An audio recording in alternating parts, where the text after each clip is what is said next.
Hello and welcome to Sci-Fivision presents Fandom Access for our From Breakdown for Sunday, November 10th. I had to look there.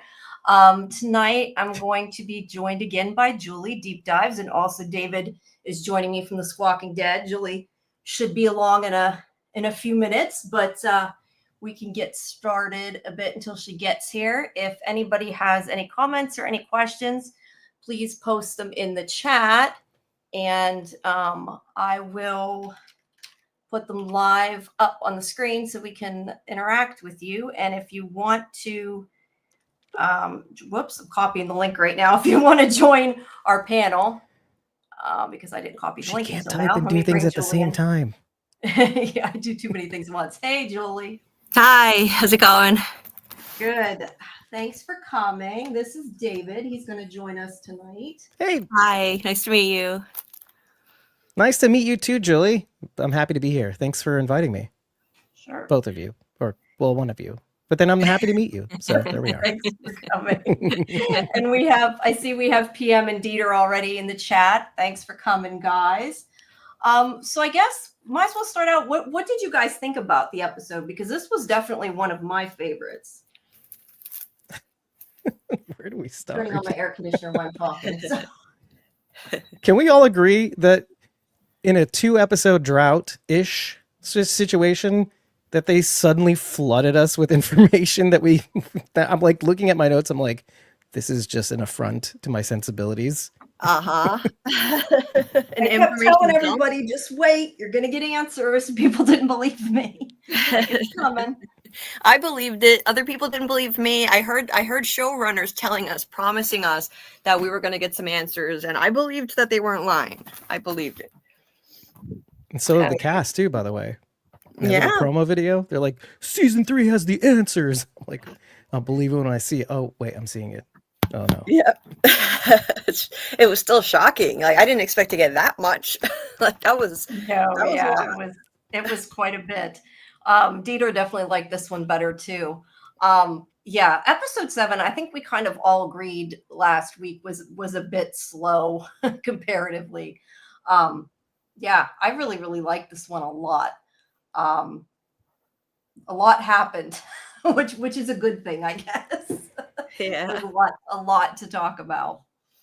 Well, do you want to sort of go a little bit in order, or do you want to hop around? I guess we'll wait and see what people in the chat want to talk about. But what do you? Let me ask you both to start off. What do you think about Boyd trying to hide Fatima?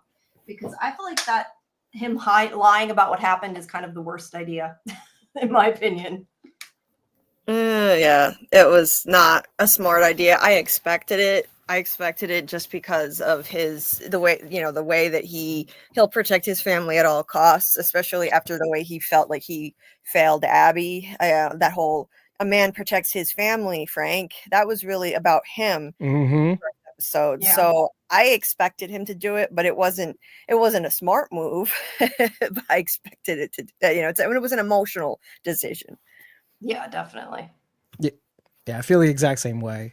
You can see a lot of that. And I mean, even Ellis asks in the episode, if you had the opportunity to do that with Abby, knowing what you know now, and he doesn't answer him, we're getting the answer right now.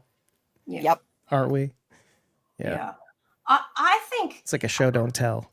Yeah. And I don't have a problem with them running around. Whoops, sorry. I think, yeah, Dieter's saying that didn't think 7 was slow. I mean, whoops, wrong thing. I'm great at putting up the right quote.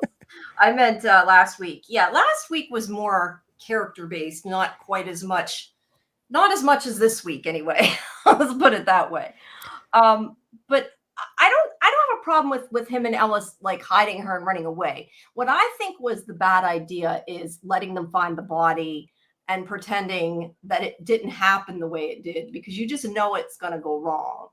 Because the way that I look at it, and what Donna says, she kind of explained it, they're all going to blame Sarah. It's not like they're being monsters knowing there's a murderer there. I feel like if they think there's a murderer and don't know who it is, that people are going to start turning on each other. So yeah. I think it would just make things way worse. Like I would have rather seen them pretend that Tilly left and she died in the woods, or I don't really want to see them destroy a body, but I could potentially even see them being gross, cutting up a body and blaming it on the monsters. I Yeah. don't know, but I just think that it may have gone a little better. I don't know. Yeah, it was a dumb plan. It was a dumb plan, and it shows Boyd's lack of actual law enforcement experience, because if he had any real law enforcement experience and wasn't a self-appointed sheriff, he would know that was a terrible plan to just leave her there. That didn't make any sense. Like, they should have, I mean, yeah, it was like it would have been tricky. It's near Colony House. There are a lot of people in there. It's daytime. They can't wait till dark, obviously. So, but I mean, there had to be something else he could have done better than this. Yeah. I don't disagree. And this you'll find me often doing the other side of the argument. I'm annoying. This is what it comes down to. But No, I usually try the other side of the argument. Oh, go ahead. Sorry.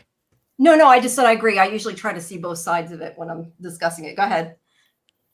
Yeah, no, because on the other side of the argument, there's the if you think about it, what better way to distract everybody while you get Fatima away with a body, which is precisely how it went down. And while everybody was gawking and wondering what happened, shocked by the incident, he's like, okay, get inside, get some clothes, get out there, hide Fatima in the thing. You know, and there's that going on. And he was able to do it because everybody was still kind of trying to figure out what was happening.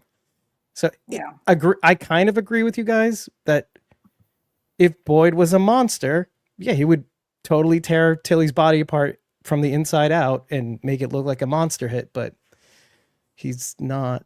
So he couldn't find the resolve to go there, you know, I think. Yeah. And that's on brand. That's Boyd in a nutshell. I don't know though that I want to see them rip apart a body either, to be honest. Just as a viewer, I don't Yeah, really we want to go a see little them far. go there. Yeah. But that's why I said they could have even said like, oh, you know, she went out at night, or, you know, her cancer was she was in pain, and I don't know, just something maybe would have been a little better than Oh, you know what else though? find the body. So I just thought while you're talking about this, I was thinking, well, also, you have to think Boyd is starting to become untethered a bit too. We kind of forget that every now and again, even though he's kind of making sense in the moment. He is losing his grip, and Donna kind of points it out. People don't really trust you anymore, and there's a reason. Yeah. So it makes sense that he wasn't really thinking too hard about it. He's doing his best, but, you know. Yeah. That's why I asked during this episode, or for this episode, I had asked Elizabeth Saunders, who plays Donna, about if she thought she'd be a better leader right now. I had posted that earlier on Twitter. I love that. I also always forget announcements until like I'm in the middle of a conversation. So forgive me a second. Same here. I do want to say, people, if assuming I did it right, I hope I tried to edit it on my phone. Make sure that make sure everybody both checks out Julie's show, Julie Deep Dives, which the link is in the description, and same for Squawking Dead, David's show. Make sure you all check those out when you get a chance. And just a reminder for anybody who doesn't know yet, I know I've been saying it like 20,000 times, but Tuesday we have Nathan Simmons coming on the show live, who plays Elgin. That will be, these are all at 9 p.m. And then on the 14th, that's a special day because we usually don't do it on Thursday. But we have Chloe, however you say it, Van Landshoot, who plays Christy, will be coming on. And then the following Tuesday on the 19th, we have Avery Conrad, who plays Sarah. And on the 26th, we have Elizabeth Saunders, who plays Donna. And we also, I haven't announced this yet. I don't have a day yet, but I figure I might as well go ahead and announce it because she's agreed to do it.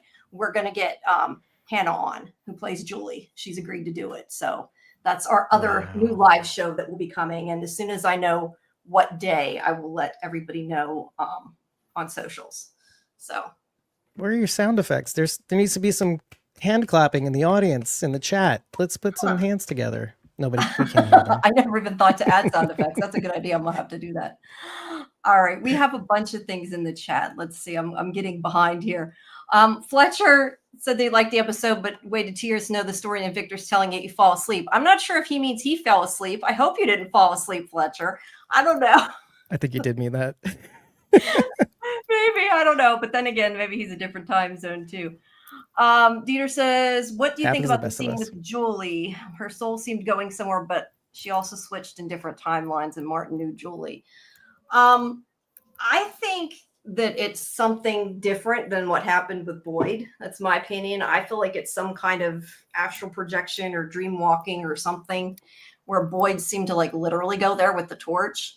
She's obviously, having a seizure and not really there. What do you guys think it is? Oh no. I went into a whole thing with my thing, but you go ahead. Yeah, go ahead, Julie. Yeah, I see. I was confused when I first watched it because I was hosting a watch party and I was looking at the chat and trying to watch it at the same time. So I thought she I thought she literally like disappeared and I didn't realize she was still laying on the ground. So I had to watch the scene again. I was like, oh, okay, she was there the whole time. She was having a seizure. And yeah, so I think that was basically like it was the same thing that happened to Boyd that we just didn't see. When Boyd went through the faraway tree at the end of season 1, he woke up and he was already in that dream state. And what we didn't see was that what I think the way I interpret it is that when he went through the faraway tree, he landed right in those ruins and he was just asleep. He was already in that dream state. We just didn't see it. And so that's what happened to Julie. So like when a person is in that dream state that's tied to that location, the ruins, their physical body is, it's right there. Unless you're part of like the Cicada 3 who were chained up, but that's another story. But like if you're traveling into it with your physical body, then yeah, you're laying there, but your spirit is in that dream state realm. So that's the way I interpreted that. That's interesting. Yeah, that I definitely thought Boyd physically went there and that was what the whole torch thing was for, and that he traveled where her mind traveled. But I guess really you could take it either way because we don't know the answer yet. What do you think, Nope. David? Okay, so using all of this new data, I came up with an idea. Okay, because obviously it's not just about Julie being in the place again. It's also about being in a different time. Yeah. And so there's a bit of temporal displacement going on with Julie, that her body is in the present, but her mind, well, or maybe even her presence or physical, because she can touch the rope with which she dunks on Boyd's head in the chimney / flue thing. So from that, I came up with this idea that, well, if you think about it, she looks back and forth. Well, she's starting to go back in time when she sees the Cicada 3, as you guys put it, which we never did, but let's use that. We didn't. And then she keeps traveling further. Well, I love it. So I'm going to steal it and use it on my show. So she's moving back in time. She's seeing themselves screaming and all that. And she says to stop, and then it keeps moving back in time. And now she's with Martin. I'll even go as far as to say, quote unquote, Martin. Who cares? She dunks the rope down. Okay. And so let's move on also to when she leaves the place, she's in the tunnels for some reason. Okay. She calls out to her mom. Now, what's weird about that scene? We know that scene. We didn't hear her say anything. Tabitha didn't hear Mom. None of that. Mm-hmm. So what does that mean?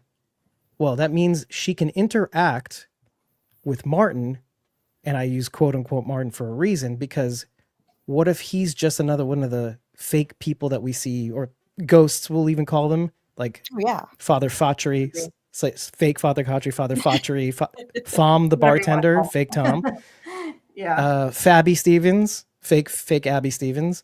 Yep. So Martin could just be another one of those things. So she can interact with them, but she can't interact with real people while she's in this state. Let's say we're time traveling or temporal displacement or whatever you're going to call it. And because she keeps looking back at Martin and he keeps disappearing or reappearing and all that, which is also kind of weird too. We kind of assume he's a real thing, but that could be a lot of things. I think it so definitely what's my seems conclusion? to be, I definitely think she more seems to be like viewing it than being part of it. But that's a good point. It may be because he's not like everybody else. I just kind of assume like her mother didn't hear her. It like it could be as simple as that she's calling and she didn't hear her, so that's why we didn't hear it when we saw the other point of view.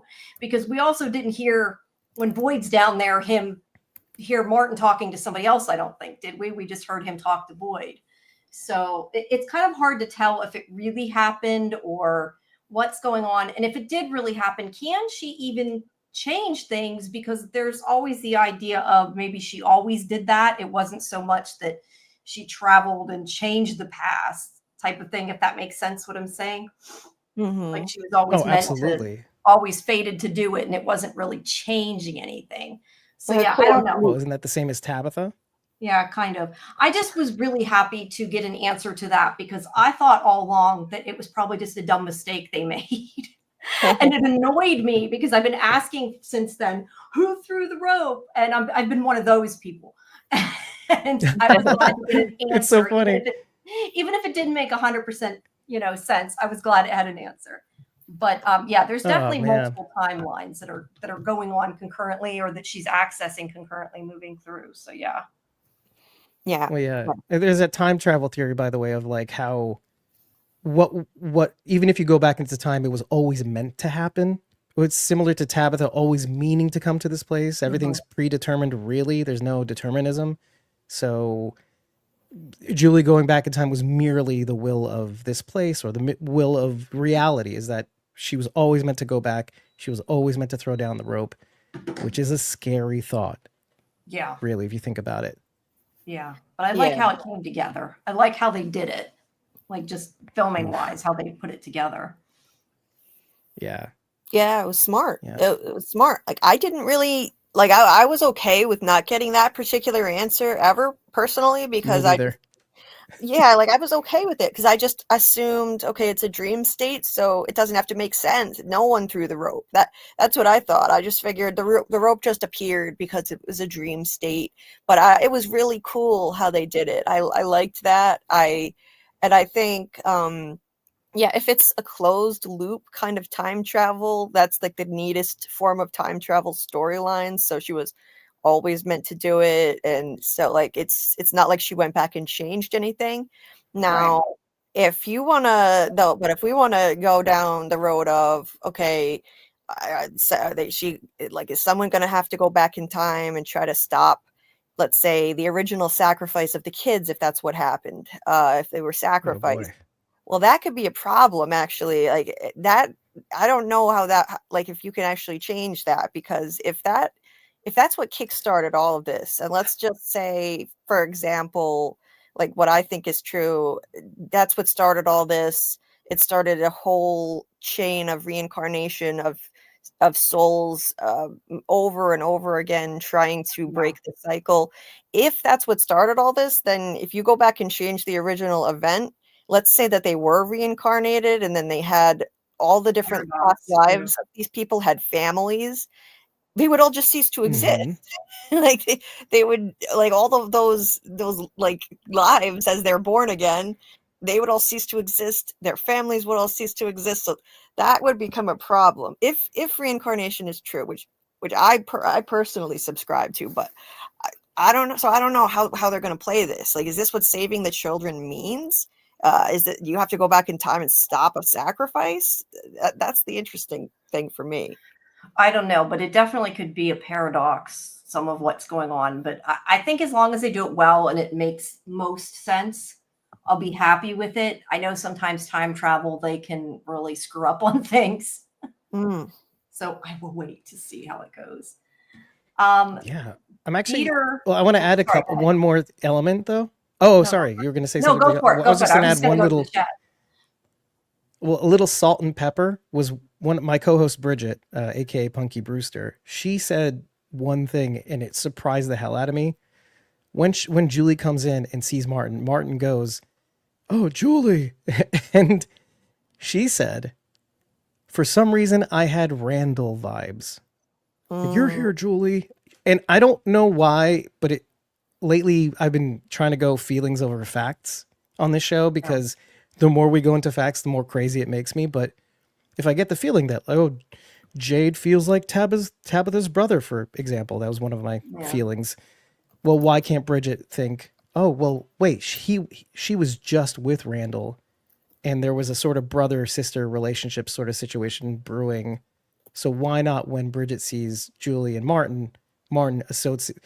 I mean, this place does know people for out of nowhere for some reason, but why Yeah. couldn't that be more of a connection that they had before, and that's just him in the future or something? Yeah, Oh, that was going to be my question. Do you mean literally, or do you mean more like a reincarnation or whatever? Because the only thing somebody did say, which is kind of true, although the way the town does things and seems to heal faster, who knows?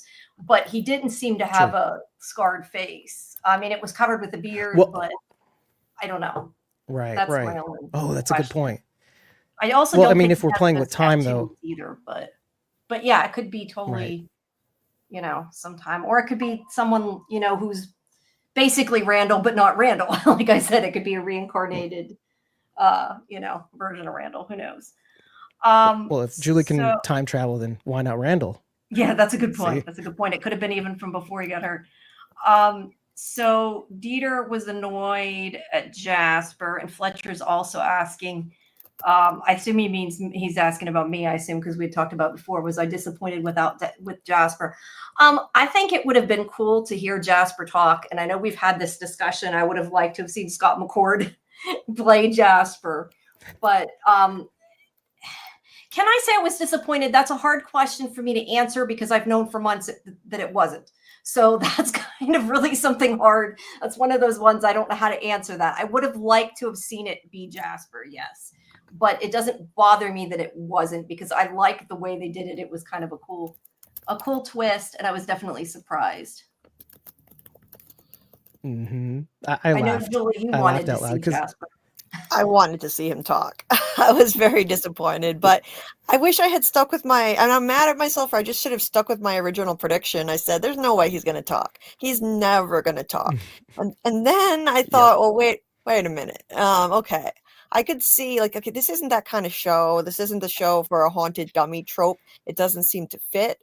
But then I thought, okay, well, actually, what could happen is, the big bad could kind of speak through it like it spoke. Like I think the big bad spoke through the voice on the radio and the Thomas voice on the phone, in my opinion.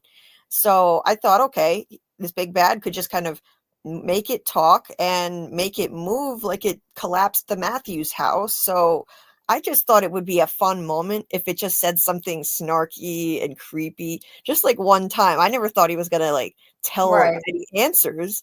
I just wanted him to say something creepy. So I'm disappointed we didn't get that. Yeah. Although I wouldn't be surprised if down the road he says something that we weren't expecting, Yeah, maybe. That would be cool. It would be cool. What about you, David? Oh, I laughed. I laughed absolutely because I made that very prediction, Julie. I said, we're not going to see this dummy talk. There's just no way because you know what? This show will lead us down a garden path of Fatima having a monster. There's so many things it's leading us down. Because I think you've heard the one about Fatima being the kimono wearing lady, right? Oh, We've all kind of went there. Okay. So the show is making that too obvious as well. And so I'm like, you know what? The audience isn't dumb, or at least the audience is being led down a garden. I'm not going with that. They're in the same photo together. Come on. So the same thing with Jasper. I was like, we keep expecting Jasper's going to talk and it's going to be really, really cool. But you know what? I'm not buying it. It's going to be a bait and switch. Yeah. He's going to remember something. We've heard him scream, though. I mean, that's something, right? Yeah. Oh, yeah. It's amazing. Yeah, something. Now, Fletcher's asking something that is sort of like what I was touching on, saying if you had to save the children to stop the curse, but the children's blood, or what I'm assuming means whatever, their hope made the trees, how do they get home? A dilemma. And that's where I'm saying it could totally be a paradox, because if you can't, at least I think that I'm saying that in the right way, but if they can't go home to say, if I'm talking in a circle and it's not making sense what I'm saying, but like a paradox. Yeah, like a paradox. No, but I'm kind of more thinking that maybe they probably have to go home maybe, or go through the tree to save them. But if they save them, then there won't be a tree. That's what I'm trying to say about a paradox. Like, because the point was they were supposed to go through the tree. I mean, that's what the boy in white said to do. So I assume to save them that's part of the saving them. And that's why I'm saying I think that could become a paradox. Not that paradoxes can't still exist, but in TV, but Yeah. Okay, so that actually, so all of you guys talking, I love when we get to talk about things like this, because when you talk about paradoxes, it automatically made me think of Abby Stevens and some of the things that we've said about what fuels this town. And we've said things akin to, well, hope makes this place die. We've been talking about how when this place starts picking up, well, it starts snowing, the leaves start coming down. Why is that? The seasons never change. Well, the town, well, Fromville doesn't really like that, and so it pushes back, right? So, but then you talking about paradoxes in time and going back in time and maybe averting the whole children putting their hope into the trees and all that stuff. Well, maybe Abby Stevens is right. Maybe if they did kill all the people in the town, it would prevent the first mover in the paradox or the future event that would happen to cause the tree to be watered, essentially, because we're assuming that it's already happened. But what if all of that stuff that the boy in white is talking about, the beginning is the end, or is that how he said it? The end is the beginning, or the beginning? He said the beginning was the end, right? Or the beginning. What was the phrasing that he used? Oh God, it's in my notes. Come on. I have to look somewhere here. It's near the end of my recap. Wait, I'll get it. Yeah, the answers to the end are at the beginning. Oh yeah. Yeah, the answer, right, exactly. And so, well, what if the end is actually the beginning? What if Abby Stevens was right and you kill everybody and it prevents all of these things from happening? And then in that, this place would never exist for people to be trapped in it. Yeah. Now, what does that mean for the people who are born in this place? Well, tough luck. But all the people who've died along the way would technically come back, or they would live out their normal timeline.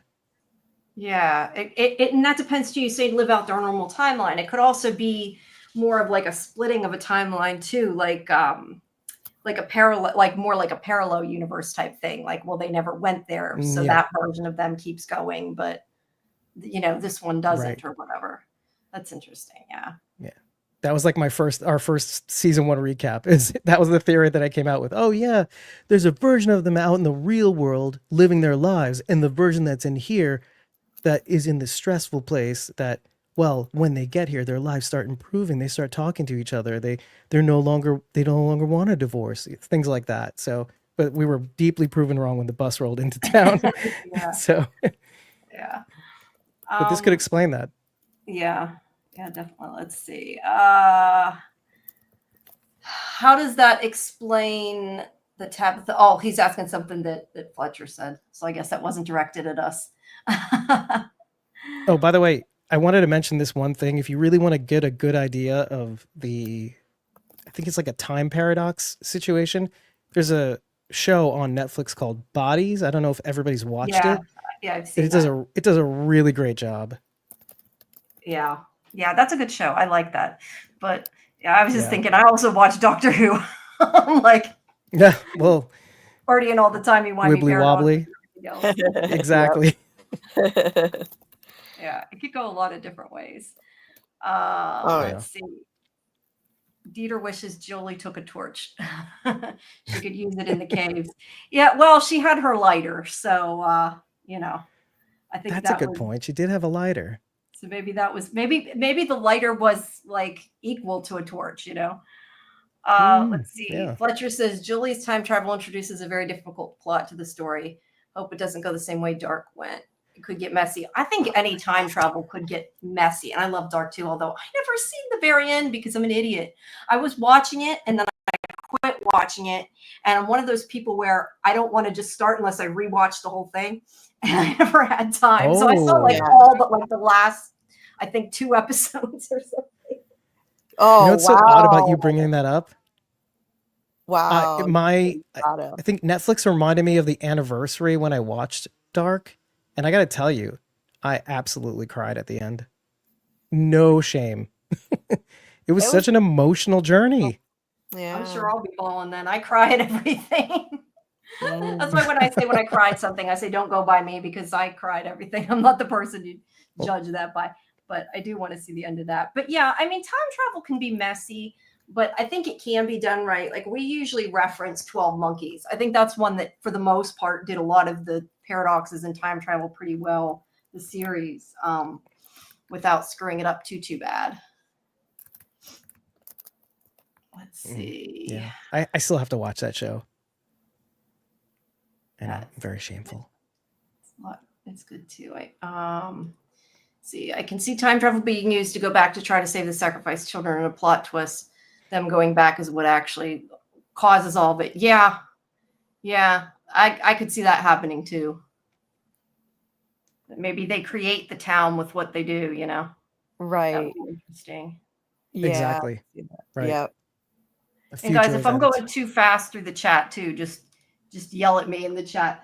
And everybody, again, I did post the link to the StreamYard if anybody wants to join our audio discussion. Let's see. I hope Julie gets lost in time, tries to reach home, and the phone call that took Thomas's life ends up being Julie. Oh, that would be freaky, wouldn't it? Oh, that would I like suck. that. I like that. I mean, it's bad, but like, I talk like about it. dark. That's dark. Yeah. Wow. What we know is a drop. What we don't is an ocean. Right. Yes. Right. Oh Was my it god. you last night, Julie, that was saying about that it was kind of dark, that the fact that the Thomas and that's coming through a phone call, which is what killed Thomas. Were you the one that was talking about that last night? Yeah.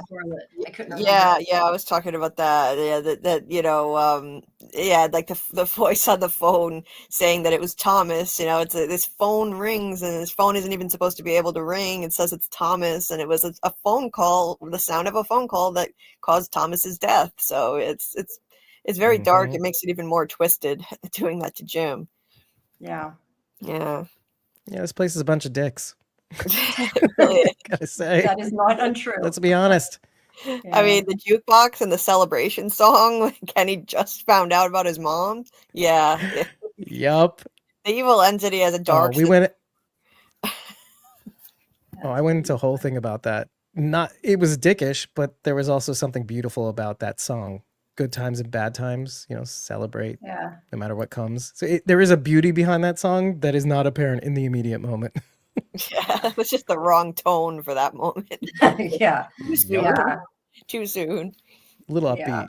I like the juxtaposition though.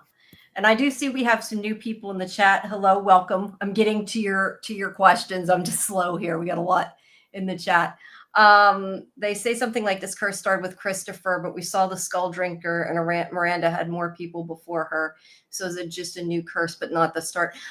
I just kind of, what I always keep saying is I think everything's cyclical and I think a lot of it repeats. I mean, whether that's the right answer or not, I don't know. But I still don't understand exactly what happened with Christopher, because I was under the opinion, or the understanding, I should say, up until this season, that Christopher somehow caused a massacre and killed people because of whatever the symbol did to him, making him nuts. And I think I completely misunderstood something, or maybe it made sense at the time, but now none of that makes sense to me. So I don't have an answer to that. I don't understand half the Christopher stuff. That's my answer. Yeah. What do you guys think? It does change what Victor says about what Christopher may or may not have done, or what his mom said Christopher did, which is why they changed their spot to the root cellar. It could be that we got that information and now we have to look at it a different way, unfortunately. Yeah. We're such smarty pantses, aren't we? Yeah, I have to go. I want to go back and do another rewatch. I did one right before this season, but I totally want to do it again. Yeah, it's oh no. Like, this is just a show that really you benefit a lot with every rewatch. And yeah, I think Victor, for him, it started when the two cars arrived in his cycle. That's what he knows. He doesn't know anything about past cycles. I think it goes back as far as that Puritan guy drinking in the skull, at least. So for him, yeah, like, when Victor was remembering it, he said, it started when the two cars came, and that's when he first saw the boy in white, and everything progressed from there. Things began to get worse, and that's how in season 1 he knew to start digging graves, because the boy in white popped up again, 2 cars came, so it was just the start of a new cycle. Yeah. I definitely think, though, the one thing we have to remember, and we've said this before in our other discussions, is that a lot of times Victor is also an unreliable narrator. So, which I don't know that he necessarily is in this case. I'm just, bringing up that fact that sometimes what Victor says isn't always the way it is. It's sometimes, I think, more his understanding of it, Oh, that's more Well, clear, yeah, there's even more more to clear it. than ever. Boy, did we get a reminder of that this episode? Wow. Yeah, that's Shouldn't a have good seen that point. coming. Bait and That's kind of switch. one of the Yeah, one- big takeaways. Well, one thing I did note was that as much as Victor, it's not that the pictures remember the pictures that Victor draws remembers. It's that the pictures are a way for him to block out certain things that he doesn't want to remember. Because when he does remember, he remembers with picture perfect accuracy in a way that none of us will remember something, and neither anybody on the show. Yeah. So I just find it, yes, as much as he has only so much information, the information that he does have is pretty damn accurate. No, you're right. It's just, he can't deal with it. That's how he has dealt with it. And maybe that's I how he do survived. find it interesting, though, that he didn't draw this. Was it like it was so bad because it led to his mother's death that he couldn't handle it even to draw it? That's a great point. Probably. Because that was kind of that, and his father, I think, so far has been the only thing he has outright said he didn't draw. So Right. Yeah, I think it was just too painful. I think that's why he didn't draw his father either. He drew like this place, he drew horrific things, but he didn't draw his father. I think that's why. Yeah. I was gonna say, you know also, what? That would also. Oh, go ahead. Sorry. No, go ahead. I was gonna say, well, that would actually make sense, because if you really think about it, take that logic to its ultimate conclusion, it would mean that he was responsible for his mother dying. Yeah, that's which rough. I think he feels like in this episode. He kind of says that that she left because of him. And all I was going to say is, I was just going to say big shout out to Scott McCord in this episode. I mean, I think that Catalina, who plays Tabitha, did a really good job too. But yeah, I don't know. Victor's always making me cry. But he was really good in this episode. He was fantastic. Amazing. Yeah. Wow. You could feel some of that ad-libbing, I think. Yeah, some of it I think might be. he and Sarah might have ad-libbed in the beginning of that scene where she was trying to pretend to be Jasper in the initial scenes. I think there was a little back and forth there that wasn't scripted. Yeah, you could kind of feel that. Yeah, definitely could be. And Dieter, thank you. Yes, people click the like and subscribe while you're there. Thank you, Dieter. Oh my God, that's my job. Oh, I'm so bad. Like I said, I'm bad at advertising, even for myself. Let's see. Hello, DA made this, and Matt Gilbert. There are new people that weren't there before. Well, they've been there now for a while, but they weren't there when I was going through the chat. Dieter's saying about clues for reincarnation. There's definitely a lot of clues for reincarnation. Oh, yeah. Let's see. Fletcher says, I don't think Martin is Randall. I believe he knows Julie's name because she might travel through time again and meet him. I think that's definitely a possibility. Or it could just be, I think it was you, David, that said it. It could just be that the town knows things too, just like how they know about Thomas. Right. Yeah, like actually, now that I'm thinking about it, Martin also knew things he should. Right. Which is why I said it's all just a dream. So he's the entity. Well, He's that's the other thing. If it is a dream, nothing has to make sense either. Yeah, I think he's part of the entity, just like Ghost Abby. I never thought that he was actually really there, alive. We could take this a whole lot further if you want. Because from this, I actually thought of another thing, which was, what if the things that we're assuming are ghosts aren't ghosts? Because if we can already play with time displacement and astral projection, what if Tom is actually Tom, but pulled from time? What if Abby is Abby, but pulled from time? It's a real complicated thing to throw out there. I hate ghosts personally, because it's like such an easy explanation. Yeah. But pulling somebody from time, to me, is complicated, but a lot more grounded in a fake quote unquote reality. Because they're both fantastical, but I kind of lean towards the scientific. over Yeah. the spooky. That's also definitely a possibility. We've talked before about them potentially being manifestations made by the town. Yeah, But yeah, it for could be sure. that too. I think some of them might be different than other ones too. I say that a lot. Like, I think some of them may actually be in their head and some of them aren't. Like, I'm more likely to believe some of what Jade sees is because he's drunk as opposed to, like, you know, Boyd or whatever. I do think that Cautry may be more than Boyd's you know, inner monologue, though. I do feel like that he's there too often to not be important in some way, you know. Oh Mm. yeah, he's even Boyd is finally. I've thought he's part of like the big bad all along, and Boyd is now starting to catch on. Just look, you know, when Cautry visited him in episode 1 this season, Cautry was just kind of smirking at him, and Boyd said, you know, that thing out there that was telling me to give up, that thing. That was not my wife. So what are you? And he's like, I'm afraid I can't answer that question for you, Boyd. Yeah, come on. Yes, we want answers. Hi, Whitney. I see Whitney's in the chat too. Welcome. Matt is commenting on the leaks. Obviously, yes, we know there's been a lot of leaks. We don't talk about spoilers and leaks on this show for people who haven't watched our show. But yeah, I mean, some people are probably using theories that they got from there, but I mean, there's only so much you can do to know if somebody's telling you that they got it from there or not. You know what I mean? No. Yeah. You can only believe people or not believe people. But I definitely don't post spoilers, and I try to stay away from that. So same here. Yeah, it's not fun. You know? No. It's No, it's just hard. ruined I'm really sad that certain things from these last 3 were spoiled, because just like the thing with the rope, okay? That clearly was, if you have seen the stuff, because I've had people keep bugging me, is this real? Is this real? It's like, I'm not going to tell you if that's real or not. Then that tells you if it happens or not. But that was spoiled weeks ago, which I think is really sad, because I think that it was fun to watch it. I don't want to ruin it for people, you know? That was amazing to watch. We was. we managed to stay away from it. Yeah, so that's what I suggest to anybody that does know they're out. Don't read the end. Just No. don't. You'll ruin it for yourself. It's awesome. I loved the end. I'm not going to tell you anything about it, but will say I really liked it. And I think that you're doing yourself a disservice if you know, go look it up. So I suggest. Yeah. I don't know You're why. just like fake Father Cautry.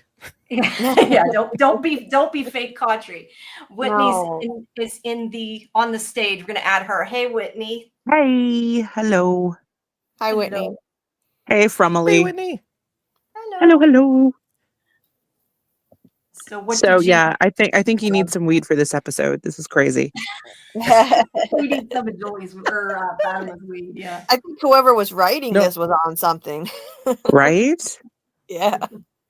And not Maybe a little Oh, bit. man. Maybe some acid or something. Yeah, not a little. Miranda. I would have taken weed for the last episode if you don't mind. With this one, I might have put you it's to all sleep. Adderall for me. They need to come out with their own strain. Yeah. Exactly. Not in the couch. In the from. Entity in the wall. Far away tree. Exactly. Yeah. Oh God. In the pool. In the Sorry, pool. Dale. Exactly.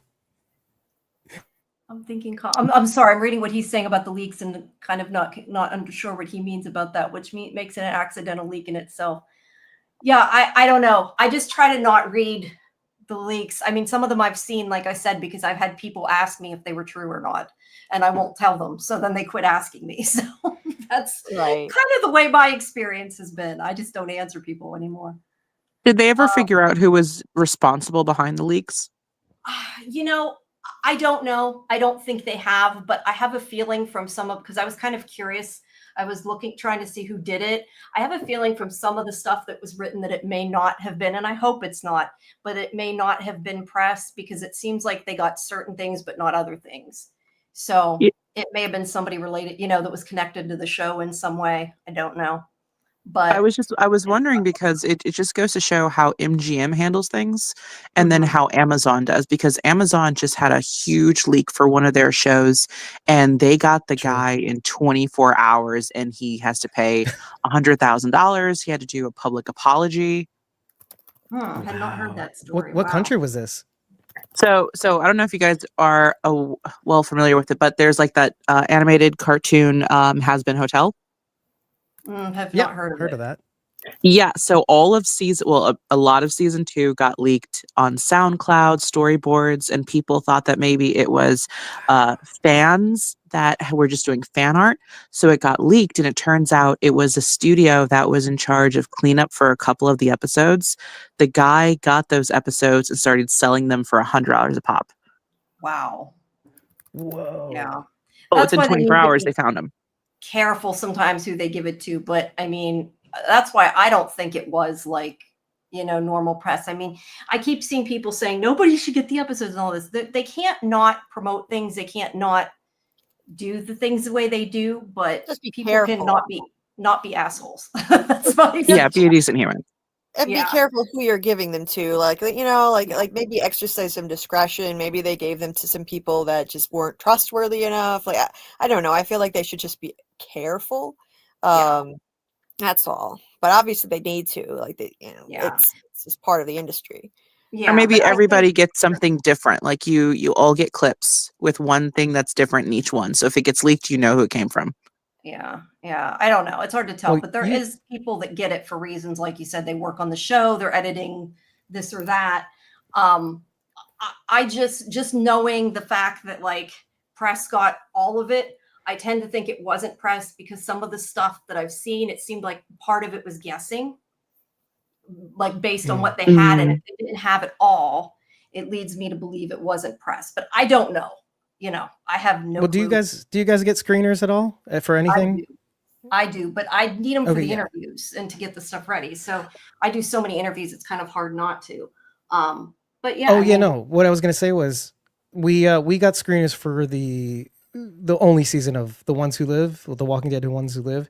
Yeah. And you would know who it was because there's a watermark that goes over the screener that you get with, in our case, it had our email address on it so that they would know who leaked it.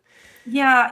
So- Some of the photos that came out looked like they may have even been official press photos that maybe were released That can make ahead of sense. time because they were awful Yeah. clear to be screen captures. So I kind of wonder if it was somebody working, working. Yeah, you in do the get those show. too, by the way. Yeah. Yeah, You don't but get those this was, watermarked like either, these too. came out like a while ago, and they were like for this episode. And I know usually Wow. MGM releases them like maybe the week before at most. So I don't know. It's not, it's just Is so it long. standard industry practice to release the finale? Could they at least have held back the finale? Like, I feel like maybe they could have done that. They could They might have too.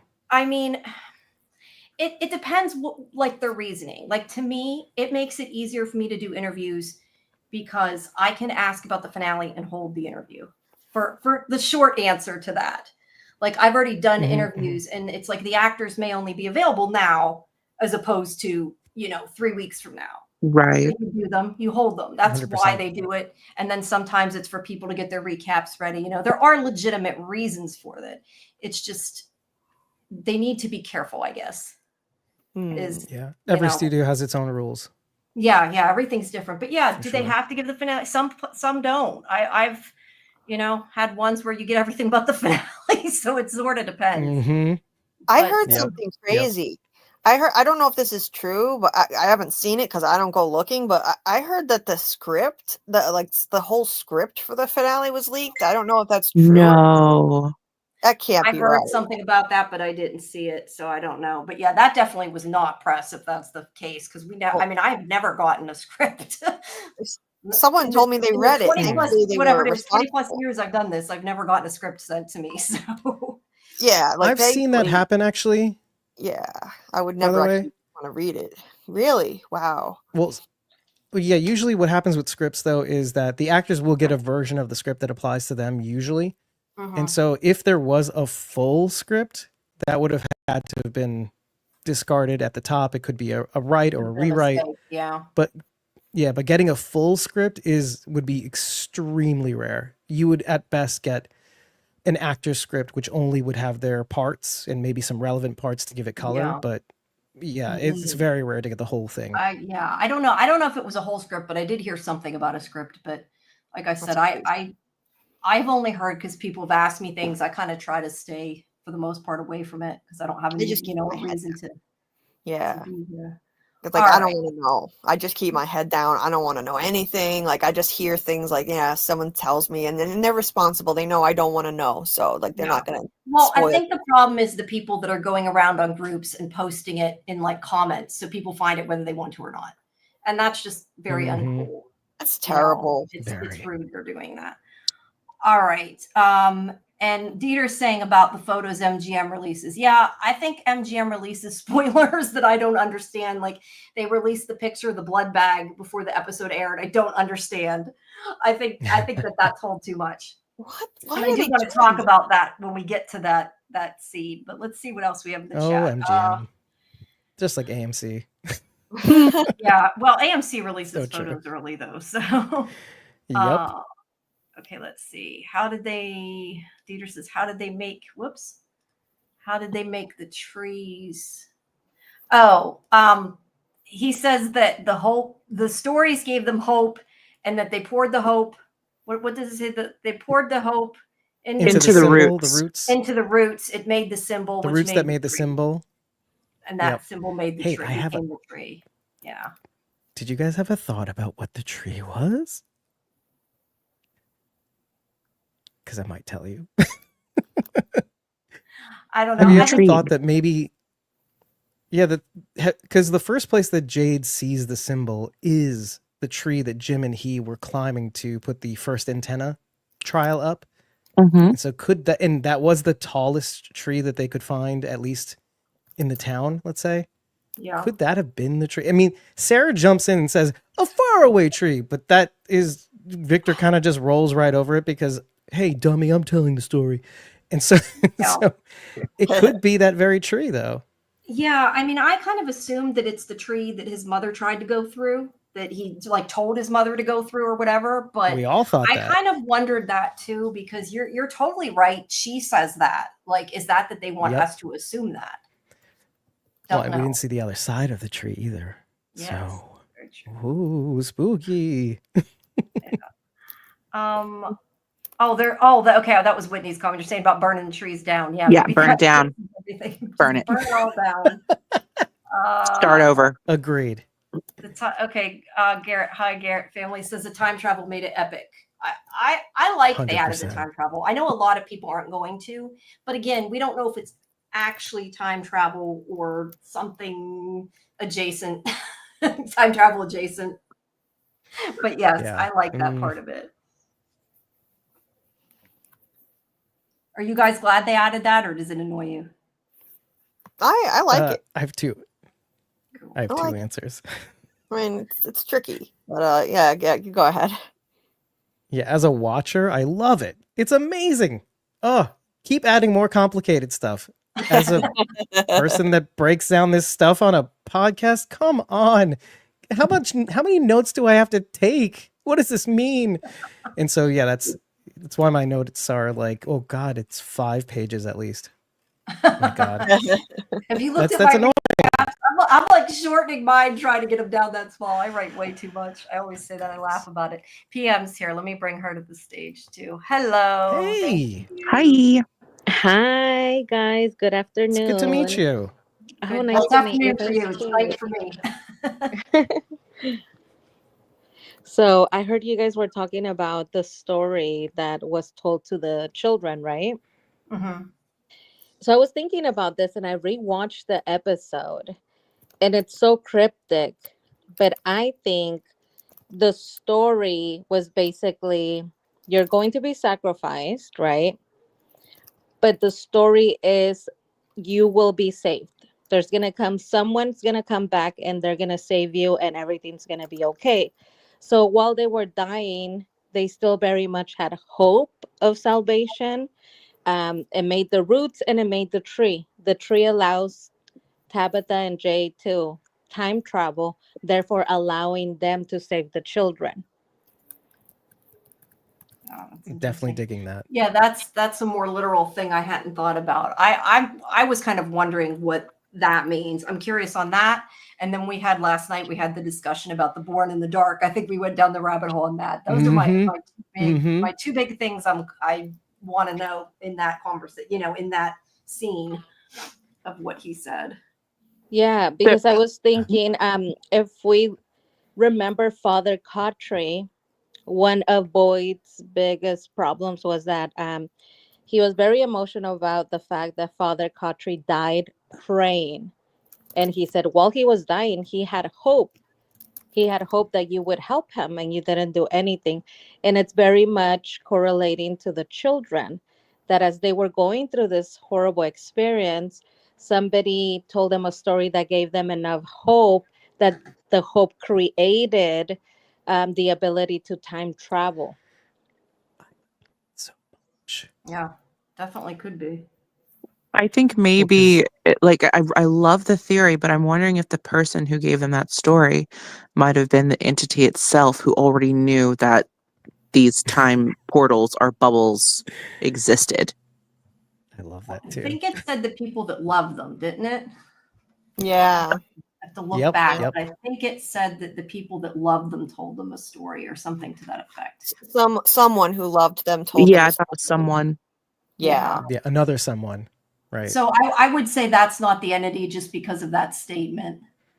Unless maybe the people became entities and they didn't know they were. That's also possible. With this show, anything's possible. Everybody's an entity. Yeah, right. Yeah, we're all Christophers going, we hate this place. We don't trust any of you. Yeah, I'm also Why curious would we? why he doesn't trust anything. All boys are Christophers. All girls are Eloise. Yep, pretty much. Dieter's saying this is the end of the beginning. See, I wrote in if you read my recap, it's on the site. I think that's kind of like a play on it. I think is part of what it's supposed to mean. Like this is the beginning of, because threshold, I was looking up, I'm like, what exactly does that mean? Like literally, what is the definition for that? And it's saying how it's the entry to something or the beginning of something. And I think it's interesting because they say that the end was from the beginning or whatever that quote was that we said earlier. So I think that maybe this is just like the beginning of it. Like we're now getting the beginning of what the true story is. And like a lot of what we thought maybe wasn't. From Endgame. Yeah. I think it correlates to, we got that that statement. And if we remember, Tilly, before she was killed, said, I used to be afraid, but I don't think death is the end anymore. I think it's more the middle or the beginning of an adventure, which then totally correlates to the reincarnation theory. Because now we have two statements saying this is the end of the beginning. And now we're going to go back into that circle, never ending circle, where we're basically going to go into the reincarnation storylines. Also, while rewatching, Tabitha makes another statement that I think totally correlates to the same theme. When Victor is getting super frustrated, he says, I can't remember and I can't draw a picture because it doesn't work that way. Tabitha holds his face as like, look at me. We will remember together, just like we did last time. And if we're going with the theory that Tabitha is Miranda, they literally will remember together at some point who they are. Ooh. Yeah. Poor Victor. Yeah. Poor Victor. Let's see. We have DA saying the past could be their future. I definitely think that that's a possibility. And we were saying earlier with Martin, that maybe Martin's actually not the past, but is the future. Especially if it's possible that it is Randall or Ethan or somebody else, Martin is a bit shady to me. Like, did you guys catch how his voice changed? Like No, he I went didn't from speaking, he went from speaking normal when it came for like, Julie, you gotta get out of here, throw down the rope. And then when he's talking to Boyd, he was, oh, I'm an old decrepit man. No, I didn't notice that. Now I gotta go back and watch it. Yeah, I think I get it. I think I'm with you, because you can attribute that to a lot of things, like the actor filming out of sequence, all that stuff. But yeah, maybe there's something to that. I definitely want to go back and watch that. It was his English accent, I think, right? No? Yeah, maybe. Just kidding. I don't know. I don't know. That's what we've talked before in the show, how I think a lot of times some of the things we're just attributing more to it than there are, And the rendezvous people are occultist outside of From. That's interesting. That's funny, but it's also interesting because that actually makes sense. But I wish they'd do more with that web maze. I really do. I'd like to see more of that. Yeah. By the way, have you ever seen the actor who plays Martin in real life? He's a handsome man. I just want to say that out loud. Yeah, I saw Surprise. a picture of him because somebody had said that he posted, and I didn't say anything when people said it because I didn't want to confirm it, but people were I guess he posted on his website he was going to be in this season, which is kind of like, I mean, I get from the actor's point of view, they want to promote it, but it's like, no, don't do that. Don't tell people that. Yeah. I thought MGM's just kind of getting their wheels up. Yeah. Yeah, that's the thing. Like, you gotta, IMDb can have spoilers on it if you actually look at the casting and stuff. IMDb is wrong so many times. Yes, it is wrong. exactly. It is People wrong a lot. don't So I get didn't that. believe it. I didn't As a believe matter- it. Because it's Either.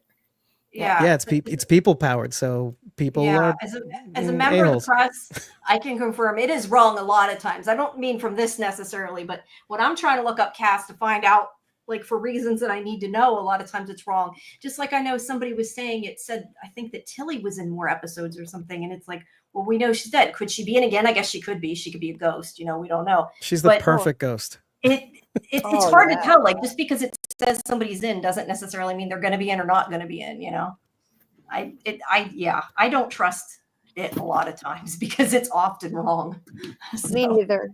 There's something on it right now, which I won't say because it could be a massive spoiler and it could be completely wrong. But yeah, there's stuff on there that it can spoil some stuff. I didn't believe the Martin thing for a second because it's already been wrong once this season already. About like the episode titles, it's had some of them wrong. Like it's you can make an account and change stuff on there. So I don't put any stock in it, and I just don't look at it because I want to decide. Yeah, I know. I was kind of upset at myself when I looked before because when I watched the new Orphan Black series, the spinoff, I had looked up the cast, not like thinking anything of it, and I don't know if you guys watch that. But like, meaning to. it had completely spoiled that the main character was her daughter. Damn it! I didn't want to know that ahead of time, and I spoiled it for myself accidentally. So wow. Yeah. Something interesting about IMDb that people still go back to this day, and they still think that it might be a clue to something with From, and I think it was just an error personally, but like it apparently originally. It said that Vox Smith, who plays the boy in white, on IMDb, it said Victor. So people still to this day think that Victor is the boy in white, actually, or he's projecting the boy in white, which is a valid theory. It's a valid theory that maybe the boy in white is a projection of his imagination, but it's I wouldn't base something off of something Internet Movie Database says. Me neither. That would break my head actually a little bit. Yeah, it would do mine too. Fletcher says they will have to sacrifice the children to go home. It didn't work the original time because the boy in white was saved. I mean, that's definitely a possibility, but we hope they don't sacrifice more people. But they don't have kids though now, so I don't know who they would sacrifice in this cycle. But... Sacrifice Jim. Yeah, let's sacrifice Jim. That works. Poor Jim, though. Most people hate Jim. I think 95% of the people don't like Jim. Some people like Jim. I'm a Jim defender. You're a Jim defender. I don't necessarily dislike Jim. I get annoyed at Jim. But I think he's meant to be annoying. I do too. So. Yeah, I don't hate him. There's a level of hate for him that I don't really understand. I strongly dislike him. And this episode reinforced that even more, why I dislike him. He talks, for one thing, he has an anger management problem. I have not liked him ever since he hauled Victor out of the diner violently just for talking to Ethan. That was assault. That was unnecessary, and he needs anger management real bad. Okay, and then the other thing, I don't like the way he talks down to Tabitha. He's talked down to Yeah. her and invalidated her feelings from day one. And just in this episode alone, I loved how Jade called him out for it. He said something about how Jade is filling her head with all these ideas, and Jade said, "Filling her head with ideas? What is she, 9?" And like, thank you. And your daughter? Thank you. Yeah. That's why I don't like Yeah. him. Yeah, he's not the best father or husband. I think is the big If thing. I may, though, from the guy perspective, No, go ahead. it's going to sound so bad. I'm surrounded by women. I did feel for him because I think as a father figure, I kind of get where he's coming from. He pushed this place and it pushed back. And even though there's a whole lot of baggage about the trauma of losing their son and them dealing with it differently, him feeling like he had to hold it together while everybody else kind of fell apart and continuing to try holding it together when he didn't need to and probably should have fallen apart a little bit, like Tabitha said in season 2, maybe. I kind of get why he would keep to that habit.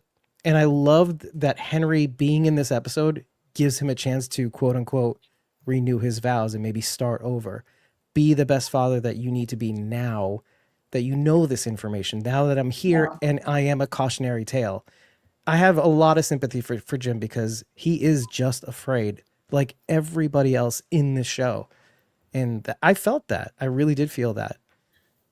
I feel like a lot of it is he's scared, but I also, and tell me if you guys agree with this. I'm guessing David may not, but I also feel he's also jealous of Jade. And I don't necessarily mean like, oh, he thinks his wife likes Jade or something like that. I'm not going down the shipper road. That's not what I'm saying. But Tabitha keeps going to Jade for help. She's not coming to her own husband. And I think in that sense, he feels like he's useless and he feels jealous that she trusts Jade. And I think that that's where a lot of that anger specifically towards Jade comes from. And I think that Jade actually, because Jade, we know a lot of times could be an asshole. I think Jade has kept his mouth shut a lot in relation to Jim when maybe he should have went off on him. And I think he's kind of tried not to. So I don't know. I agree with what Julie said. I really like the scene that he told him off. But I do think a lot of it's fear too. But I don't think it all is. I think some of it is just kind of his own insecurities. Yeah, and fragility, and also there is an element of jealousy, not just of Jade, but I think of his wife. Yeah. Like, well, in a way, what makes you so special? Whereas I tried to push back at this place, and the house fell on top of you, or so I thought. Mm-hmm. And you get to be the special person who gets to, I get that, and the feelings of frustration and failure and helplessness over. Like, I have to let this go now. I have to let her go on this adventure and be this person. Breathe the Chromonocle, if you want to call it that, by the way, is what I call it in earlier episodes. Oh, yeah. She's the Chromonocle. So, yeah, I just... Sure. Sorry, go ahead. I think his listening skills, though, like Jade listens to her. Jade listens to her, and Jim like dismisses her too much. Jim questions her, like, she was trying to explain her dream situation to him in the last episode, and he was just, like questioning her, like, undermining what she was saying, and Jade listens. Like, Jade actually like listens to her perspective and doesn't invalidate her feelings or talk down to her. So I mean, Jim needs to kind of examine himself. I mean, it's obvious why they were headed for divorce. The two of them are both, really bad at this relationship stuff. Both of them. Mm-hmm. They don't communicate well together at all. Either of them. No. I think it's interesting. I disagree with some of it. So about holding it together, I think it's the opposite. So Jim experienced a traumatic event just like Tabitha in the marriage. But instead of actually holding down the fort, holding it together, he used escapism. So you focus on work. You go away from home and you say, I'm working, I'm providing, I'm making money. And yet you leave the emotion and the children and the wife that's crying, right? She mentioned they wake up, they go They cry, they see his toys, all of the emotion. He kind of escaped from it by saying, "Oh, I'm just gonna go to work and provide." And we see him constantly doing that also in From, where he will go and collect food, but not stay to discuss with his children, "Hey, I know you heard us fighting," or try to fix things with his wife. So it's this, I want to escape reality because I want to fix it. I just want everything to look and feel like it's okay. That's all I want to do. And even Julie mentioned, you were not there, you fell apart, mom fell apart, and I was the one that was left to be the parent. So he escapes reality, and the reality of Jim's life is that his marriage, his family experienced a tragedy, and now the marriage is done. They're getting a divorce. It's not going to work. That's the reality. But he continues to tell Jade, I have a family unlike you. You're lonely. He threw that in Jade's face, which tells you Jim's worth is all wrapped around the fact that he has a family. The family that's literally slipping through his fingers because it's not going to work out. If they weren't in From, they probably wouldn't be together. So I think it's a lot of that, like the control of, no, let's just pretend everything's okay. Like we're totally fine. Everything is fine. And not actually admitting the reality of the tragedy. Okay, I hate Jim now. I hate him. I don't hate him. I I'm kidding. like I'm him. kidding. The I, fight, I thought he was like, all of the sudden, I was like, you know what? He's so cute. People say that Jade is cute. I think Jim is really good looking too. Ian Bailey. Wow. Yeah, he is. When Jim eventually dies or is sacrificed, I will cheer. I'll throw a party. I'll be happy. Heavens to Betsy. I will. I'll make buttons. I'm okay with this. Ding dong, the Jim is dead. Oh my goodness. Exactly. The house should have fell on him. We need T-shirts that says that, right? No, I'm kidding. Hallelujah. Jim is dead. Can I try something on though? A little bit though. I just wanted to see how you guys feel about it, because would you argue that Tabitha does need a Jim and need a Jade? Because arguably, we can agree that the things that we see or the manifestations that we see on this show, it's not easy to completely trust them based on Babby Stevens and Father Fauchery and, you know, the fake ones. And even Tom is totally sus. And he's kind of a jackass. Yes. So I think that you can have two emotions at once. You can say, I really do not like the way Jim is talking about Tabitha, A, behind her back, and B, in front of her. But I can also understand that A, he's afraid, and B, he does provide a valuable guard or firewall against, you know, hey, maybe even though you may have seen this place as a kid, so what? This place, if you push, will push back. And so she needs both Jade and Jim. So I just want to see what you thought about that. Yeah, I do think you're right. Sorry, I was just going to say, and I think what you mean about pushing back, you're saying how like he went through trying to find answers, and it, you know, the whole thing with the house falling, like he's saying, don't do this. It's not safe to do. I agree with that statement, because he was all, you know, when he was going around with Randall and that, he was trying to figure things out. And now he's totally like not in that mindset anymore, because I think he's worried because of what had happened when he did that. He's become complacent. He's completely used to the place. Like before they had their fight, the monsters were outside screaming, and I'm going back to bed, and just gets back into bed. The windows weren't even blinded by the sheets. I would like to play along to this idea. We also have to put the blame on Tabitha. I think a marriage does not You work. like that way too much. He is acting out. He's disrespectful. However, it has gotten to this point because you have allowed boundaries to be crossed. You have allowed him to treat you like a child. So nobody gets to this point if they have boundaries. And Tabitha doesn't put up any boundaries. She had the big fight, and then she's just like, oh, I'm coming to the rocks all that. You need to sit down and say, this is exactly what I want to do. I want to investigate. And then this is exactly what I need from you, Jim. Right, and right. then I he see. can participate because he is an investigator. He does have good ideas, but you need to put up the boundary. I don't want to hear you tell me that I'm not going to look for answers. I'm doing it. Are you on? Are you with me or not? Period. Oh, I think she's going to be able to do that. She's discovering her voice because they just lost the baby, and it seems like they were arguing back and forth. So she was probably broken down very much, and she just has to get that confidence back. And that's what Jade is helping her with. So that I think the next time they really do interact, she's going to be like, put up or shut up. Yeah. Yeah, wait. and I, like I said, I also think that she needs to own some of the blame. So you have these two guys. One is your husband, the other one is your friend.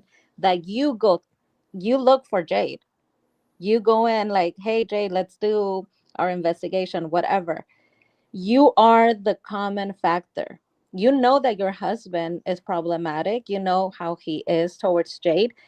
Before you go and do all of this, you really need to set things straight and make sure that you put up the boundary that you're going to be doing this with Jade regardless of his opinion. But Mm, Tabitha really, she will go hang out with Jade. She knows how Jim is. And now both of them are fighting and she's completely out of the equation. When the person that they have in common is Tabitha, who owes Jim an explanation because they're married now, is Tabitha. mm. Can I Yeah. spitball off of that just for a sec?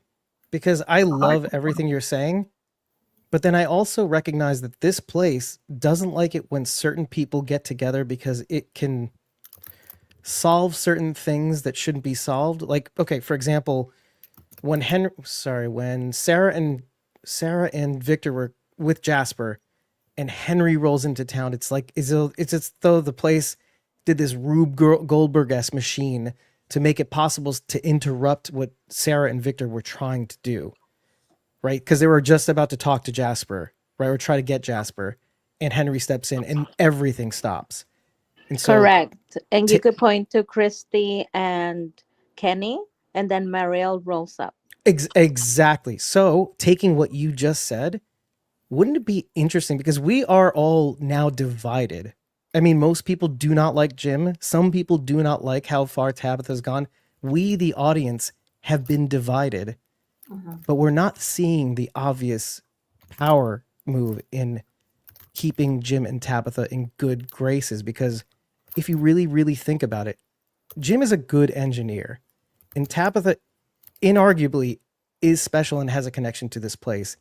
If they somehow got on the same page, they could be unstoppable. Like Jade is amazing and super, super smart, but having Jim and Tabitha be on the same page and work together could be even more amazing. And with Jade, why fine, why not?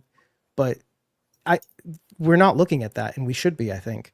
That this place has a concerted effort to tear them apart at this I point in don't time, think at least. I don't think that they really need Jim, to be honest. I think that the key, Thank you. personally, my working theory is still, basically Tabitha and Jade are at the center of all of it, and they've been reincarnated many, many times over. Those two are the key. They need to work together. They need to work together with the people who are deeply connected to this place. That would help too. People who are experiencing visions, people like Victor, people like Sarah. I don't think Jim, with his real world roller coaster engineer knowledge, really brings that much to the table. In my opinion, I just don't think they really need him. But that's me. I mean, that's just that's the way I look at it personally.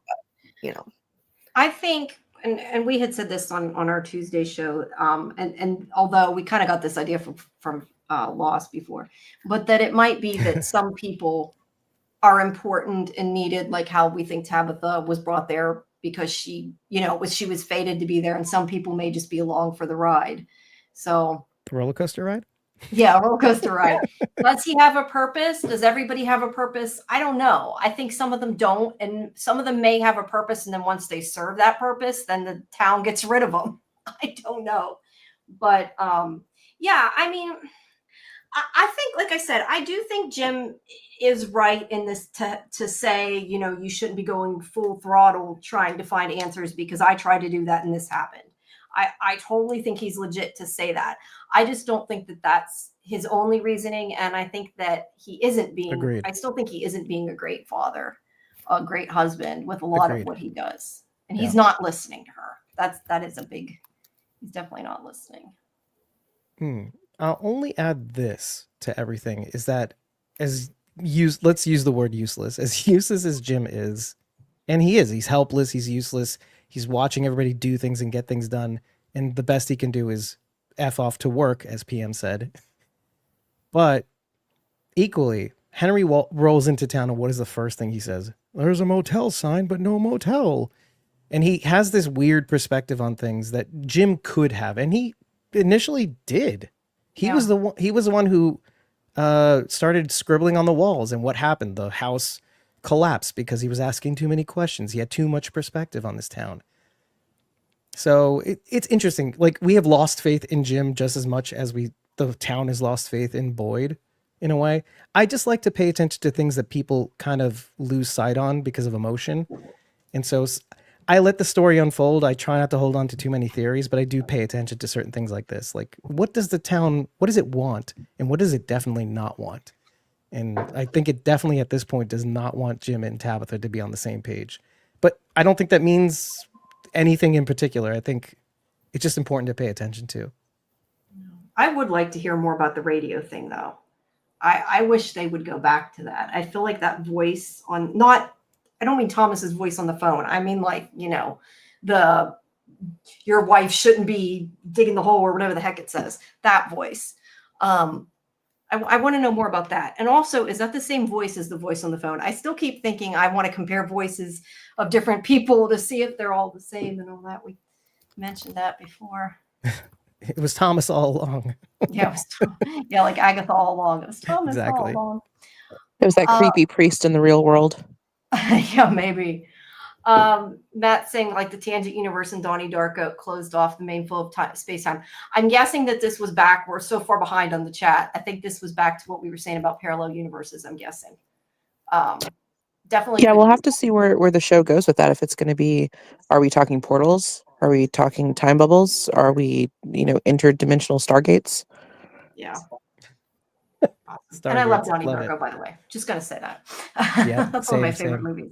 Pocket universe, first theory. Yeah, that was, isn't that what Dale said? Exactly. Pocket universe, yeah. Yep. Fletcher's saying that telling DA made you should watch Caddo Lake. I agree. Caddo Lake was so good. You guys should all watch that if you haven't. It's on Max. Oh, okay. I see the comments from you two or from Julie and Whitney. It's like you guys are in here. Let's see. I have the same problem on my show. They get so distracted. Yeah. Well, no, it's just I go to put them up and it's like, well, they said what they need to say. Addressed. I wonder if Randall gets inside those ruins. He has the same trip. I wish Randall would have went with Julie. I understand why he didn't. He's scared. I think he was smart for not going with her. But I wish he had. And more than that, when he didn't, I wish she would have went and tried to get Marielle before she automatically took Ethan. Because, yeah, I would like to know if they all would have the same experience. Maybe they all have a piece of the experience. Maybe like it all links together for one important thing. Right. I also find it very interesting that the voice or the screaming went away when she got there. Although that could be just to lure her inside. But Yep. it's interesting that the voices quit when she got there. Let's see. Golden Child says, I didn't watch the last episode of Shogun for that same reason. I'm not sure. See, this is where I hate, like, we're talking and we get so far behind that I'm like, what were we talking about when this person said that? Oh, because this is from Dark, when we were talking about Dark. Same reason. About you have to go back and watch it all. Yeah, that I'm watching Shogun now. It's incredible. Shogun series. is amazing. Oh my god. Yeah, I never seen the end of that either. I see a lot of things and don't end up seeing the end because I don't have time. I'm bad with that. You're like my co-host. She hates seeing the end, and I sort of feel the same way because then it's over. Ugh, Yeah. it's a bad feeling. The jukebox is locked in on Mindfuck. Yeah, the jukebox is definitely Mindfuck. I think that's a given. Oh, yeah. I love the jukebox personally. Personally, too. it's I a love dual. It's like everything. It's a dual meaning too. By the way, if you look into the songs that play, it's offensive at first, but then when you look into it, it's like, Oh yeah, that's why they're doing that. Okay, Yeah, I need to fine. look into all the lyrics and everything. Yep. Yep. Says DA says Teflon dropped a really interesting video. We talked about the phones and the electricity. Haven't seen that, but I'm I curious haven't about that. I haven't seen it yet, but I did hear him describe a bit of what's in it, and it makes a whole lot of sense, and it fits with the theory that I have about this place as well, that we're kind of dealing with like a kind of a nightmare realm. It's, it's a real place, but it's, different layers of dream states and visions, and things are manifested here. It doesn't have to make sense. So like there are pieces of things like wires that lead nowhere because somebody dreamed it that way. Someone, this is like, manifested That's from not someone's complete, dream. yeah. You don't dream things exactly the way they are. So that's why the electricity works and all, the phone works and all that kind of stuff. It's really interesting stuff. That's why I thought at the beginning it was maybe all in Victor's head, because it seemed like something that a child would create that didn't understand how things worked. We're on the same They page. screwed up my theory this season. So that was my theory until this season. Let's see. Team Victor did it. Yeah, I saw that earlier. It Like, seems- hey there. Hey, you leave Victor alone. Seems to be fragmented. I'm not sure who that was in regard to. Oh, Victor, probably. His Victor, memory. Yeah. probably. Yeah. Yeah, Victor's memory. Yeah, that makes sense. Just like us. Yeah, I know, right? Okay, let's see. Why would they choose to do the sacrifice? Like, who says, give me 7 kids and I'll give you freedom? I say that all the time. Come on.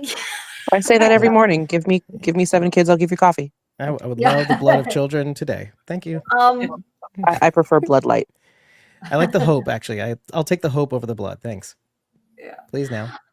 Do you guys think that the sacrifice was to leave the town? Is that kind of everybody's consensus?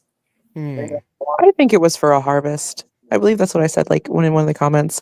It was probably some old Puritan thing. If we sacrifice the kids, we'll have a good harvest. Because, like, why else? Especially, they found all that food. The only thing is, they can't, if things are cyclical, they can't do it now because they don't have kids. Not that I want to see them sacrifice kids, but there's not enough kids to do it now, that's for sure. Maybe that's why no one is getting knocked up at Colony House. The town is like, nope. Except for Fatima, maybe. Yeah, anymore. Allegedly. Yeah, allegedly. Yeah, allegedly. That's a maybe baby. Yeah, maybe. Maybe. Maybe. I that's think the kids, the sacrificing of the children, I don't think that the town was this bad before. I think that at some point everything was okay, but the paintings in the cave indicate that it was like a much older time. So when I see the depiction of it, it always screams to a god, which is what historically people used to sacrifice for, in faith, or to show a god that they loved or that they feared them. They would do these sacrifices. So I always thought they might not even get anything in return. It's just to show devotion. They Machu Picchu those kids. Yeah, it's sort of like it's more out of fear. It's interesting that now modern religion, there's a lot of love involved between people, their beliefs, and their god, when in ancient times it was very widely accepted that you had a god that you feared. It wasn't so much a love, but it was like, we must do this. The gods want blood. The gods want a sacrifice. We have to.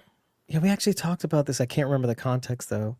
On when we were talking about From, there was at one point we talked about this, but I was even just thinking like it could be a misinterpretation of what this place wants too, because we assume that everybody's going to get it right, or well, from our perspective, ideally they get to the end of the story and it ends up right, but maybe the people from before, they got all the signs, they got all the messages, but they just somehow got it wrong and they ended up sacrificing a whole bunch of children and the cycle repeated or something to that effect.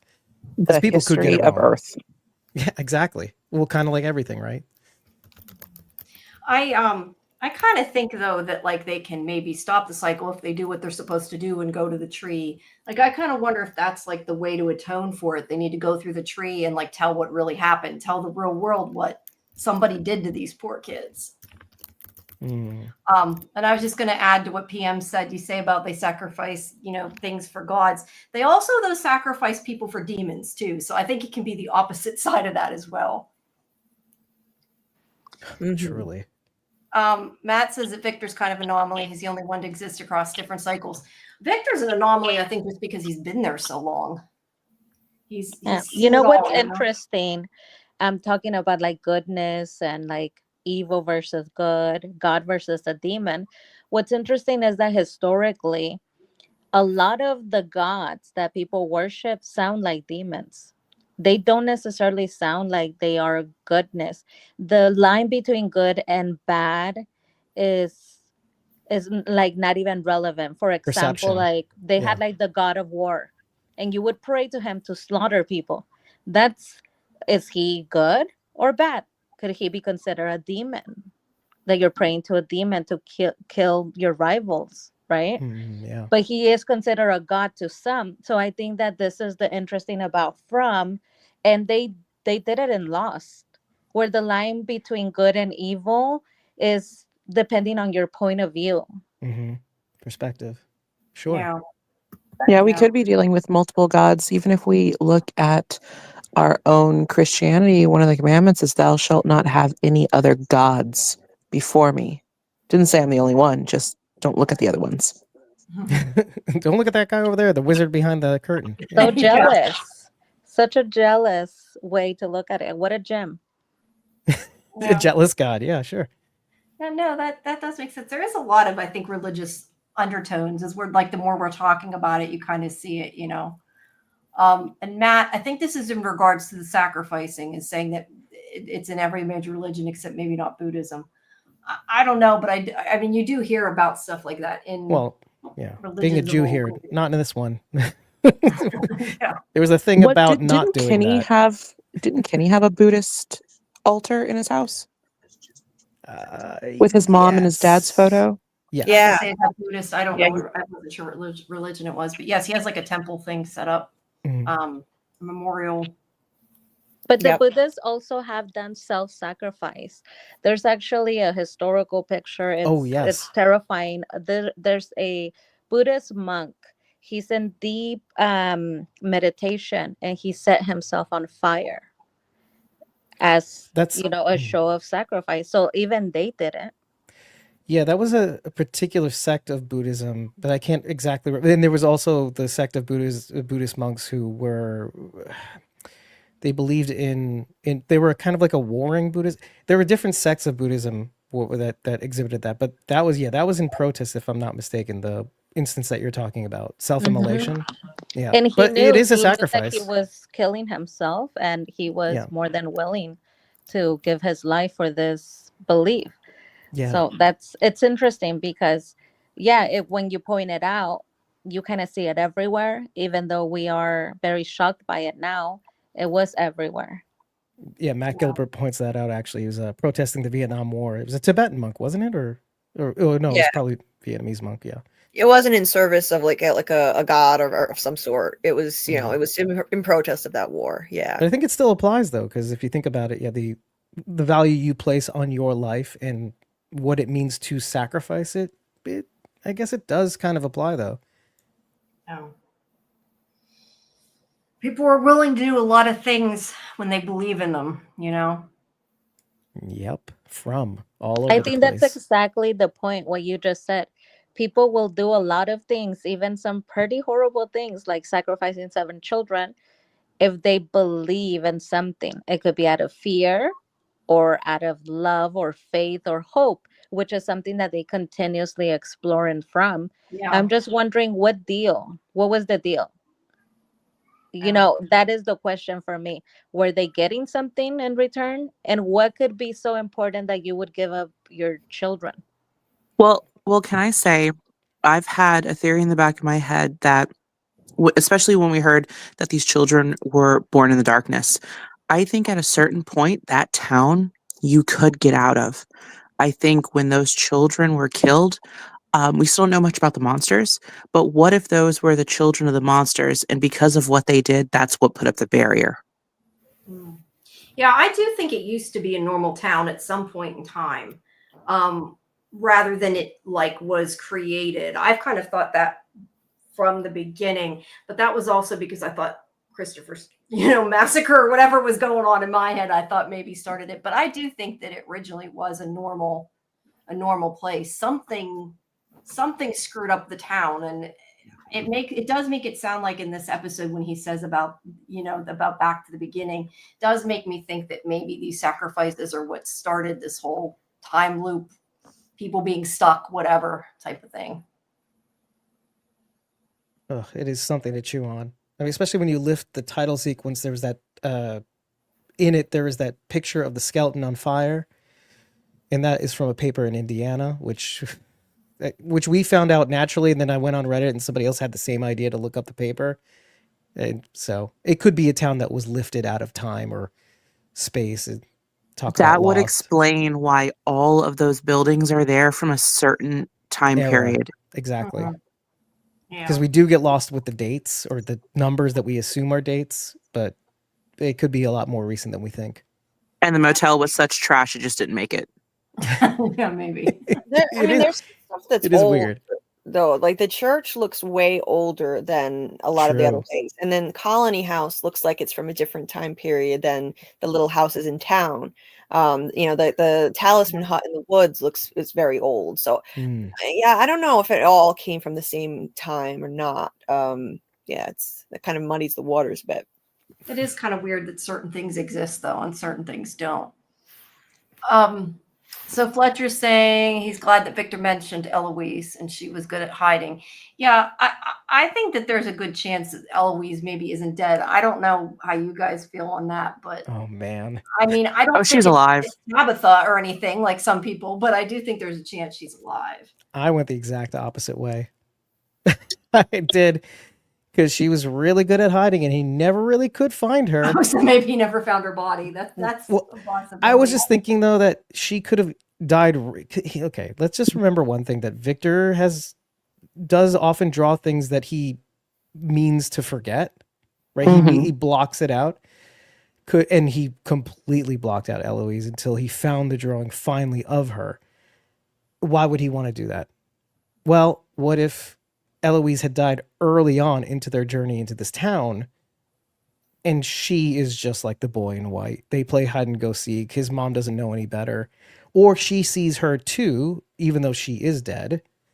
And because she's a figment now, or she's fake Eloise, she's Feloise, she does hide very well. And when they do play hide and seek, she just turns into nothing. And he goes on his little adventures that he's meant to find the basement in the church. I could be wrong. I hope I am, because I kind of like the idea of Eloise being out in the woods in the cabins and bumping around in the night. But I think she survived because there's a drawing in his room where there's it's a Christmas tree, and it's the two of them as children with two presents under the tree, and you can see the monster in the window, which is like, sad, Christmas plus monsters. But it would show that she at least survived a bit. I think when he was hiding in that cellar, she probably got away. And if she got into a faraway tree, who knows where she could have been this whole time.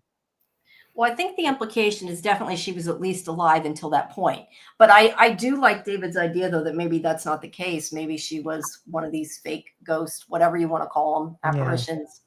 it just felt like a data that were point, talking to her. Yeah, that's a good theory. But I mean, I definitely think they're implying she was alive till that point, but that doesn't necessarily mean she was. I see Garrett thinks that Eloise could be alive too. I think it would be cool if they found out she was alive. I just think that if she is alive, we haven't seen her yet. But wouldn't it be amazing for the story narrative? We have Victor on the one hand, who I can't remember. Dear God, I can't remember. Make this doll talk. And then if all of a sudden we got Eloise, who could remember and recall everything. Oh, that would be cool. That would definitely be cool. Now, that would be cool.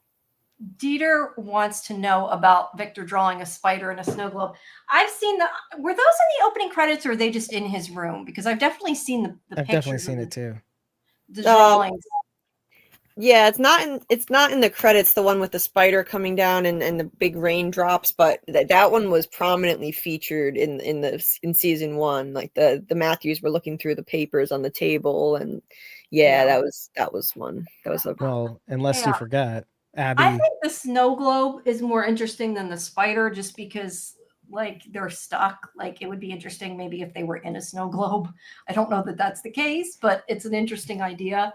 But I don't know. This is again why I thought before that maybe it was all in, something Victor made up because his drawings were coming to life. But it seems to be more that he drew what there was, or at least that's what we're supposed to believe. So I don't know, but they did kind of drop the spider thing. I feel like at some point, I mean, I think we all talked last week about how maybe what's at the cabins could be the spider or something. We don't know. But what Tabitha saw when she was a kid, we haven't gotten answers to those things yet. Yeah. Well, What would be worse, one giant spider or legions of tiny spiders that come out at night? latter. I mean, legions of tiny spiders, I think. I can deal with one big one. Yeah, I because you can cannot see deal. it. I think a lot of them are worse. I don't know, like giant one. Oh, that's a horror show too. Yeah, but at least you can see where it's at, like, and it's not like going everywhere, coming from all sides or whatever. Yeah, that's true. I'd pray for the worms again. If it was tiny I'd rather spiders. Bring back see the worms than cicadas. spiders. Yeah, exactly. Bring back the cicadas. They're dumb and fly into everything. Yeah, I can Yeah. deal with that. They Yeah. don't hurt you necessarily. Yeah. Oh, that's your comment. Some of these Yes. you're putting in there. Okay. Okay. Fletcher says Eloise has been mentioned more in this season than in both season 1 and 2 combined. That's probably a good point. Dieter says you're afraid to call in. If you want to call in, Dieter, call in, please. We welcome your comments. I've told him he should. He Yeah, has. you totally should. Mhm. We're just kind of pulling things out of thin air. I feel like half the time I don't know what I'm talking about, and I'm just kind of Do it. my head. Do it. Yeah, he has Peer a lovely pressure. voice. He has great ideas, but Yeah, he's a little shy. Oh, Dieter. Jeez. I'm a newbie too. Join me.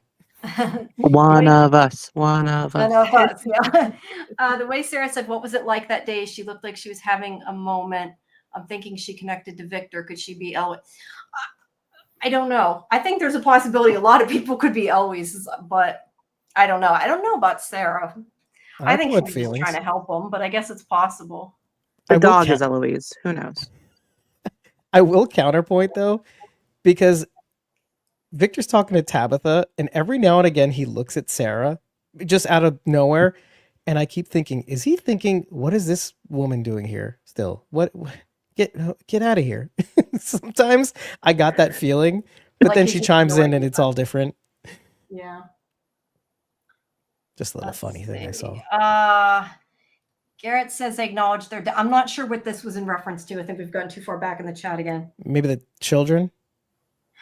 Yeah, I don't know. Sorry, guys. Sometimes I'm kind of far back. Julie's good at answering you guys in the chat while I'm trying to bring them in. She's got it down to an art. Yeah, you're better at it than I am. Let's see. Was the chosen one actually Christopher and not Miranda? I think that's a very good point, because the boy in white did tell Christopher, not Miranda. It was Victor that told his mother. I think that's something that really needs to be looked at. Like, I think that's important.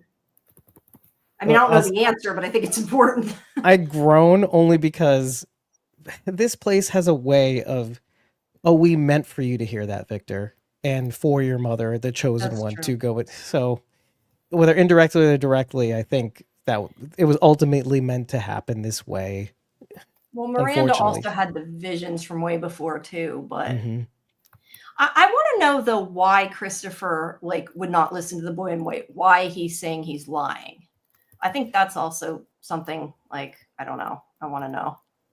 Well, okay, because if you're meant to see Victor as Jade's future, I mean not literal future, but as they're both kind of similar. They both see the symbol. You mean Christopher? So yeah, Jade and Christopher. Sorry, I meant to say Sorry, you that. said Victor. Okay. Yeah, sorry. If you see Jade and Christopher in the same manner, right? They both see the symbol. They're both obsessing over it. They both have a connection in it. They're seeing hallucinations. The boy in white. He doesn't see. Now Jade doesn't see the boy in white. If I'm not mistaken, he doesn't. I don't. But No, he hasn't seen him. But will Jade at some point go F this S and go and say, I don't believe any of this. I'm tired of watching Tom the bartender mock me all the time, which is objectively hilarious. But for us, because we're terrible people, he might just at some point with his crazy beard go, I am done with this place.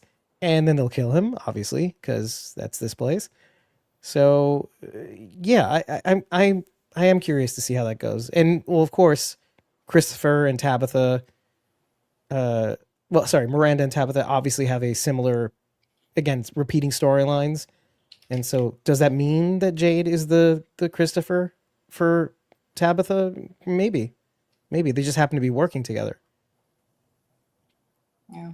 Unlike Christopher and Miranda, who Miranda did Yeah, I not think- trust. Tabitha and Jade, it's a good thing they're like the two people that are actually comparing notes, like the rest of the town should be doing, you know?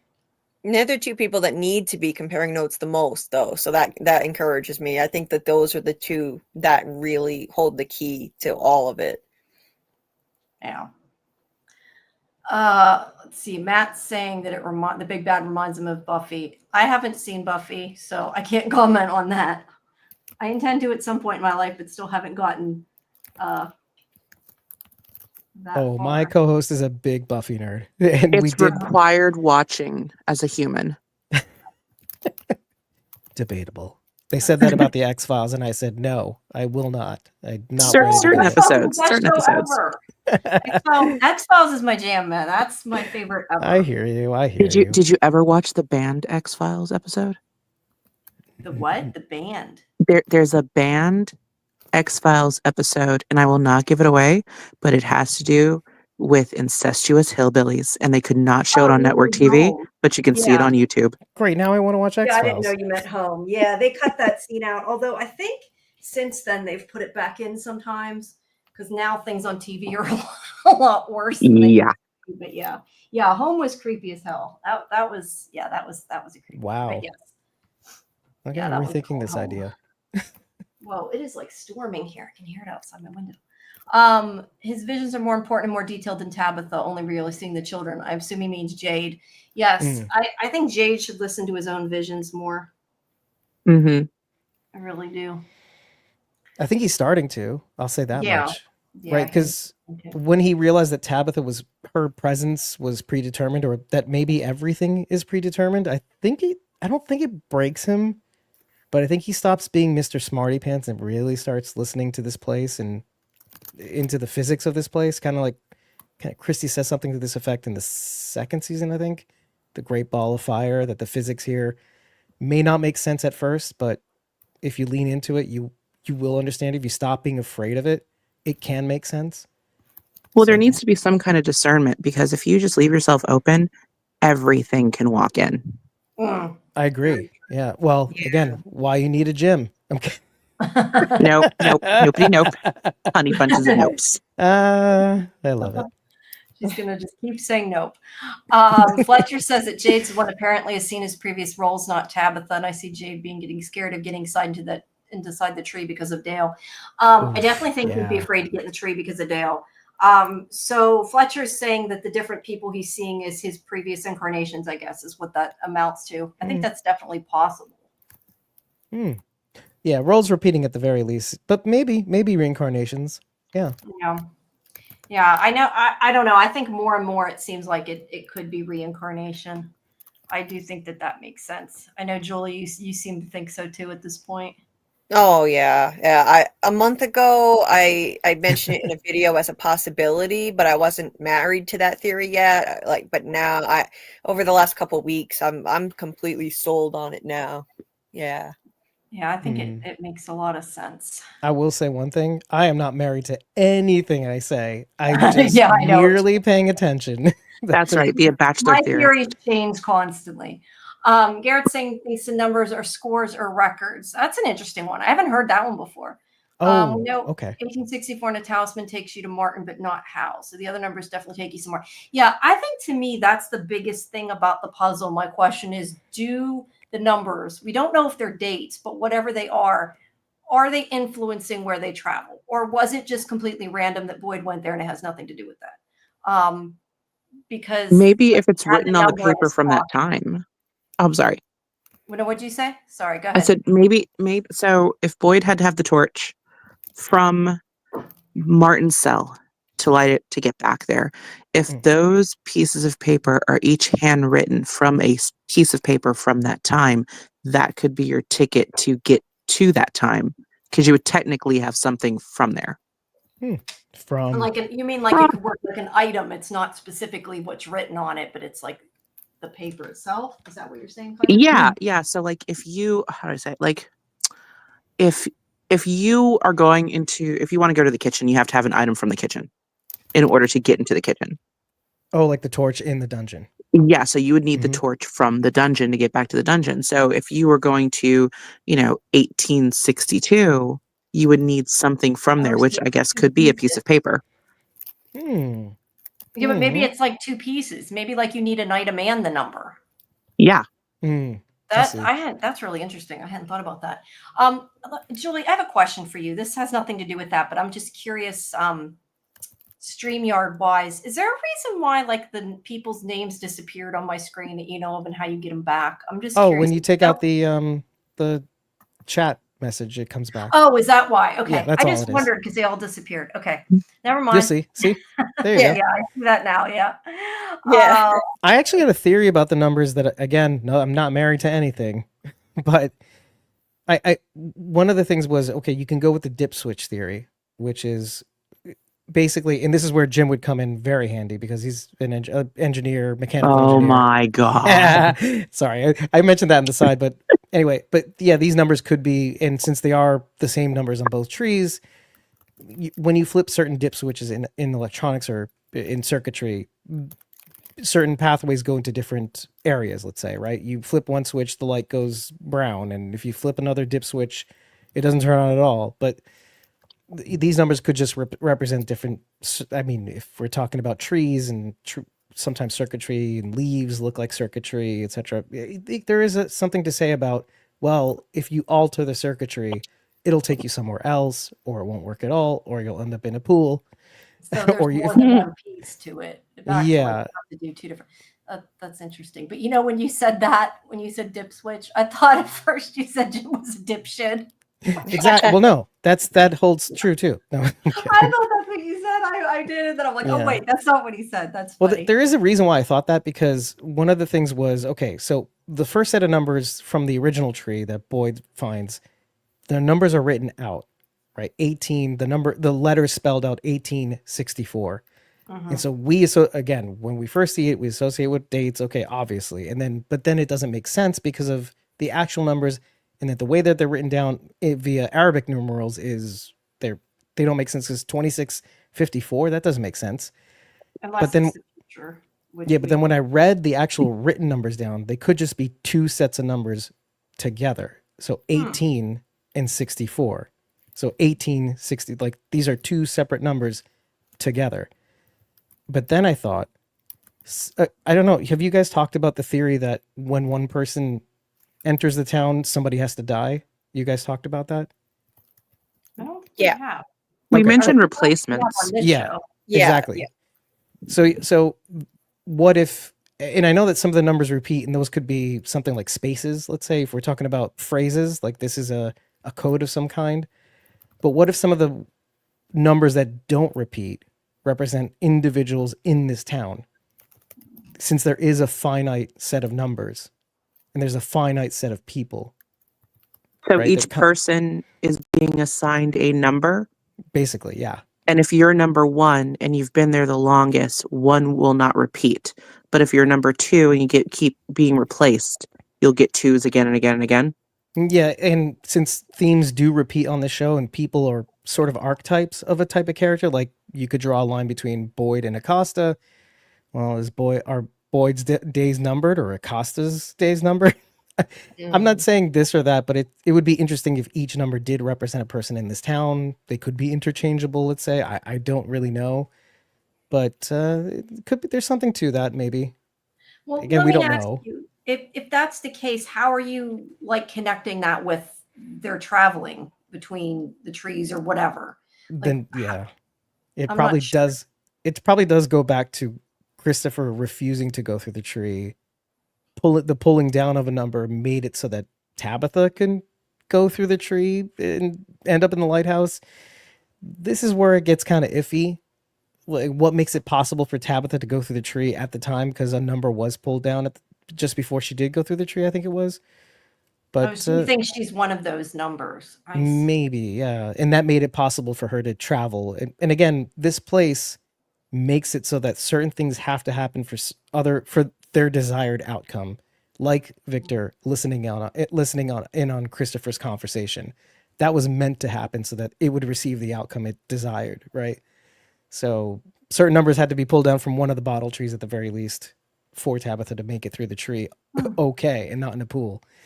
Yeah, that's So, interesting.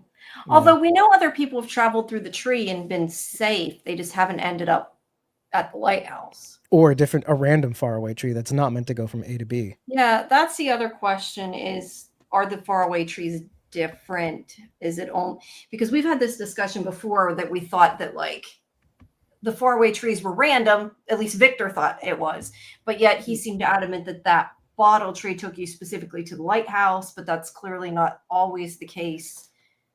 Well, yeah, especially if you pull out all the bottles. Yeah, Maybe. that too. We're just paying attention, folks. We're just paying attention.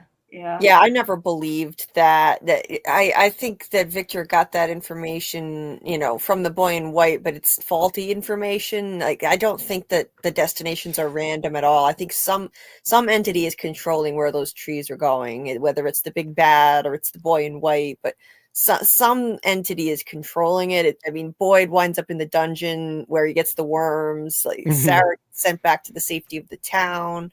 Dale winds up in the wall of the pool as kind of a cautionary tale to anyone else who's going to try and jump in that tree. Like, look what happened. He's right in the middle of town on display, so nobody else tries that. I like that they did that because I feel like the fact that Tabitha left could become kind of like in Superman, you can turn back time by spinning the world. Like, you can't have it simple that everybody can just leave. So they made it a way that nobody will try. So it's not like a repeatable thing, because it would be boring if you just thought, well, all we got to do is go through the tree. You know what I mean? Like Dale. They made it so it didn't work out for somebody. So now they won't try it. So it's kind of like a moot point, Oh, yeah. And doesn't it make Tom absolutely right? And it makes everything infuriating. Tom telling him maybe it means nothing. Because maybe this place wants you to see what it wants you to see. And the faraway trees in the same manner. It's really, you have no control. They take you where they want you. It doesn't matter if it's a bottle tree or a random faraway tree. This place makes it so that you go where they want you to go. Yeah. It really is nothing, Jade. It's a whole, and isn't that a special torture for Jade? That it doesn't mean anything? It's just an elaborate Rube Goldberg machine. Yeah. Ugh. That would definitely piss him off. I was so frustrated by the end of that episode. Yeah. Seriously. That would be so frustrating if they're trolling us this whole time, making us think that the bottle trees are important from the beginning, and they turn out to be nothing, just something somebody put there because they thought they meant something. I'm going to be really mad. Like, it's one thing to troll us this season and make us think that Tilly is super sus and troll us with their own which is theories. great. But if they have trolled us from the very beginning with certain things, we're not going to be able to trust them on anything. What I kind of wonder, though, is it possible that the numbers have absolutely nothing to do with the actual travel? Like, it could be two separate things. And like Tom said, they thought it meant something since they put the numbers there. But we're assuming that somebody, Miranda, whatever, put some of them there. Maybe people from the past put them there. Oh, yeah. That doesn't necessarily mean that it's controlling their travel. We're assuming that because Boyd went back in the past and it seems like a date on the paper, but it could have absolutely nothing to do that, and it could just be random. Well, and Miranda's the one who created them in the real world She made the one that was next to their house. She made the one in the park. Maybe it's like two separate things, you know, and we're It just could just be art. giving meaning to them. Imagine if terrible. it's just radio frequency. It's just dials. Yeah. Oh. Let's see. They're talking about Henry drinking. Garrett says we need the whiteboard. I'm not sure if he means Jade's board or what. I just said in our own podcast, which is not going to come out for a while, that we all need a murder board to keep track of all these facts. Remember when Yes. Abby was in that web? The spider web? Come on, man. I almost forgot. There's a channel that does that. Like there's a Geek Academy does that. He has like this this software that creates like a virtual murder board, and it's really smart. You know, he's gone through episode by episode from the beginning, and it helps make connections, and he points out every minute detail in the show. That's what we need. That's what we really need to figure this out. Yeah, we need one that we all can put together. Okay, PM's back. Let me bring her back onto the stage. Hello. Yay. I'm back. I'm back. I was saying in the chat, I'm like, Jim, I'm avoiding responsibilities. Yeah. Two things can be true. Yeah. Yeah. Let's see. I'm trying to get. Sorry, I'm so far behind on the chat here.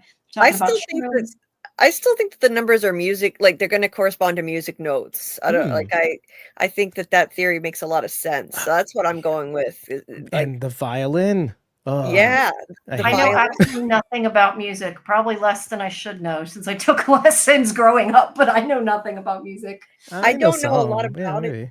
Like I don't know a lot about it myself. It's not my theory, but I have some really smart fans, and you know, and Tony Teflon too, for example, they figured out like, okay, backwards 2s and 7s have something to do with it. Like they put that into, like he put that into Chat GPT, and he figured out like, okay, this could have to do with music composition because there were backwards 2s and backwards 7s. So I don't know enough about music theory to know why, but I like that theory because if that's the case, it would explain why a lot of the numbers repeat. Jade said like on each tree, like all the numbers are the same and they repeat many times. It could be a music composition. Jade plays the violin. Miranda also played the violin. You know, maybe they're supposed to be able to try and figure this out and decipher it into some kind of a composition, which could maybe even. Miranda. Somebody said that in the chat earlier, and I know they were being sarcastic, but now I'm like thinking you said that they both play the violin. Maybe Jade is right. And now I'm saying it like things more serious. I'm your mother. Yeah. Okay. Your beard keeps growing, bro. You know, I got a question for you guys, though. Well, a statement, then a question. I had mentioned before that a lot of people were like using the AI and asking it what is happening. And these people come up with these really crazy theories that it says is what's going on. And I've said before, I don't think everybody understands how it works, and that it's taking information from the internet. So if the answer isn't on the internet, it's not going to have the correct answer, but it can make connections. But you talk about like they're putting them in and saying, what does this mean? Do you think that in a way, though, that makes it less fun? Because I just think about how when we watched Lost, I mean, I watched it when it was originally on, and this is when things were on once a week and you couldn't binge things. And, you know, we'd spend each week doing what we're doing now, going insane over things. I feel like part of the fun was trying to figure things out. And yeah, you used Google, but I feel like if you're saying, what does this mean, and getting answers, I don't know. To me, I feel like, does that take a little bit of the fun out because you're having something else figured out and not you? I'm just absolutely. I mean, I think if people want to do that, that's their business to do it. I kind of feel like I don't want to do that because I don't want to find out something accidentally that wasn't like my own idea type of thing. But why are we all here after midnight?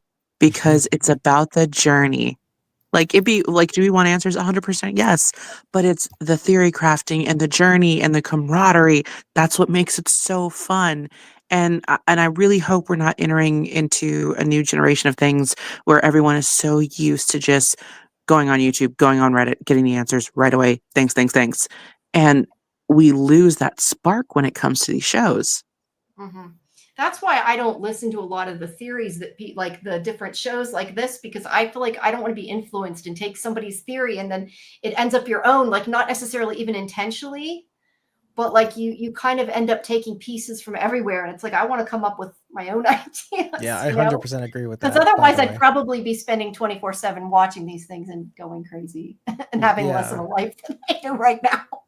Yes, since I started a channel, I don't consume like the content that I did before. I want my ideas to be my own. So I come up with my own ideas before I go to any other space. And I just don't like I don't follow a lot of live streams like I was before. I don't watch a lot of content, and I'll catch up on all that great content when the season is over.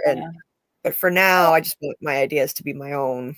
Yeah, I mean, I'm sure you can do it. Like I said, I've take notes and I say, I have this theory or whatever, and this theory I came up with when I first saw the episode. I'm clearly not going by what I know now to be the case. Like some of the things I'm saying now may be completely bullshit. I found out later, but you can't go by that. But I don't know. That's where I feel like, to me, like I feel like if I watched too many videos, like I'd be pulling it in without meaning to, and I'm trying very hard. Yeah. That's why I take so many damn notes when I watch it each time. Oh, yeah, That's same why, here. That's why, like Sunday night, like that's my fourth time watching it. Wow. Because I watch it once when I watched them like months ago, and then I watch it once when I do the watch party. If I do only one watch party, I watch it when I do my recap, and I watch it during the live tweet. So I get at least 4 times out of every episode. Yeah, I have the opposite problem. Like I would like to actually look at more theories. I don't have a problem with that because again, I'm not married to really anything. I'm just paying attention to most things. And I can take many things and leave many things. The problem that I actually have is something that my co-host continuously reminds me of, but I took my power back today. It's a long story. It's that she reminded me to slow down and enjoy the ride, because you can go too far. And the expression that we've coined on our podcast is sometimes, Dave, the moon wears pants. And that ends the conversation abruptly because I've just said something that is completely out of left field and she cannot respond to it. It's too not grounded in reality. Well, I took that power back today because I was the rational one today, thinking of all of Fatima's reasonable explanations for the things she's going through. And that's all I wanted to say. Thank you very much. Yeah, so I don't know. Some people have such weird theories. I don't understand how they got them, but they could be completely right. We don't know. Yeah. Well, I wanted to comment on what you said about like Chat GPT. Ooh. I like, first of all, the music information that they got from there. I think it's right on point because scientifically there is something called memory recall with music, and they have used it in therapy where it can help you work not only through trauma, but it also, if you want to remember something, like in college, if you want to remember something, you play a song, you attach it to something musical, and your brain will remember information and retain it. So I think they're like right on track. But like I feel like using an AI, it's just like going to your smartest friend and saying like, what does this mean? Just give me the answer. You don't learn how your friend got that answer. You just learn the answer. And the fun of the show is that they put in so many things that you can learn about religion, philosophy, science, math, just because you're trying to figure out what they're talking about in each episode. So I feel like you're kind of robbing yourself of the ability to learn things that can help you in the future.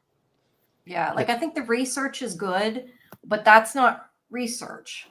That's kind of like getting a spoiler and using a theory from a spoiler. It's kind of like exactly what I was going to say. Yeah. I mean, some people like doing that. I'm not saying you can't like spoilers.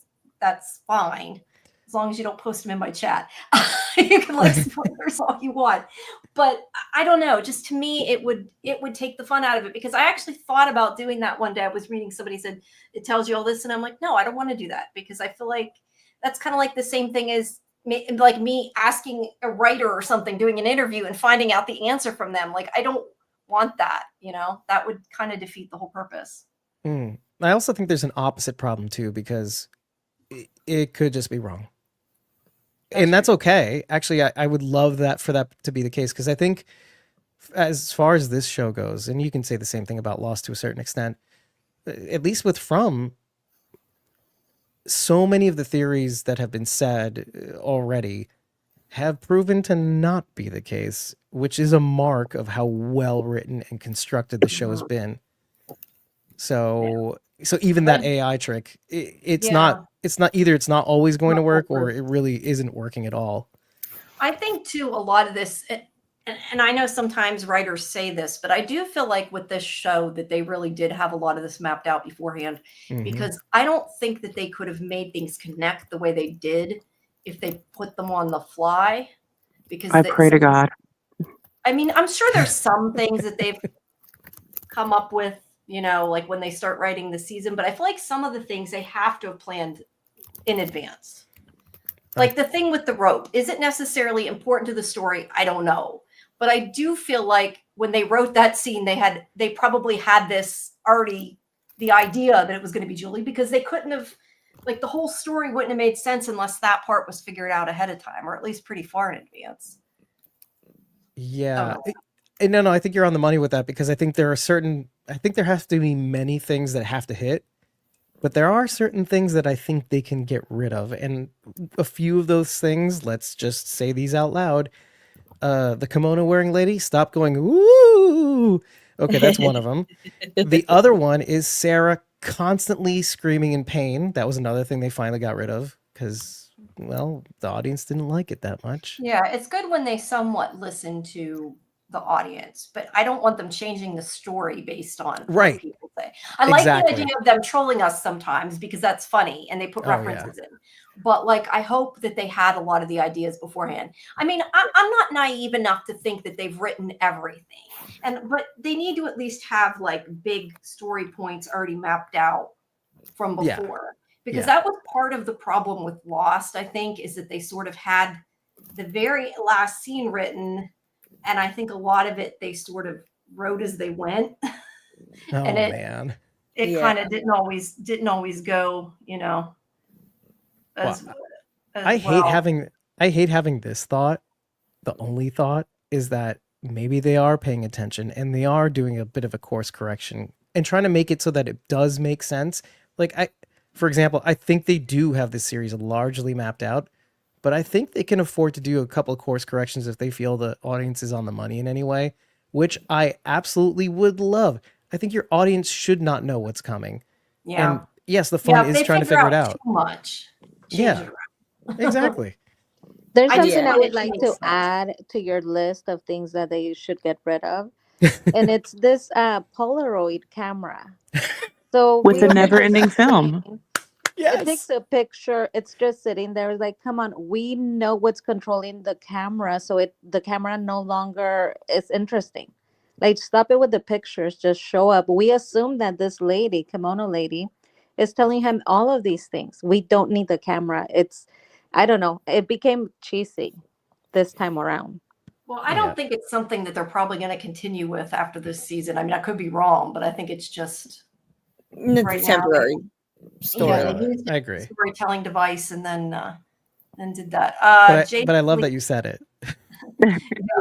Yeah, I could do without it immediately. Like if I could go back and say, like, you could have gotten rid of this whole camera, going down, finding the camera, all for this. You already saw kimono before that. It was she was already talking to him. So why did you need the camera? Is the problem? Like I didn't mind it, but now they've done it too many times. Yeah, it wasn't necessary. Yeah.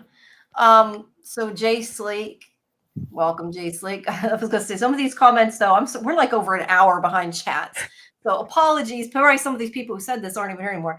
The Crown Monocle, he was in Coney House looking for a drink under the sink like household cleaners would too. Yeah. Yep. I assume he means Henry when he was under there. He was. Yeah. My man Henry. He's gonna start making toilet whiskey soon. Yeah, probably. God bless. How many people were brought in from? Is it you bringing yourself in? Is that in reference to like fate? Is that what that? I'm not sure if that's what that statement. I wonder, maybe it's like if the town wants you, will it do whatever it needs to do in the real world to get you there, or like we've seen with the bus, it'll just take a whole busload of people, and it sucks to be you on the bus. Oh, that's why it's good that Randall was like, I'm sorry I yelled at you. We should have listened to you, which was kind of great. Well, you Yeah. just- It helped, but it was kind of great. You just said something really crazy, which I love because, okay, let's go with Tabitha and how she was always meant to be here. And perhaps if you take that even further, how everybody was always meant to be here. Well, then a whole busload of people had to converge in a specific location to board a bus Just to be make meant that to. happen. Oh my God. This That's place. interesting. You could take that either way. I mean, it really could be that some of them were just pulled along, or it could be that they're all meant to be there. I think But some yeah, of there them. would have to be so many things to happen just to make it end up Yeah. that way. Yeah, like that would be a lot to orchestrate. I personally think some people just got unlucky and No. they wound up in the same vehicle. But it is interesting though when you bring up the bus, like I think Yeah. there are several people that were meant to be there, and then the rest probably not. So I find it impressive to even be able to orchestrate just To get the bus Elgin, there. Tilly, Yeah. Elgin, Tilly, who were the other ones? Randall, Brick, The other bus people, like all of the bus people that Marielle. actually matter. Randall, Bacta. Marielle, Bacta, like those five. Yeah, like for those five all coming from different places, doing different things, they're not connected to each other at all. How did the big bad orchestrate that? If it did, like that's Yeah. If any of the writers are listening, when we do go on hiatus, wouldn't that be a great little hiatus treat to have an hour-long episode of what's going on in the real world, like all the strings? That'd be cool. That'd be Ugh. cool. If any of the Tragedy. writers are listening, come to our show. That's what I have to say to the writers. I've been trying so Yes, hard please. to get writers to talk to. I want to interview the writers, but I can't. I haven't been able to. Just email everyone in the title, explain yourself. Yes. Hey, Well, get the actor who plays Martin. I feel like if you like the show, you want to talk to the behind the scenes people. You know, it's like I want to know what's going on. I can see why they wouldn't, though, if you think about it. No, I know. They don't do many interviews. It's hard to get them. Okay. They ask questions, screener, and linked to what the screener said. That's Glue Guns and Roses. They're talking about the leaks again. So this is good advice. Don't be a Jim. I like that. That's awesome. Yep. Is that like the stick figure meme? I don't This know. is Jim. Jim berates his wife. Don't be like Jim. Yes. That's awesome. And Glue Guns and Roses is saying not sure why that's such a huge problem.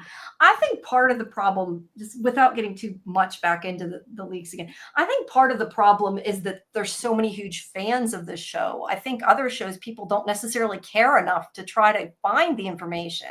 And I think that some people want, people to like follow them and all that. So they post this crap thinking it'll make them, I don't know what they think. But I think that if people didn't care, they wouldn't do it. I think it just proves people really like the show. Not that that's a good reason. I'm not saying that, but I'm just saying. Yeah. And this show has picked up a lot of fervor in its third season. I can tell you from what we've been seeing, more and more people are catching on to From now than ever. And so it could be a problem. Yeah, I know. But like I said, I kind of question that it was somebody that legitimately got the screener that did it. Don't know. I hope it wasn't. I mean, just, as a member of the press, I hope it wasn't another member of the press that did it. I don't do it. That's all I got to say. Probably a makeup artist. Yeah, probably. Again. Maybe, It's always a makeup artist. Fletcher, or maybe somebody on the show they killed. Maybe somebody got pissed. It was Tilly. Yes, it was Tilly. No, I don't know. I do believe the cellar guy, the war shoulder, the one-eyed drinking blood, and Christopher are previous Jades, the same way Miranda saw. I think that would make sense if that's why he's seeing those visions. I mean, minus Dead Tom. But yeah, that's interesting. I hadn't really, I guess, thought that through from point A to Z, but they're bringing it up. I do think it makes a lot of sense. All the more reason he needs to continue drinking, because when he's drinking, he's having his visions. He's sobering up, and now he's not seeing anything. I have mixed feelings. I all of a sudden on this show, by the way, this episode, I found myself understanding how big a horrible person I am. Because as Elgin is dragging in Fatima into the cellar, there's two sides of me going, this is objectively horrifying to watch. but also, Elgin, please get her into that cellar door. Yeah. But I say that because when you say, hey, Jay, keep drinking, have an alcohol problem. I'm I like, know. that's just me wanting it and realizing, We oh, mean wait, that am as I the viewers, problem? not it's good in real life. Yeah, exactly. I mean, if anyone listening does have an alcohol problem, we are here for you. BetterHelp.net. Yeah. Let's Yeah. put the number on the screen, folks. 25% off, #from. Well, Yeah. speaking of alcoholism, Uh-oh. they did go into it in this episode. Oh, yeah. I thought usually I looked at Henry in a positive light until this particular episode and the topic of alcohol. He goes on to mention to Jim, right, that his father was also an alcoholic because Jim opened up and said, my father was an alcoholic. So now we have a connection between both of them. If Tabitha is Miranda, then she married two people that had some sort of alcoholism, right? And the family and then themselves. Jim told him when his daughter was born, he went to the bar, asked for like a huge thing of whiskey, but then he made a promise to be a better father than he had. And Henry pours him a drink. Jim says, what are you doing? Right? Like, why would you do that after I told you this story? And he says, I'm giving you an opportunity to renew your vows. Mm. The vows he made to not drink and to be a better father than he had. I thought it was very cruel. So I Oh, consulted really? with Yeah, I that's kind of a cruel. little bit did too. Like you're I thought it was handing the them other way. alcohol and saying, "Now don't drink it." Exactly. I kind of I see both sides. consulted with somebody in NA because I was like, am I looking at this like the right way? Because Henry is not a cruel person. So I consulted with him and a couple of other people. And they said, yeah, if somebody tells you I don't drink and then tells you the story of basically the day they said I won't do it anymore, and you pour them a drink, that's cruelty. Well, okay, so let me chime in here because I think now Jim didn't say he was an alcoholic. He just mentioned that his dad, and I had a friend that his dad was an alcoholic, and I did have a friend who never touched a drop of alcohol in his life because of that, and for the same reasons that his father had left his family, and it was all due to alcoholism. They abandoned him and all that stuff, and so he vowed never to drink alcohol. But when Julie was born, he went across the street and poured Did it that with the alcohol. intent of not drinking it. Yeah. So And when he was offered, because Henry offers first, Jim says no. Then right, he right. says, my father was an alcoholic. So you are offering, you're pouring a drink to someone that already said no, then opens up about a painful part of their life, their father, and about this whole thing. And you pour a drink. To me, that seemed cruel. And it almost seemed like they had the same experience. Jim decided not to drink, and Henry had the same experience and decided to drink. Right, right. How that makes them different. I thought that was a beautiful thing though, because when I looked at that, I was thinking to myself, they just had this conversation about Jim, hey, maybe you should just shut the F up. And this was kind of his way, Henry's way of saying, You and get he's a spilling renew. his guts. Yeah, renew your vows, become that father that you want to be in this place. Because I mean, I think he was thinking that when there's a lot of pressure, let's take it to a real life sort of situation. When you're a new father and you've had that background, I think there's a part of you that thinks, I'm just going to screw it up like my dad did. And there's a lot of pressure when it is your first child. And so that was Jim, I think, maybe thinking, maybe I should have a drink because this is a lot. This is my first kid. I don't want to screw this up. And there's a lot going on right now. And so when he makes that promise, he says, he's affirming this vow that, you know, I'm not going to be like my dad. I'm not going to start drinking. Maybe it is in the family and I'm not going to do that. Well, Jim's an alcoholic here too, not like a literal one. He is doing the same thing over and over again that he did in the before place, like in real life, that he was shutting out Tabitha and he's, you know, they're fighting the same fights that they had before this place. And Henry's just saying, you know what, maybe it is time that you renewed that vow so that you can become the father that they need you here to be. Like, do things differently, Jim. Remember that promise and stop being a dick. You know? That's Yeah. the way I took it too. Yeah. He won't I because he sucks. definitely see both sides though, because that was immediately my thought. Like, why would you give him a drink after he just said that to you? So I think it depends, you know. But I think it was just done for like a storytelling. I don't think it was maybe meant to be quite so deep, and they maybe didn't think about how it would be taken. That's what I think. Oh yeah. I'm That's the keeping my best part. eye on him. I'm keeping my eye on him because he wasn't drinking. When he got there, he was like not drinking. So everybody in the fandom was thinking, okay, Henry's an alcoholic because we saw him arrive home with a 6-pack. And then we were Right. like, oh no, we were wrong, you guys. Like, look at him. He's totally normal. He's not drinking. And then he goes into the bar like first thing in the morning for what he said, like a pick me up, right? So now it's like, well, where are we, right? I'm keeping my eye on him because is he an alcoholic? Now he gave us history, family history. This kind of adds to that theory that he potentially was. Um, and maybe like everybody's asking Eloise, where's Eloise, right? Yeah. He's not asking about Eloise, but I'm wondering, was she ever even alive when Victor was there, or was Victor just? It was kind of like a Matthew's child, where maybe she passed away, and Yeah. he just like pretended that she was still with him. I had a different theory about that, but well, you have to keep in mind that Tabitha and Victor had discovered about Eloise just before she got pushed out of the lighthouse. So she presumably told, I mean, we have to assume that she presumably told that Miranda didn't make it, only Victor made it, basically. But I had thought about the relationship between, let's say, Miranda and Tabitha, and how one of the things about the Ankui kids that really bothered me, and how Tabitha and Miranda sort of see them. Miranda draws portraits of them or makes portraits of them and all that stuff. That the children trapped in the tower is the perfect torture for both Miranda and Tabitha, assuming, because Tabitha had lost Thomas. And when you lose a child in that tragic way, of course you want to save the children in the tower, let's say.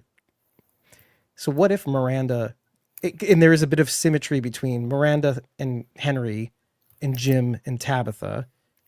What if they did have a child that they lost, like a third child that they lost in, post childbirth shortly thereafter in the similar fashion? And back then it was not really spoken about as much, those tragedies, than it is today, and the traumas that occur and the things that would break a family apart.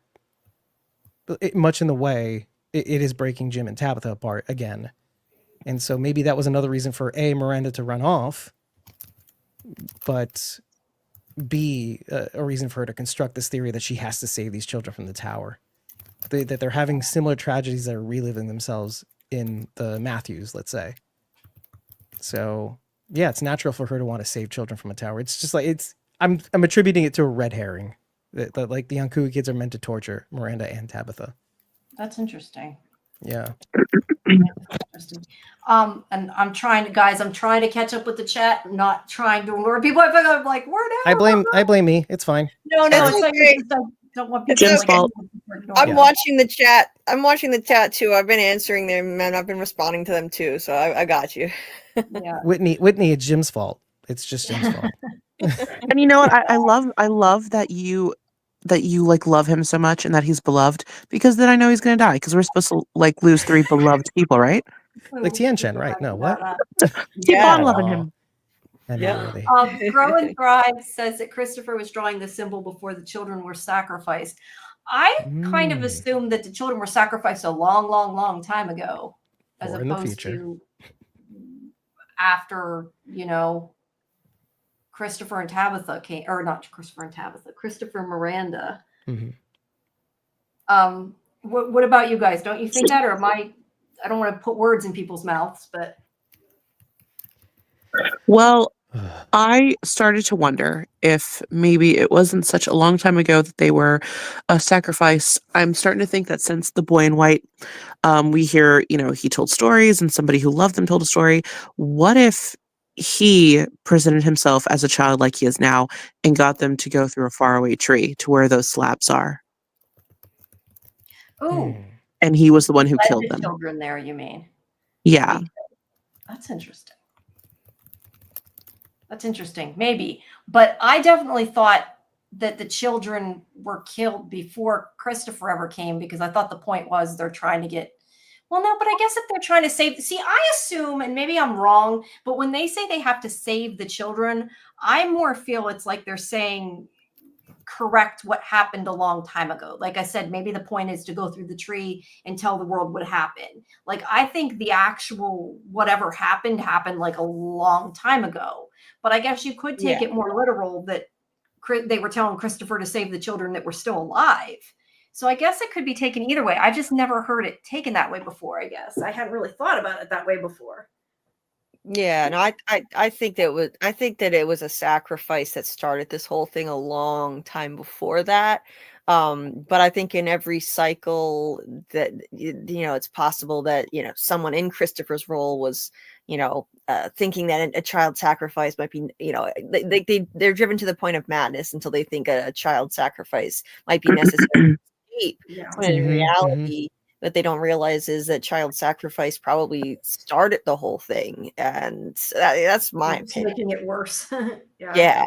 Like a misinterpretation or driven to the point where they feel like that's what they have to do in order to end this is Right. sacrifice children. But it's wrong. It just ends up turning wrong. Oh, Right. wow. That's what Well, I yeah. think. Like a tragic irony. And it's hard for us to not listen to the boy in white or the boy in white story that Victor remembers. And you want to not, too. You want to be Christopher and be like, dude, this means nothing. This is a red herring. It's just you telling me what you want me to do. Sometimes I do feel that way, but then sometimes I look at the data and I'm like, okay, these children were born in the dark and murdered in the dark by the people who love them, right? And so the idea of them giving the roots hope that make a tree, and it's a faraway tree. No, it's not, Sarah, shut up. There could be something to that. And maybe since we're now open, we simultaneously get this story, we get Fatima thrown into a cellar, and we also get the concept of time travel. So that is not accidental. So, and again, I'll say this again, it could be nothing. It could be them leading us down a garden path, but I don't think it's nothing. I actually think that when you do something like that in the same episode, it has to tie into one. These things have to tie in together somehow. Yeah. Yeah, there's been a trail of breadcrumbs leading us here. So like it would be a terrible thing if they were to go in a different direction now. Like they showed the children on the slabs at the end of season 2. They showed a Puritan man drinking from a small skull. They've been leading us down in this direction. So yeah, I would hope that they're not going to completely change course and make that whole thing a red herring. It's a horrifying origin story if that's what this is, but this is a dark show. This is a show that began with the murder of a little girl in the very first scenes. Ripped apart. You could see her body there. So it's telling you right from the outset. This is about, like PM and I have been talking about on my lives. This is, this all comes back to the murder beginning. of children. This is how it began. An alcoholic father walking across the street to the bar. Yeah. But see, That's the thing. It's maybe the only way to save them is retroactively, where it's not about saving them in the now. It's like a butterfly effect. You have to find these portals. You have to find where you can move other talismans, like they moved the fence of unspeakable unholy crap, and then hopefully that changes something in the past so that someone goes left instead of right, which changes the present. Yeah. And each generation or each cycle is forced with this unspeakable choice, and each time they have maybe made the wrong choice. Yeah. Every time. Yep. Every See, single I time. still think that it doesn't necessarily mean literally, though. I still think it's more about like saving like their souls and helping them leave the place or something, as opposed to like literally saving them. But now that we have time travel, it definitely could be. Right. Yeah. Well, and yeah, you might be on the money about it being more figurative than literal. But I'm open to that, actually.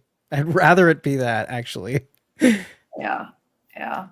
Matt has a good point that maybe Tree's talking about like a whole Fromville. I'm assuming he means like the idea of a family tree, which is kind of interesting. Oh. At least I'm Yeah, the town hates maybe he families. didn't mean that, but I'm assuming he means sort of like a family tree. I've That's been my interpretation. digging of Matt that. Gilbert, by the way. Matt Yeah, has been throwing out some humdingers, as they say. Yeah, And I know. 88 Keys says the time travel thing kind of made me think of Hill House. I don't think I've ever seen Hill House. Hill House. Oh, what was that? Oh, on Netflix. That's a reference. The Haunting of Hill House? Yes. Mhm. I don't think I've ever seen that. So I don't That know. was Oh, so yes, that's good. right. Oh, I can't say it. Well, I Yeah, don't want don't to say spoil it. Yeah. That was it. You know what? You know what's so funny? Because I tell people, I think is funny in a way is that like I am not a horror person. I love this show, but I do not like horror in general. Like I like this because it's like supernatural sci-fi horror, and for some reason I watch Walking Dead, even though that's outright horror. But, and I say that no, but I mean like I don't usually watch stuff that's like serial killer type horror. Like I'm not, so I don't know. But Hill House is You'd more like Hill House. Hill House is You more would. like a Yeah. ghost possession type or something like that, isn't it? Uh, I mean, you don't have It's to tell me kinda what it is, hard but I mean, to it's in say that it without vein, isn't saying it. It's more of a It's true. supernatural horror, isn't it? it plays on certain sensibilities, let's just say, but there is very good. I can't say anything more than that. I really No, can't. it's fine. I just, Yeah. I just think it's funny because I sometimes cover this stuff and I'm like, I don't like watching scary shit. You're watching From. Oh my God, you guys want to hear a really, I don't know if I should tell this story because it's kind of embarrassing, but I'll tell you. Oh, this story please anyway. do. I'll tell the whole world this story. I think I've been watching too much From. I the Excuse other me? morning, Okay. I was in the house alone, okay? You know how sometimes when you have a dream, you don't know it's a dream?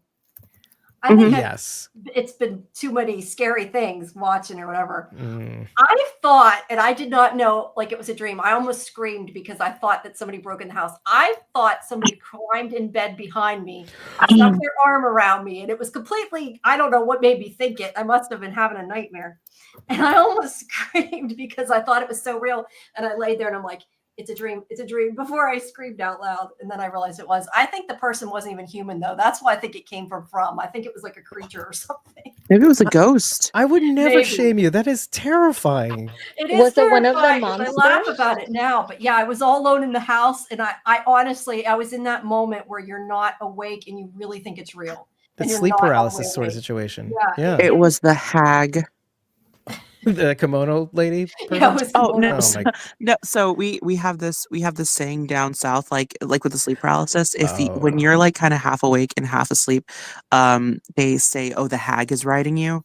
So like Mm. when there's like you feel that person there. So yes, it was the hag. Yeah, maybe. I I love don't it. know, but it scared the shit out of me. And then it's like you're alone in the house and you're like, no, somebody's breaking in. Yeah, that was not good. But Like, that's this what is happened. it. This is when I get abducted. Can I add on to that actually a little bit, because you to your credit, you do forget that this is a horror show until season 3 rolls around. Yeah. Oh, Yeah. everybody okay? It's more horror than not. Yeah. Case in point, one of our co-hosts who hung on through our season 1 through season 2 recaps until we got to season 3, and all of a sudden, I think it was it was the first episode, I think, is when the cow, the throat ripping out of the cow, and the monster's going, I love this. That, and then the ending of that episode, she said, I'm not watching this anymore. This is just too much. It's too real, right? The ripping of the scalp It's too and everything. real. Yeah. Yeah. You just walk down the street and see scalps. Exactly. I And don't she know. liked Tien Shen too. It was adorable to hear that, like, oh, she connected with this character, and now Yeah, Tien she's Shen was gone. awesome. I don't know. I found the hardest part to watch, and not that it was exactly the horror part of it, I guess. I mean, it was, but it wasn't. What I found the hardest to watch was this season when Boyd's there and he's watching her be tortured. Yeah, Like, Yeah. that was it. More That his was it. acting and that was more Harold's acting, though, I think, than anything in that scene. That like got to 100%. me. He's such a good actor. His acting made my co-host quit breaking down this show with us. That's what it was. That it's just his acting and the initial scalp ripping. Let's just admit that helped. Yeah. But yeah, that was a gross scene, but it was I think more him than anything, Yeah. and his pain, Yeah. Yeah, But to that your was credit, worse. it's easy to forget. Like Yeah. that was worse than actually seeing the flashback in the next episode with the body horror and the claws. I mean, it was brutal. I found it really brutal watching the claws digging into her leg, but Yeah.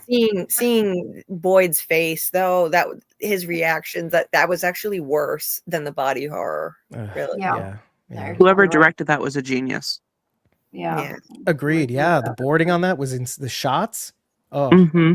get out of here. It was great. Interesting. Hello, Bigafort, who said hello like an hour and a half ago. Yeah. Probably not even here. Yeah, probably not even here now. It's okay. I've been saying hi to people the whole time. No, I appreciate that. I just feel bad because I'm so far behind. And I see somebody said about subscribe. Yeah, I should. We're past 2.5 hours now. I probably should make reminders about the couple of things. I need to do that once in a while for the people that just pop in.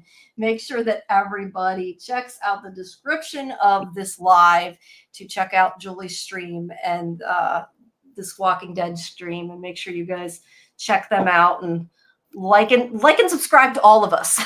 Thank you. I appreciate that. Are you going to the wall? Yeah, or you go into the wall. We'll dale you. The No! one thing now they always talk about that if you post spoilers and when you're not supposed to, then you're going to get daled. Yeah.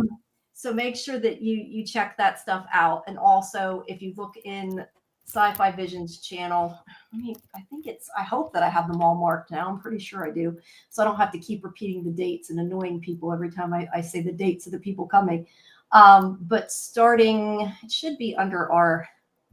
I am not good at navigating YouTube. I swear, I suck at it so bad. Oh, you know what? When I visited your channel to subscribe, I was very impressed with how well in advance you scheduled all your live streams. So, that's the first time I've done that. well, hats off. It's amazing to watch, to look. I mean, speaking as somebody who creates on YouTube, it's really cool. I could never do that. I have to give credit to a lot of that to Karen, because she scheduled them all through StreamYard.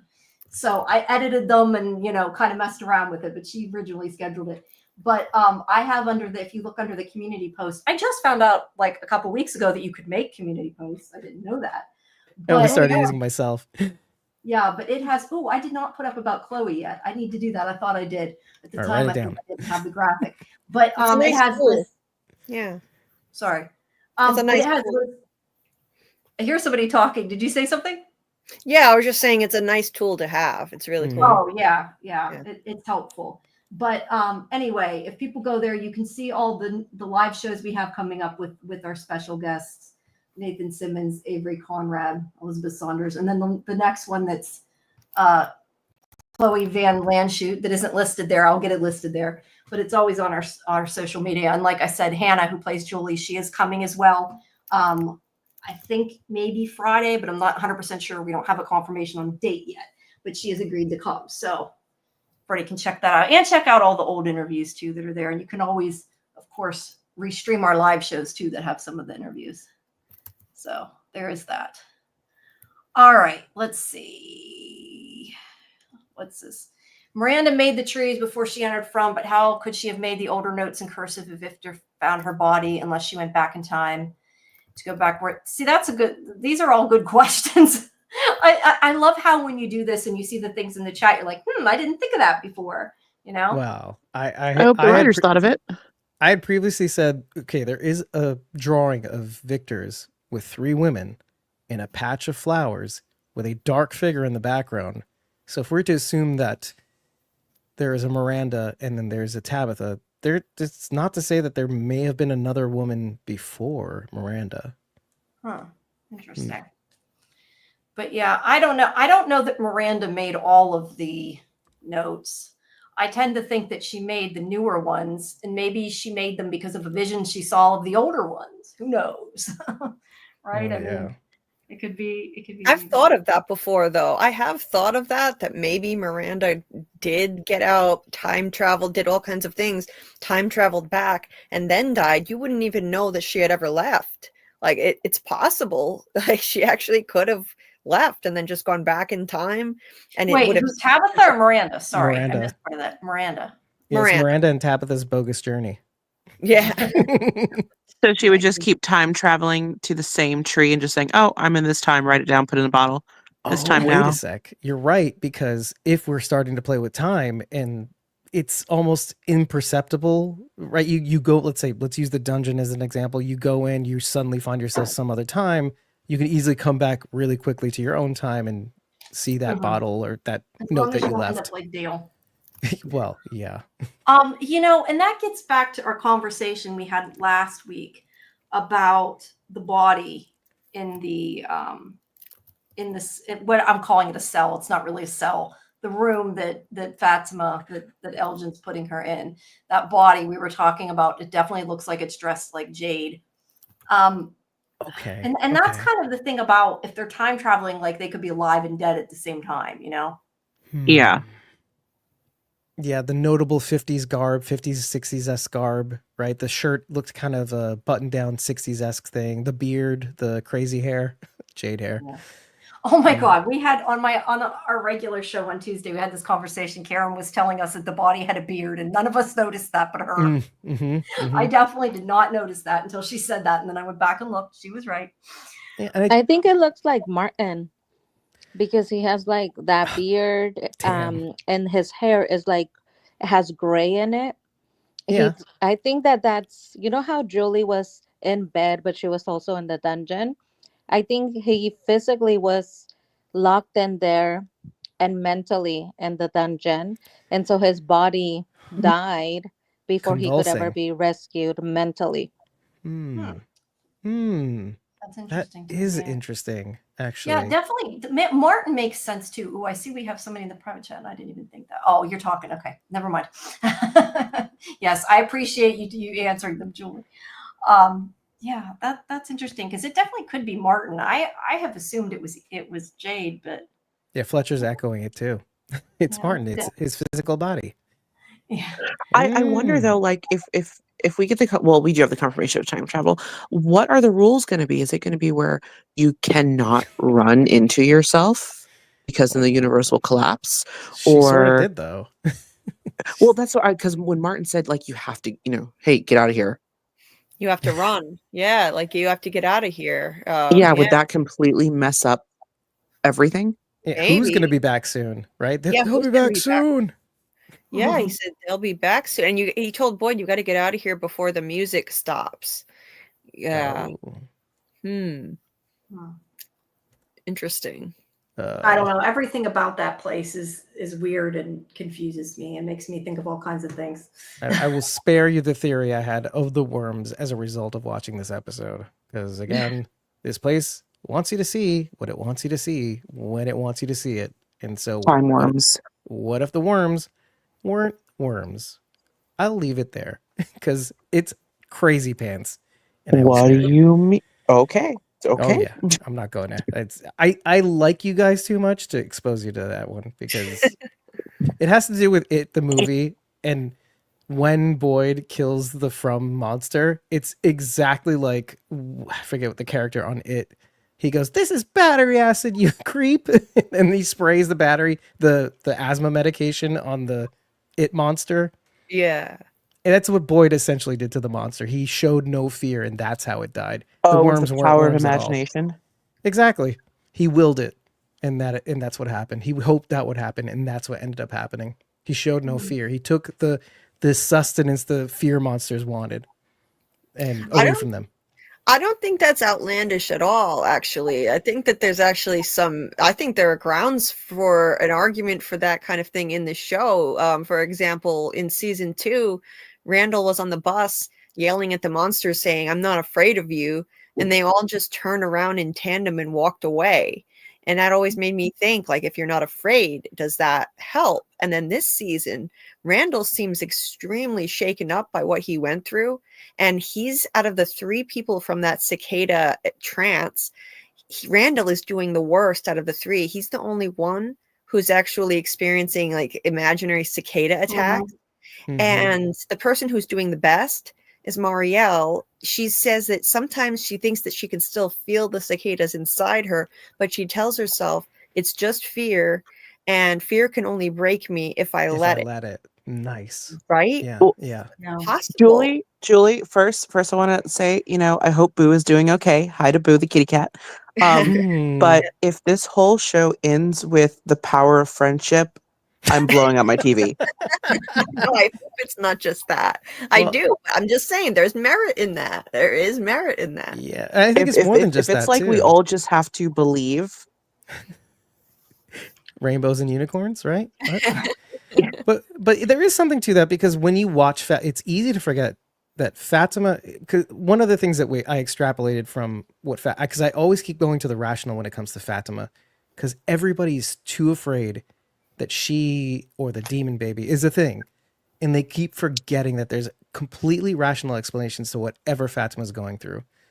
But you have to remember, the place lets you see what you want to see, and if you are really, really afraid that you have a demon baby, you're gonna see a concave stomach, right? And so it's why I tied together what if the worms aren't the worms to this very phenomenon, because everybody's terrified. Fatima is terrified. Ellis is terrified. Yep. And they all assume the worst. Donna finally breaks and says, yeah, she either has a demon baby or she's absolutely crazy pants. So one of those Yep. things are true. Yeah, we've Yeah. talked a People lot said on that. our other show about things manifesting because they say something or they believe something and then it happens. Or overcome with emotion or fear. Yeah. Yeah. Yeah. 3 different people said that in this episode. She's either got some entity inside her like the worms, or her mind is broken. And so I mean, there's absolutely merit in that, and like I could see it. It's interesting. Like this place feeds on fear and suffering. Yeah, it's like, okay, it needs you to be afraid.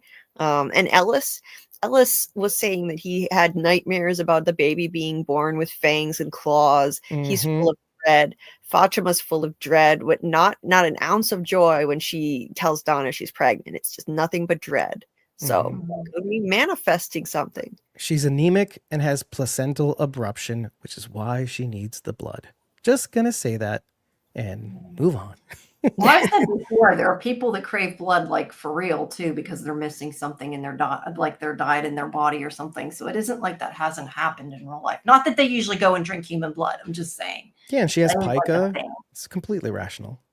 Yeah. I just love that Elgin thinks he's so special when really it was just you had the right blood type. Probably. Oh, like Jim? Jim Yeah. thinks he's special, and now Elgin thinks he's... Anyway, whatever, I'm done. Not everybody can be chosen. Like, Not everybody. you all can can't be the special, chosen damn it. ones. Yeah, you can't all be the whoops, did that go up? That didn't go up. What just happened? 88 Keys said about the Nkui kids, did Julie see what was happening? That was kind of one of my questions I had in this episode. Did she hear the Nkui kids? Yeah. I think she did, but sometimes when they do things in a show, it's hard to tell if the audience sees it or the character sees it, but I think she heard it. Yep. You all Yep, agree with yep, that? I take yep. it. Nobody's saying Yeah. anything. Oh, yeah. Yeah, Yep, for yep. sure. Oh, Like the definitely. Yep Yep monsters on Sesame Street. Are we Yep, are we yep, yep. talking about the screams?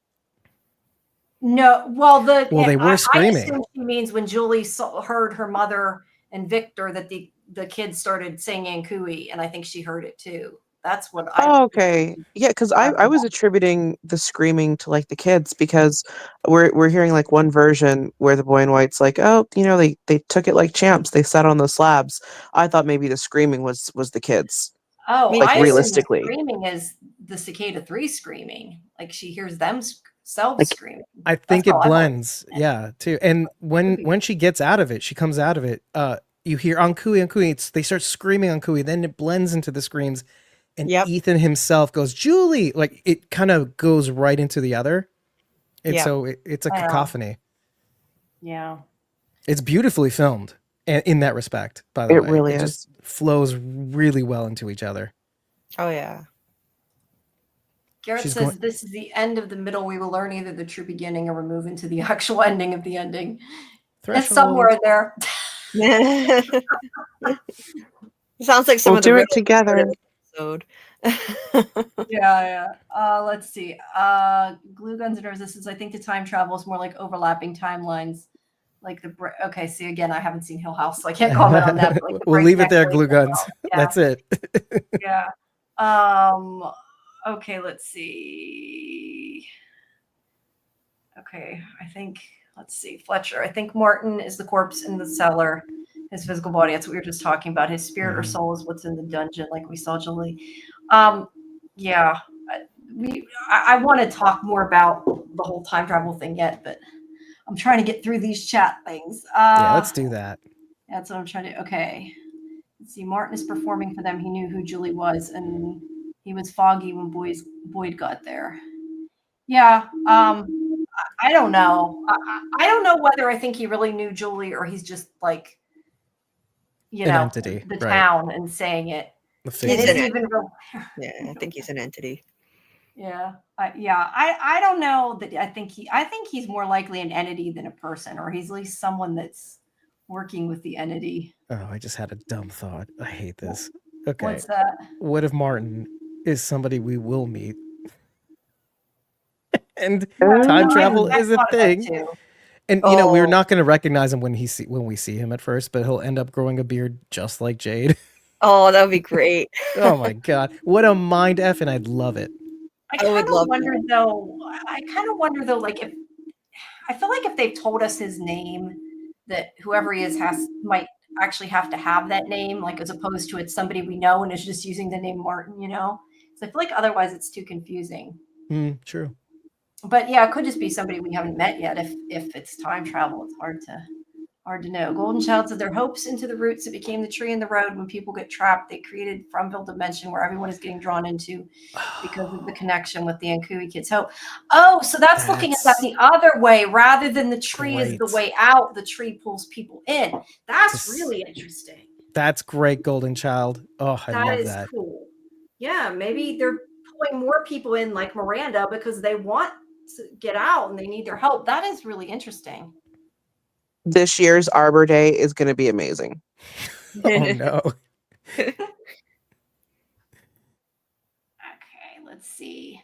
Fletcher says, I keep thinking we're going to see the priest that Tabitha spoke to in Camden. She told him about Fromville. I don't know how much she told him, but I don't know. A lot of people think that priest is sus. I never really thought much about it until people started saying that. What do you guys think about that priest? I think he was not even important, but that's just my guess. I thought he was beyond sus, and I don't think we'll ever see him again. I have my own headcanon to explain that whole thing, but in a way it makes sense too. It's not just something I made up. I mean, I think he's sus because, first of all, she mentioned that she lost her baby, but she didn't say a gender, and he said what was his name. So how did he know it was a boy? He came running out after her when she tried to leave. He was all too eager for her to open that lunchbox and like, okay, what snacks are in there? Humor me. And she pulls out the snacks. There's the address with Victor's father's house. So I think that he was contacted by a Fromville entity that spoke to him, probably masquerading as the voice of God. And I'm not just pulling that out of nowhere, because Father Cautry said that on the night that he wound up in Fromville, for the first time in his life, he heard the voice of God. He was just about to jump off a bridge, and it told him to I agree with you with that. hard drive.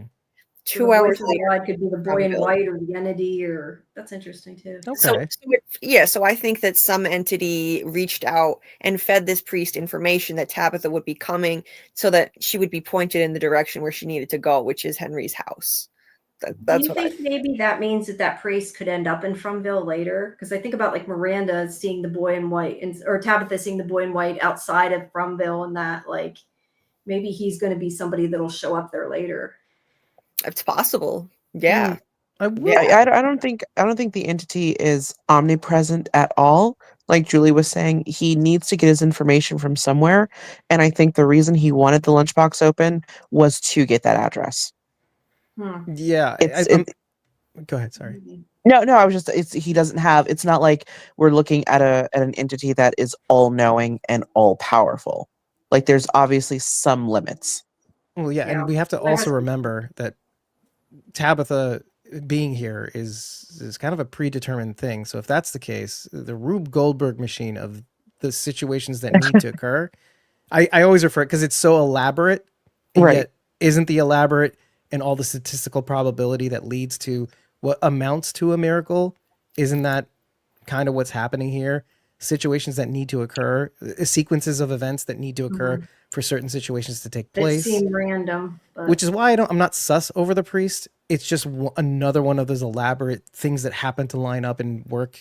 And he asked the right questions, said the right things. He says but it could have been, he could have just meant any, he just picked a random gender. So I attribute it to this place needing it to be that so that she walks the right path to get to Henry's house and all that stuff. So it doesn't have to be a sus thing. It could just be the things, all the answers events that lined have up. to move together to make something happen. Exactly. Yeah. Yeah. I want to comment here on something Blue Guns and Roses said about the blood bag. Wouldn't have guessed anything from the blood bag pic. See, I think sometimes depends on what you see, because I kind of assumed the moment they show. Actually, I remember assuming the moment I seen the IV thing, that I remember thinking, "Ooh, Elgin is totally going to take his blood to give to Fatima because she needs to eat blood or needs to take blood or whatever because she's taking Nikki's blood." I like immediately thought that as soon as I saw the picture. Maybe I'm the only one that thought that. Yeah, I that thought was it was that. like So baby surprised me, at formula, least. Sorry, what? like baby formula. He's thinking, okay, she's gonna have the baby, and so of course you have to have, baby formula or milk. Yeah. And I think it's for the baby. That's just what I was Yeah, thinking. it's type O blood for the baby. Maybe, but I don't know. I like immediately thought that as soon as I saw the blood bag. That's why I wondered why they released that as a spoiler picture, because I thought it was like a big thing. I don't know, because I was already forming my opinion whenever they showed the IV, and I really thought I thought as soon as he saw that room, I'm like, I bet he's going to bring Fatima there. But I kind of thought maybe he was going to give the room and be like, here's a place you can hide out. I thought at first maybe. Like I didn't know he was I going to thought drag that too.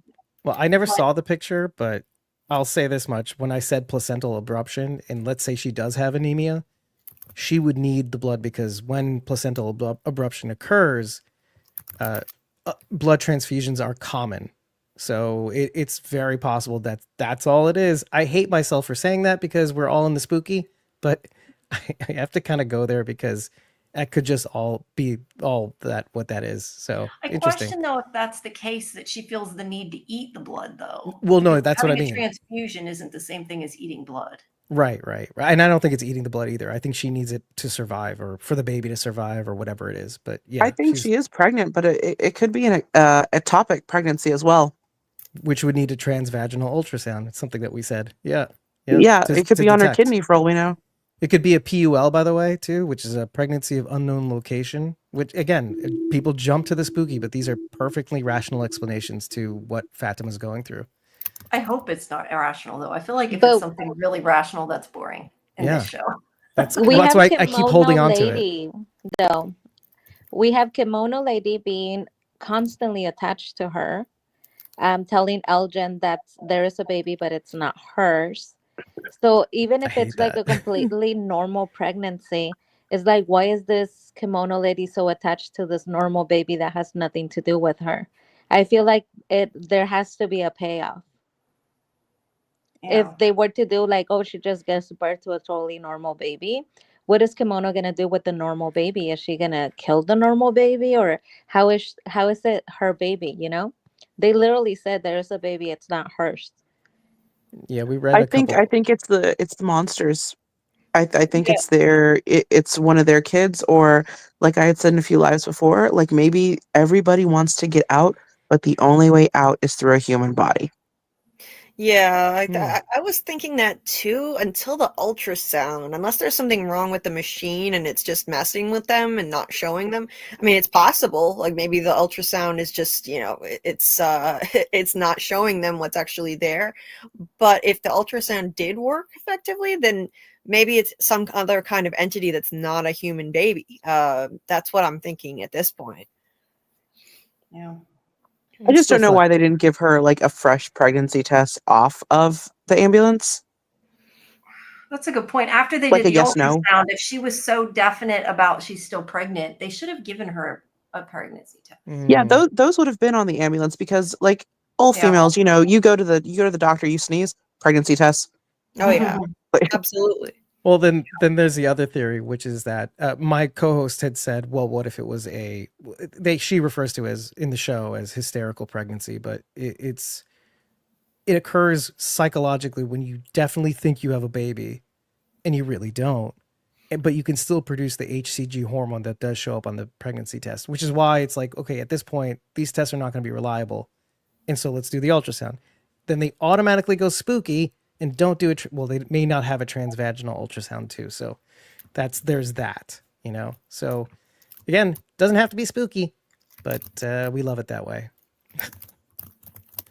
I hate myself. It's interesting though. Can you imagine if next episode it's just a normal baby, or like she's not pregnant at all? It's phantom pregnancy or Right. any. The fandom is going to explode with rage and anger. It's gonna be crazy. mm-hmm. No, but the baby traveled time. If that baby travels times, I have the pitchforks. It's Let's Martin. The baby is Martin. Oh Jesus! Sometimes Baby you have to have comes out fun. in chains. Right, and with a beard. And Well, look at Glue Guns and Roses. She says if theories that Fatima won't actually have a baby, but will give birth to worms, spiders, or crows. Ew. That's all I have to say is ew. Ew. That's so gross. She lays an egg. Like, Ew. I have a heartbreaking. So, like, what if she expels a placenta? Ugh, I hate that for her. Yeah, ew. That's all I gotta say is ew. I'm just thinking ew. Yeah. Let's see. How do they have? Okay, I think Fatima was able to become pregnant with this thing because she was infertile, like an anti-pregnancy. That's interesting. Like, yeah, like maybe. Antichrist. Well, no, maybe it's kind of like Yeah. I had mentioned last week. I forget why I mentioned it, but I had said something about Sorcerer's Stone and about the person who wanted it but didn't want to use it. So yeah, maybe the person who didn't want to get pregnant is the one that could get pregnant. Oh, I know what you're saying. Just like Tabitha was someone who didn't necessarily want to leave because her family was there, and she was the one that was able to leave. So that's an interesting idea. Mm. Okay, let's see. Samuel does not hate Jim, but I think the man needs a positive character arc, which he seems to be getting right now. I think that Jim needs to start being a better father. Then he won't be annoying people as much. Would you say he's at the threshold of becoming a better father? Yeah, maybe. He you just know has to what's cross it? going to happen. They do. So everybody, I hate Jim. He can die slow. But I think what's going to end up happening is he's going to make like an ultimate sacrifice, and then I'll have to be sad. Because you want him to be redeemed in a way, right? Well, They have not to so much redeem that I him. want him to be redeemed. It's that he's at like the peak of his hateable juiciness. That of Yeah. course something's going to happen where he's like, "It's all right, guys. I've got this," and then he runs into the woods and sacrifices himself. Oh Yep. no. I But it'll can be see for that. nothing. That's the thing about this place. It'll be for nothing. Probably. That's But the we worst we part. have been talking a lot about sacrificing, today. So Mm. Well, at some point, Jim has to end up in some kind of serious peril or hanging upside down. If we're to believe Tabitha's premonition dream, Jim was hanging upside down, and I still think they're going to pay that off. Like something is going to That's happen. right. Mhm. Yeah, Mhm. so he might get your remind me, wish, was this Whitney. something she said, or was Bye this bye, something Jimmy she boy. saw? It was just in her dream at the Before, end right? of season 1, was it? At the end of No. season 1. Yeah. Yeah. Was it Jim just like a quick flash or something? 'Cause I'm not It was Very quick. flash- Yeah, and I don't think it's going to be Okay. literal. Like he's not going to be hanging upside down in the lighthouse tower where she was, but I think it's going to turn into something. I think they're going to pay off something. Jim's going to be in some peril, or maybe even get killed off. Who knows? I don't know, but I definitely need to rewatch that first season. I don't remember. That would be really. too bad because I feel like we need someone to hate.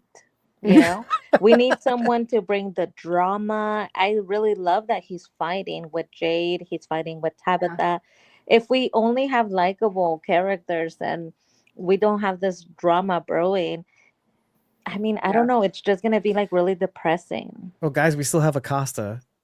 That's true. So- Well, no, She was I behaving. I think that you're meant to dislike him. You know what I mean? Because it's Exactly. not. I mean, the actor's really good. It's not like it's not. He's not a good actor. I think he's just meant to be annoying. No, Like, he's a great yeah, actor. If I saw him on the street, I'd walk up to him and say, "You, sir, are a dick." All Like, right, that's how ask good him he to is. dinner. Yeah. Yeah. What? No, but there's you can make the same argument about Randall. He comes in, Yeah. he's a complete dick. But on the other hand, he's a character you would normally root for. He is mean to the people we've grown to care about, but he wants to figure out this. He wants to be the hero. He wants to Yeah. figure this place out. We should be cheering for him, but for some reason, the show makes us want to hate him because he hates on the people that we've grown to care about. So you could see that about everybody. You can have a different like Tilly. Why were we so sus about Tilly? She's this harmless old lady. My goodness. Rest in peace. Oh, There are rest in people peace. that Oh, I still couldn't are tough on stand Tilly. So See, there you go. So glad she's gone. There But you I go. feel like with Julie's theory, right? Because I'm really thinking that Julie's got it. It's reincarnation. I just cannot wait for this scene, if this is true, that Jim finds out that Jade is actually Tabitha's like soul husband, that they have been married before. I mean, he's gonna go crazy. He's so dramatic. Like thinking if he finds brother, out that this though. guy he hates is actually like Tabitha's soulmate. From the original timeline, right? That would be Oh crazy. yeah. Right. Right, because she was pulled out of time, right? We can all agree that Tabitha, as a girl, was wearing that colonial garb or Puritan garb in her dream. She said that was her in her dream, and she was wearing very old-fashioned clothing, and she described that little girl as herself when she was talking about the dream. Right. Yeah. I Right. think it could be she was pulled out of time, or I think it could be that she's seeing another incarnation of herself. Well, it could be that Yeah, too. either Yeah. or. If that's the case, that they're reincarnated, or another, version, whatever you want to say, the other person that represents her point of being there. If that makes sense. Or the original, the person that came before Miranda. Yeah. Right. I mean, for all we know, that could be what Miranda looks like when she's a kid, and like she's somehow seeing her too, That's a good one too. because we don't know what she looks like. Hmm. Okay, let's see. Fletcher, we supposedly think Abby that showed up to Boyd the dungeon was evil, but she said if you break the music box, it won't stop their pain, only prolong it. The town will suffer in imaginable ways. Mm-hmm. I don't know. I tend to think that the whatever you called her before, Fabby, fake Abby, whatever you called her. Fabby. Fom. Yeah, Fom. I tend to think that she was, a manifestation of the town, and she was bad, but I mean, that doesn't mean she is. That's what I think. Yeah, again, not committed, but thinking. She could be pulled out of time. She could be an app. Yeah, exactly. Who knows? Yeah. Let's see. I do want DA to say something. says, Oh, go ahead. "Whoops, sorry. Were you saying something?" Oh, I was going to say, I do want to bring up something about Tilly that I kind of connected, but let's keep going. I'll bring up that zinger later. Okay, just don't forget. It's just we're Yeah, like yeah, 2 yeah. hours behind here in the chat. Sure. Jim wants to live a normal life, but it's not going to happen. Yeah, I don't think anybody can live a normal life in that town. He doesn't watch his kids. Julie brought up being forced to parent Ethan. Yeah, I've said before he's not a good parent. And yes, in this episode he did it again. He's like, "Hey, can you watch Ethan? I got something to do." And his something to do was go yell at Jade. So, Thresholds. Exactly. okay, let's see. Adorned by Sharice says he cares about his children so much he's never around him. That's accurate. Father of the year. Yeah, I know, right? Let's see. And sorry, guys, if I'm moving too fast. For No, this. I know let's I'm do going it. fast, but I'm just trying to go through.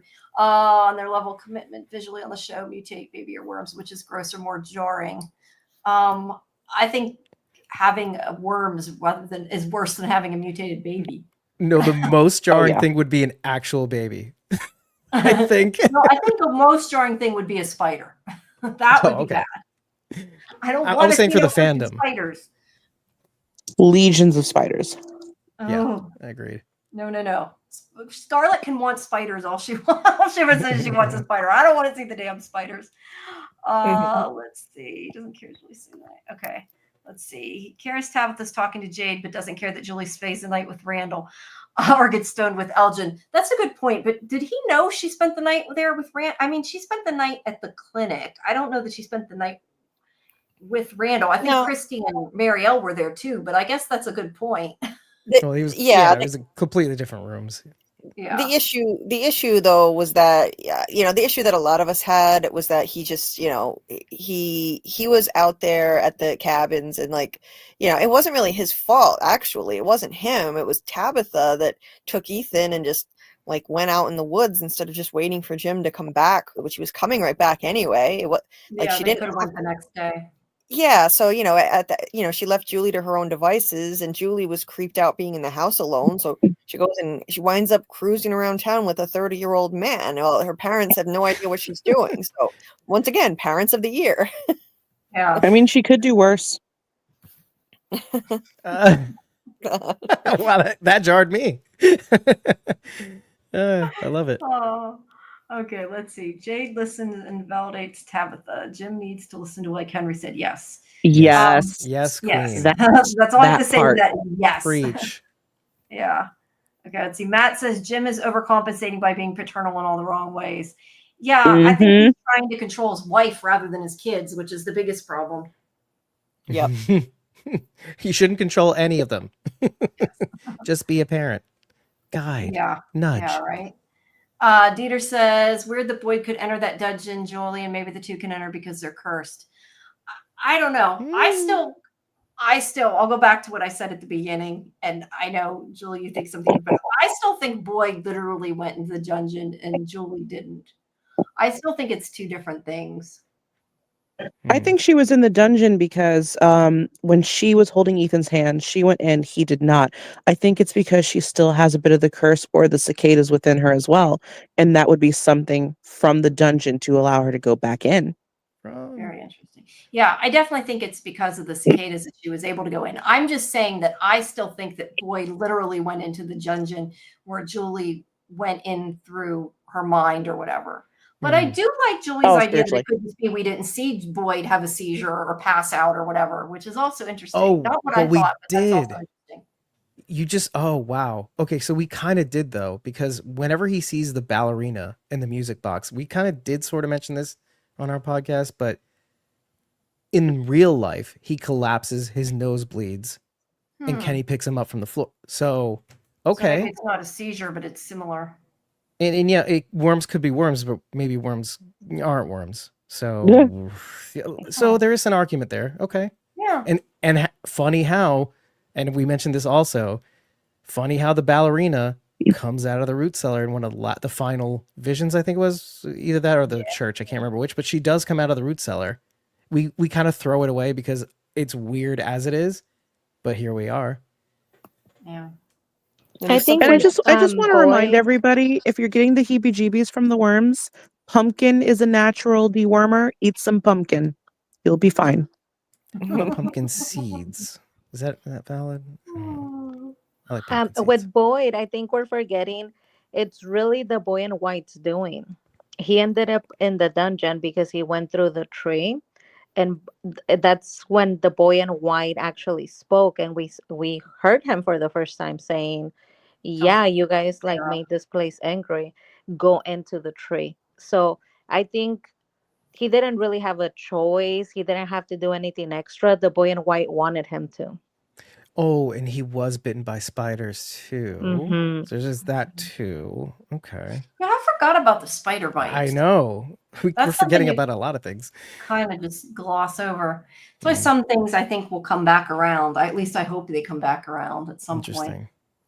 Okay, let's see. Fletcher's saying, what was Jim doing the whole year that Tabitha took care of the kids? I think he was just working and not Not dealing with things. was Yeah. being absent parent type of thing. It's like doing what he's supposed to do, but other things that he's also supposed to be doing, like communicating Yeah. and saying I'm afraid and I don't know what to do. Yeah. Yeah. Throwing money at the problems. Yeah. Yeah, oh, working on amusement park ride, Jim, maybe. Okay, that's kind of a similar comment I already put up. So some of these I'm skipping because they're very similar. He was only very nice when everyone was going along with his tower plan. Yeah, Jim was nicer when people were. That's not untrue. Because he has a Yeah. savior complex. Yeah, I still want to know more about the whole tower radio thing. I wish they'd go back to that. Mm. Oh, Glue Guns and Roses hopes that Jade asked Tabitha to move into the bar. Yep. You, ma'am, are the problem. Oh, let's see. I co-sign that. Yeah, I co-sign it too. I do not co-sign adultery. I will just raise my hand. You can't see it, but here we are. They were getting Well, to, nobody is the said they have marriage to live legal in together. from town? They can move in as friends. Besides, technically, they were getting a divorce, so they're already separated. So I don't know that it counts. True. She can have Yes. brother husbands. Yeah. Ooh, like sister wives. Okay, Fletcher thinks the shipping is weird. Or funny. Yeah. I mean, I don't know. I've said before, I don't mind the shipping, but I don't feel like I need shipping for this show because it's more about the mystery for me. Yeah, and So I get more brother sister vibes. Like in Jade is like the brother-in-law you hate. That's kind of what I'm getting, but you guys Yeah. can do whatever. It's fine. It's all Yeah, good. I don't know. I don't necessarily see a romantic connection with them. I just think that, Jim is pissy because he is worried about that. Not that it's necessarily true, Yeah. No, I agree. Glue Guns and Roses, what does he need Jim for? Because Julie's co-parenting. Exactly. That Yeah, is that's fine. also accurate. That's valid. Yeah. Yeah. She's doing great. Yeah. She also says, Ish. I love how Jade is a different person to Tabitha and Ethan. He's an asshole to everyone else. Yeah, I feel like he's getting more patient because he was nicer to Ethan. I mean, he before, not that he was nasty to Ethan, but he was always swearing and yelling in front of Oh Ethan. my God, And yeah. he seems to have calmed down a bit. Yeah. Yeah. I noted that he did calm down the night after everybody in town heard Tabitha and Jim screaming at the top of their lungs from their house. He probably knows it's him. Yeah, he probably felt really Like, I bad don't when he want to saw his break up face. their family. No, I was laughing because I saw what Dieter said. After Jade and Tabitha kiss, they're going to eat Jim. Ugh. I like I it. don't know that I want to see that, but it's funny.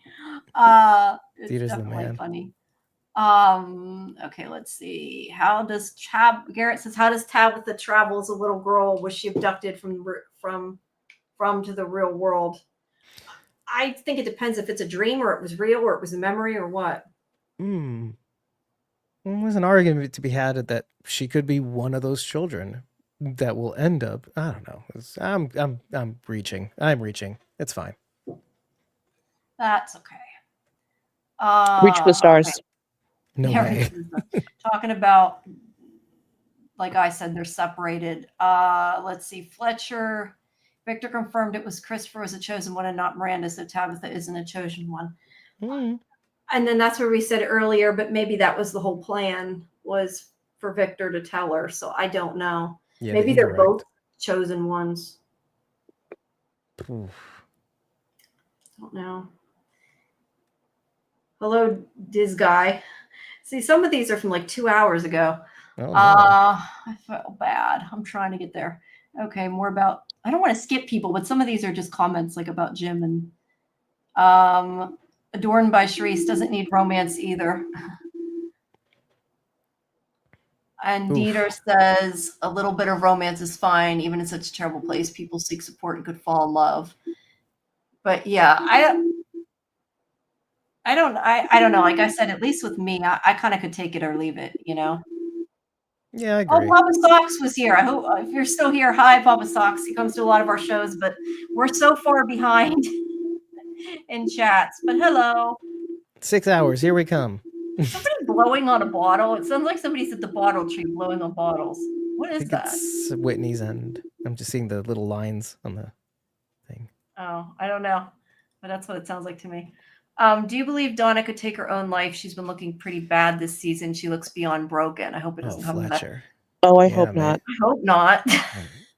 Yeah, I definitely hope not. I think Donna's stronger than she's acting, though. I mean, I think she's having a hard time, but I think she's stronger. Wait, there's something to be said about that because I don't know that she feels that way anymore. Maybe because when Jade comes back to the bar after being in the cabin settlement, he comes in, it's all spooky. What's knocking around the back near my bedroom? And it's Henry. And he's like stumbling out, presumably drunk. But both my co-host Bridget and I said the same thing. Did Donna and he knock boots after drinking? spending the night together. Now, it's not crazy because she comes up to Colony House later to put a sheet on Tilly. But is it, that is I it don't. doable? I don't know. I guess it's possible, but I don't know. I don't see that one. That ship I could do without. I'm into it. She is a younger woman after all. No, yeah. Hey, they all probably are missing certain things. I just don't know. I want to see that, but you know. It's been 40 years. Anyway, I'm It's done. been I'm done. 40 years.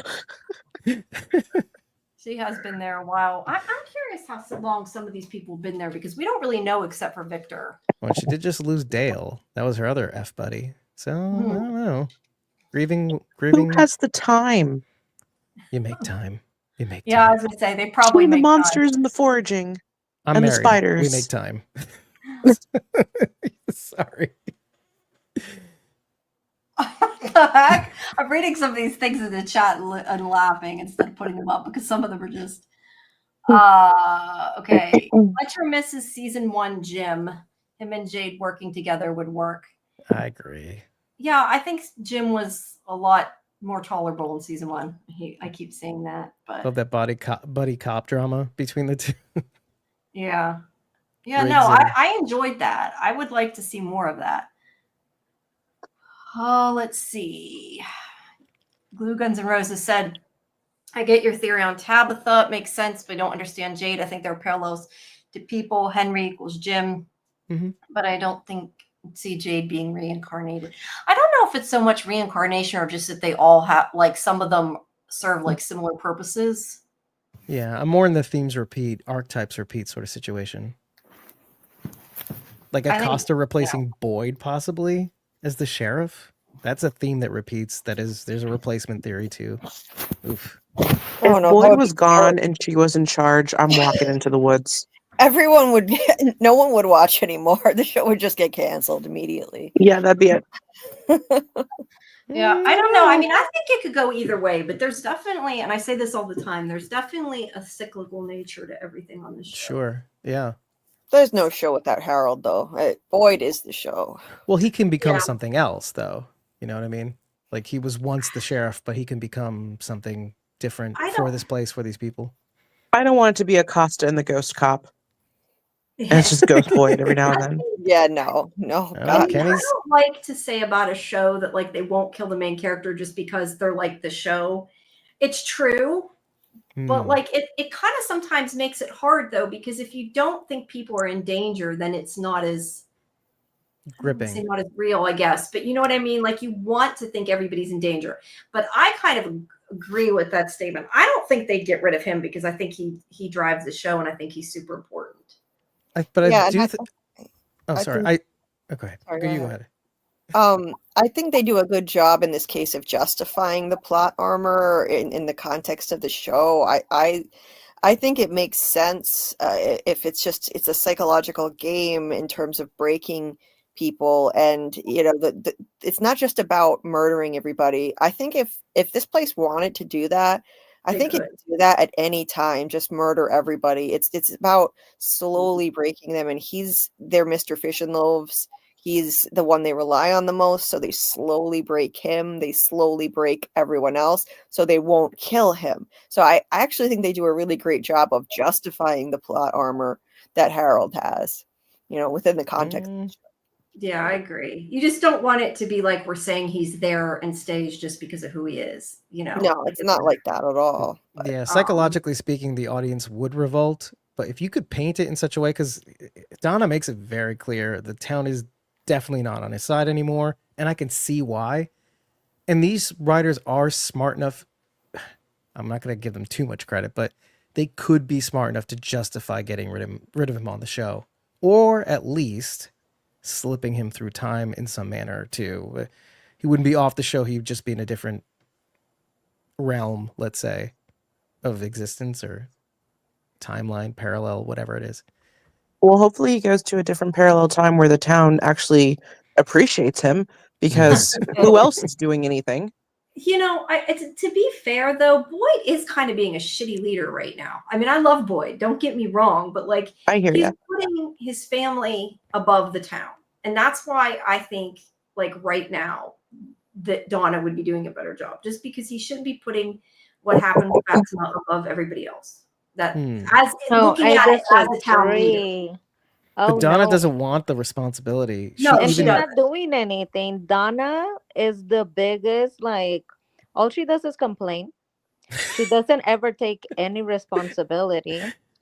And she complains about, I didn't like how you handled that, but she's not willing to say, move aside and I'm taking over. It's always just complaining about what a horrible job he's doing, or, oh, I believe you were going to get us home. Like, get your own self home, girl. She is She's so not Yes. right. helpful. Yeah. And on Yeah. top of it, Boyd already had this dilemma where he chose the town over his wife. And he literally had to kill his wife for the town. He was out there trying to make their life better. The town never thanked them for that. So I think that this time Boyd is saying, I'm going to do the opposite. I'm choosing my family over the town. And Let me- honestly, good on him. It's a natural decision too. Yeah, it is. But let me ask you one thing. Do you really think Joy? I don't know where that came from. Do you really Joy. think Boyd chose the town over his wife? I think he chose Ellis over his wife. I mean, I think he killed her only to save Ellis. I think if she hadn't aimed the gun at Ellis, I don't think he would have killed her at all. I think it was the town over his wife, because from what the conversation they were having with Alice, it sounds like he was letting him know she's progressively getting worse. This is a mental health crisis. Like, you need to stay home. He had a bad feeling about the day. He told them, like, stay home. And he said, oh, you're going to be fine.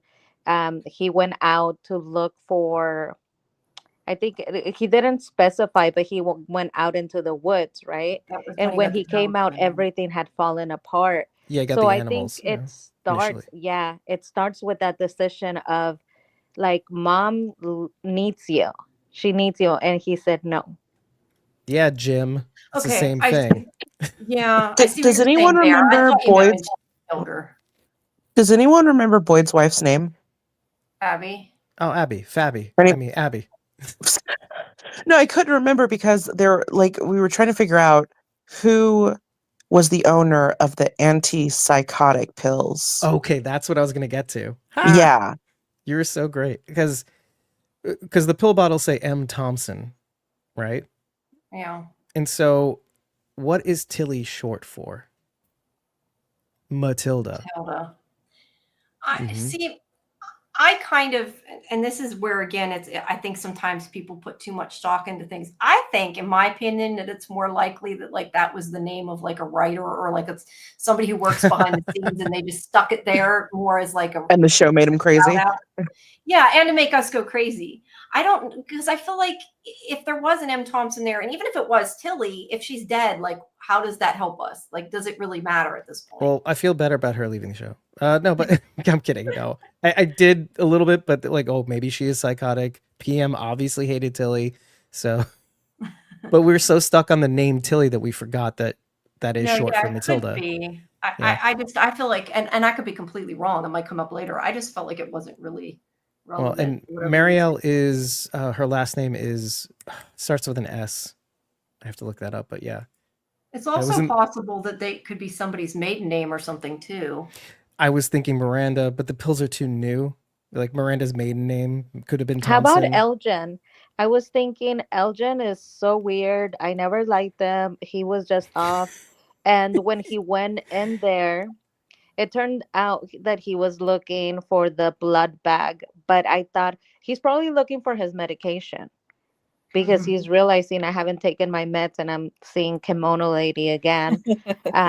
It could be that he just gave them his middle name, Elgin. Do we know his last name? Oh. Steven. No, sorry. Yeah, it is Stevens, technically. Oh, just kidding. If we're to assume that Elgin is, you've heard this theory before, right? Elgin is Fatima and Ellis's child. Yeah. Oh yeah. No Yeah. way. I don't- Well, I know, but But yeah, I have heard now that. there's a reason for it. So Yeah, He's I- the maybe baby. Wait a I feel minute. like So if that was the case and you came there, though, wouldn't you be like, "Oh, hey, that's my last name too"? Marielle's But then last name again, is these Sinclair, people by the never way. talk to each other. So. okay, but does that mean? Okay, so he's their baby. Is he kidnapping his own mother to assist in his birth? Oh, that would be really screwed up, wouldn't Like, it? what's going Because on there? doesn't he say is this is where it happened? It happens. It's definitely Is this present. where it Happened. happens? Yeah. I kind of assume now that like he like means wherever happens with whatever happens with Fatima. I'm Mhm. assuming is what that means. But Well, I we're don't missing know. a I'd love chunks to of know why conversation. he thinks this is going to save anybody. Well, that's it's why like Sarah. this episode is so weird because that encounter with Randall in the hallway tells you a lot about where characters are at currently. Like in the beginning, Elgin comes into town absolutely terrified. Turn back. This is not the place to be. Now he's leaning in. Whereas Randall, I got to figure this out. I'm leaning into the thing. Like let's figure out the mystery. We need to go home. I got to get to my nephew's birthday party. And now he's completely ejected. He's not. I'm not like Jim. I'm not participating in this place. Let it happen to me. Like whatever. Who cares anymore? So it's you're seeing them in the hallway. He's apologizing. What? And so there's a huge role reversal between these two characters. Yeah. It is not nothing. Yeah.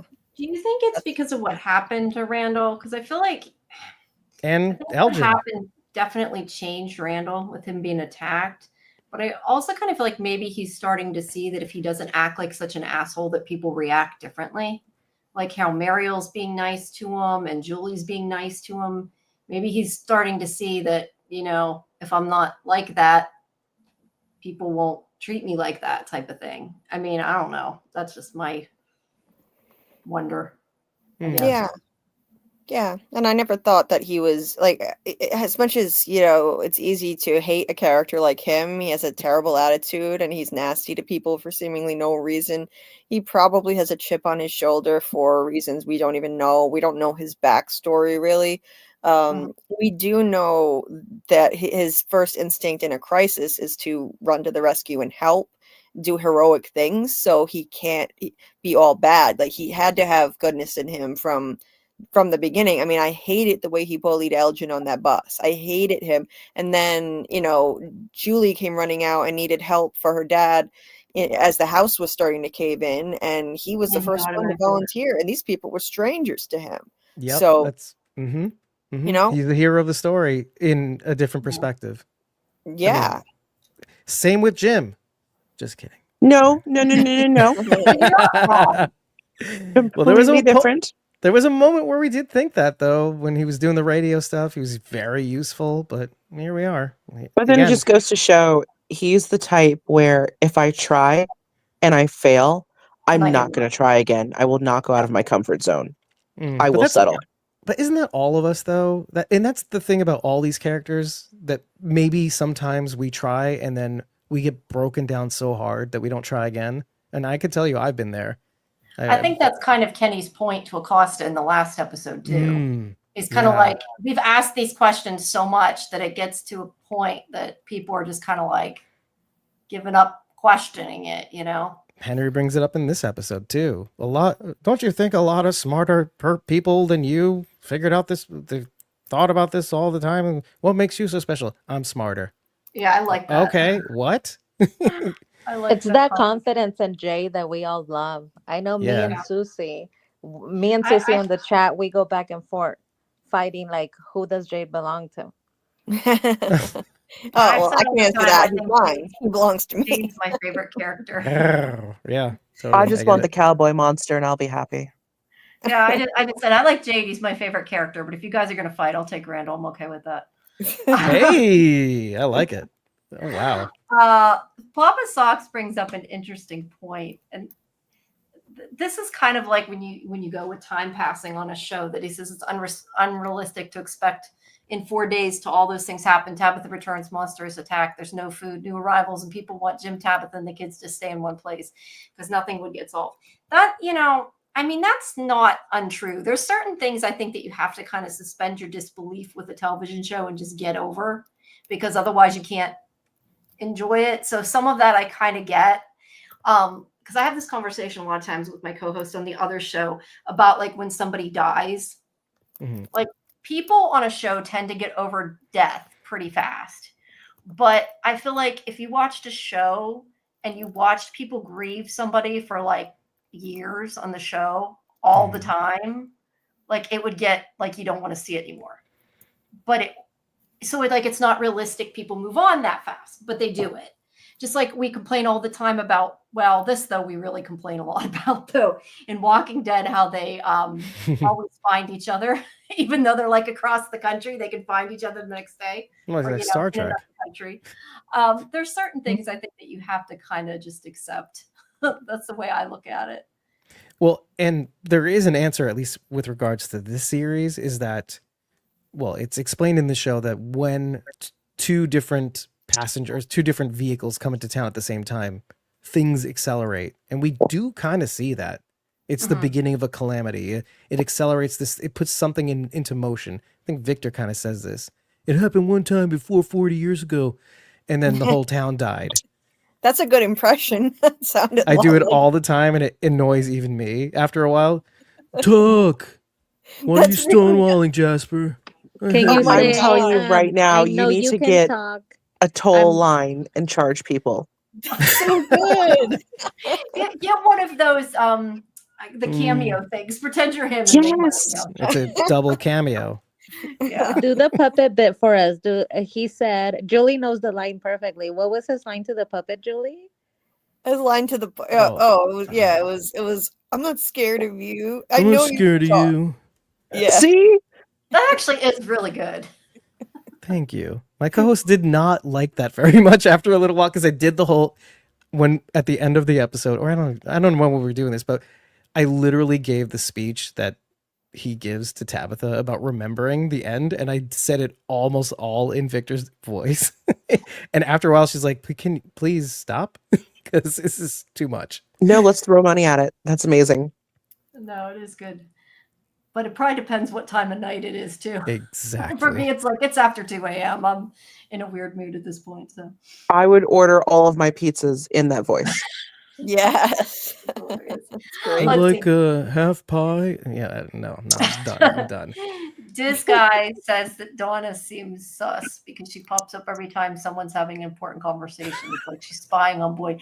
I think maybe she just nosy and sticks her nose in. Oh my god, the day after Tianchen dies and she's running into the town square, going after Boyd, that was the funniest thing I've ever watched on this show. Boyd! Boyd! I couldn't handle it, and I needed that after that episode. Oh my god. You're talking about the way she runs with her tiny little feet, right? And it's almost like Yes. she got way too much wind. She's like Like a trying to stop turtle. herself at the bottom. Yeah. Oh my It's god. that was less the amazing. movement than the yelling. Just like Boyd. Like, okay, lady, everybody's looking at you yelling at Boyd again. So take it inside. Well, she did. Then she yelled at him inside. Yeah, there you go. On brand. Okay, let's see. Fletcher says you don't see Jade being reincarnated, but he's been watching Christopher and he's connected with the symbol. I guess they're kind of talking back and forth about is Jade reincarnated or not, I think is what that whole conversation is about. Dieter wishes they did the radio again, but the NAU probably controls it, so we can't trust it. Yeah. I've been saying this whole episode, I wish they'd go back to the radio. I want to see that. So We'll just have to plug in the telephone again. And it's the easiest way, right? Exactly, right? So much work on the radio. Dorm by Cherise says she shouldn't be digging a hole because it leads to the monsters cave. That's a good point too. Well, Maybe that's the whole reason they that's don't the want her defense down for there. Jim, isn't it? Because Jim is right. Stop Yeah. digging holes. No. Tabitha. She's like, nope, don't want to hear Jim's right about anything, right? Jim's wrong. It's all of his fault. If he hadn't been a shit husband, they wouldn't have had to take that let's not get divorced trip. Nobody would have been in the town. But it was predetermined, so they had to fight. Yeah. Well, he just had to change. I hate that line of time. thinking because then Thomas had to die. That's terrible. Terrible. I hate it. Oh, I hate that trauma for them. My goodness. So let's clarify, because a lot of people think this trip, right? So when I go back and I look at the dialogue, this trip was regardless. They were gonna break up, but they were taking the kids on the trip to have a last hurrah. and they Yeah. were gonna tell them later because they're talking, and they say like about telling the kids, later, right? So I think it was like decided, like it was definitely a divorce. But then a lot of other people say they think last hurrah means that they were trying to work it out. I don't think they were trying to work it Yeah, out. it's the I other took it way. they were separating. Probably Yeah. getting a divorce. And thought they might break the news to the kids during the trip too, or at the end of the trip. That's what I was thinking. Yeah. Probably. Unfortunately, or fortunately, Which in for Whitney. itself is like insane and crazy and cruel of Tabitha and Jem. It's like, let's go have an amazing time. And right at that amazing time, by the way, we're getting a divorce. Yeah, it kind of gives them false hope too. I don't really understand the whole concept of them doing that, to be honest. Yeah, the logic They want there. them to have one good last vacation before they piss them off or upset them. Not piss them off, but upset them. I'm not Yeah. sure that is a good idea. But then again, they're probably not thinking straight anyway. I mean, they lost a kid and they have these Yeah. two other kids they have to think about, and that's their and they were on the same page with this trip. So Well, they a were lot of thinking the people same stay thing. together for their kids, so I mean, it's not Oh, unheard of. yeah. Matt thinks Donna's just nosy. That's kind of what I said. I think she's just sticking her nose in it, maybe. I don't necessarily think she's a mole or sus or anything else. Let's see. Okay, we already She talked just about cares. that. Let's see. It's interesting. Okay. Well, now, see, I've said about this before. It's interesting. Julie can't see the cicadas. Now, we talked about this kind of earlier. I think it was you, Julie, that was saying, he's scared of them, so maybe that's why he sees them. It is Right. interesting, though, they're all having a different reaction. Like, I would like to know why they don't all see the same things. Like, if Oh, there's I more love to that. it than that. I think it could really be different levels of fear. Like I was actually saying it in my video for that episode. Maybe Randall seems to be the most afraid out of any of them because he was too afraid to even go up to the ruins. He was actually the one to tell Julie, "Let's leave, please." He even said, "Please." He Mhm. never is polite like that. And he was not going back there for any reason. So he seems to have the most fear out of the three, and he's having the worst effects. He's having these cicada attacks that just incapacitate him. Now, Julie, she's admitted that she's terrified. She told Ethan she's terrified, but it's a different level of fear. She still wasn't too afraid to go up to those ruins. And so she just hears screaming in her head.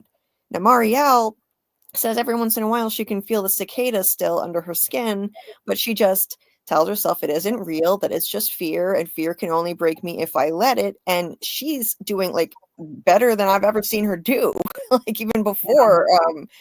So there might be something to that, the level of fear. Yeah. I was thinking they traded places in a sense. If you think about it, Julie is taking her level of fear into risk prone behavior, right? And people can be addicted to risk. And so what if Julie just took on Marielle's characteristics of addiction and she cannot help but be compelled by this place? Marielle comes off kind of like as though, and this is a real thing, how people with addiction will take a psychedelic drug and all of a sudden have an aversion to the drug. Some people will even go as far as to say it's a cure. And so this experience has fundamentally altered all of them in a way that makes them act in ways that they hadn't before.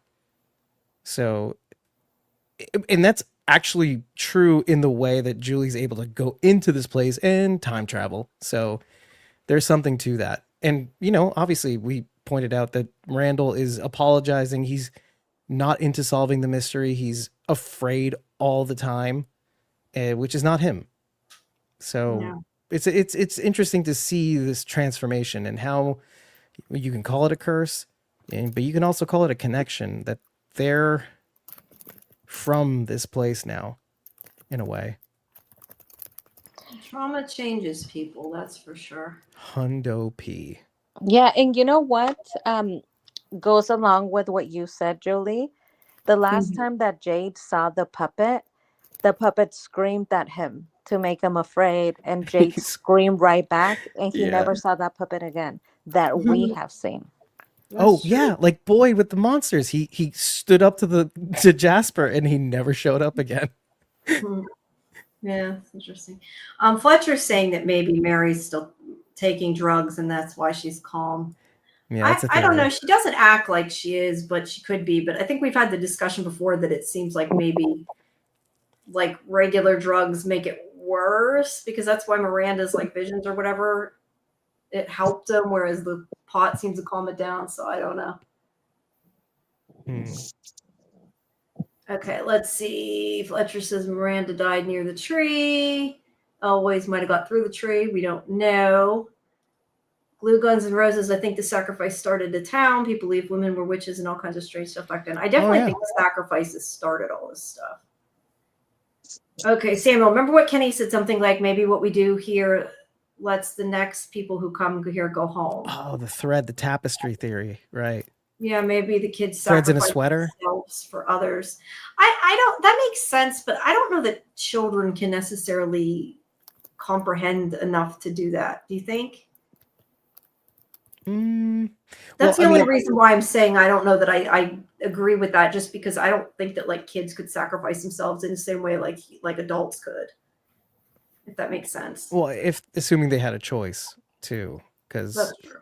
Yeah, it could mean maybe that they were sacrificed for that point rather than they sacrificed themselves. Well, it's interesting that you choose sweater, the threads in a sweater, because of course threads in a sweater patterns repeat and themes repeat, and people in this town seem to repeat their roles or archetypes.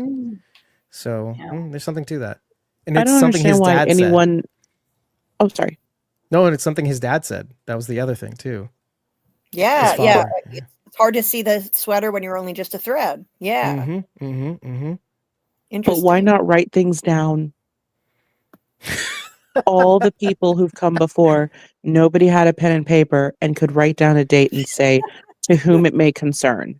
Alice has a pad now. Oh, it's said in this episode. Another Jim reveal. Wrote stuff down. Jim did write stuff down. But maybe since they were all writing it, maybe there was like multiple people writing down the numbers and working together. So they felt like, why did they need to explain it? And then just those people died. And the house collapsed. They wrote so many things on the wall, it fell. So but there needs to be a town Bible. Yeah, there does need to be one. Things but I'm just to saying, do, like, maybe things the not people to working do. on it died, so they never got to tell anybody. Well, just like them not finding the talismans. They were so busy being afraid, they didn't think of organizing. So fear does have a lot to play in people's decision making and not sharing crazy things with each other too. Who can blame them? Yeah, definitely. Me. Rose had been asking who thinks Eloise is dead. Do you guys think she's dead or no? I'm in the dead camp. She's been dead for too long. I kind of feel like it could go either way. I don't really know which I think. I think she's alive, and I really do think that she's going to be another way that the story progresses, where, like, personally, I think we're going to lose Victor this season because I feel like he has fulfilled his purpose as much as he can. Ooh. And then we will have Eloise step in to kind of fill in the blanks, because I don't see us going into a fourth season and on episode 1 we're not getting some kind of definitive answers. How do you feel about that though? Replacing Victor with Eloise? Something about that if feels it's written wonky. well, it could work. It could be outstanding. I don't know. I think I would probably say Eloise is dead, but I would like for her to be alive. Like, I would like for her to be alive, but I don't know that I really think she is. I don't know that I think she's not, but I think I would more likely lean towards she's dead if I had to choose one. See, I just don't think. See, the problem that I have with that is if that is the case, then I think that the writing was really flawed in the way that they handled that, because the way that they introduced her to the plot in season 2, it just seemed like, okay, first of all, Victor wasn't supposed to survive season 1. So it's highly likely that they just came up with the idea to write in Eloise in season 2. He wasn't even supposed to make it past season 1.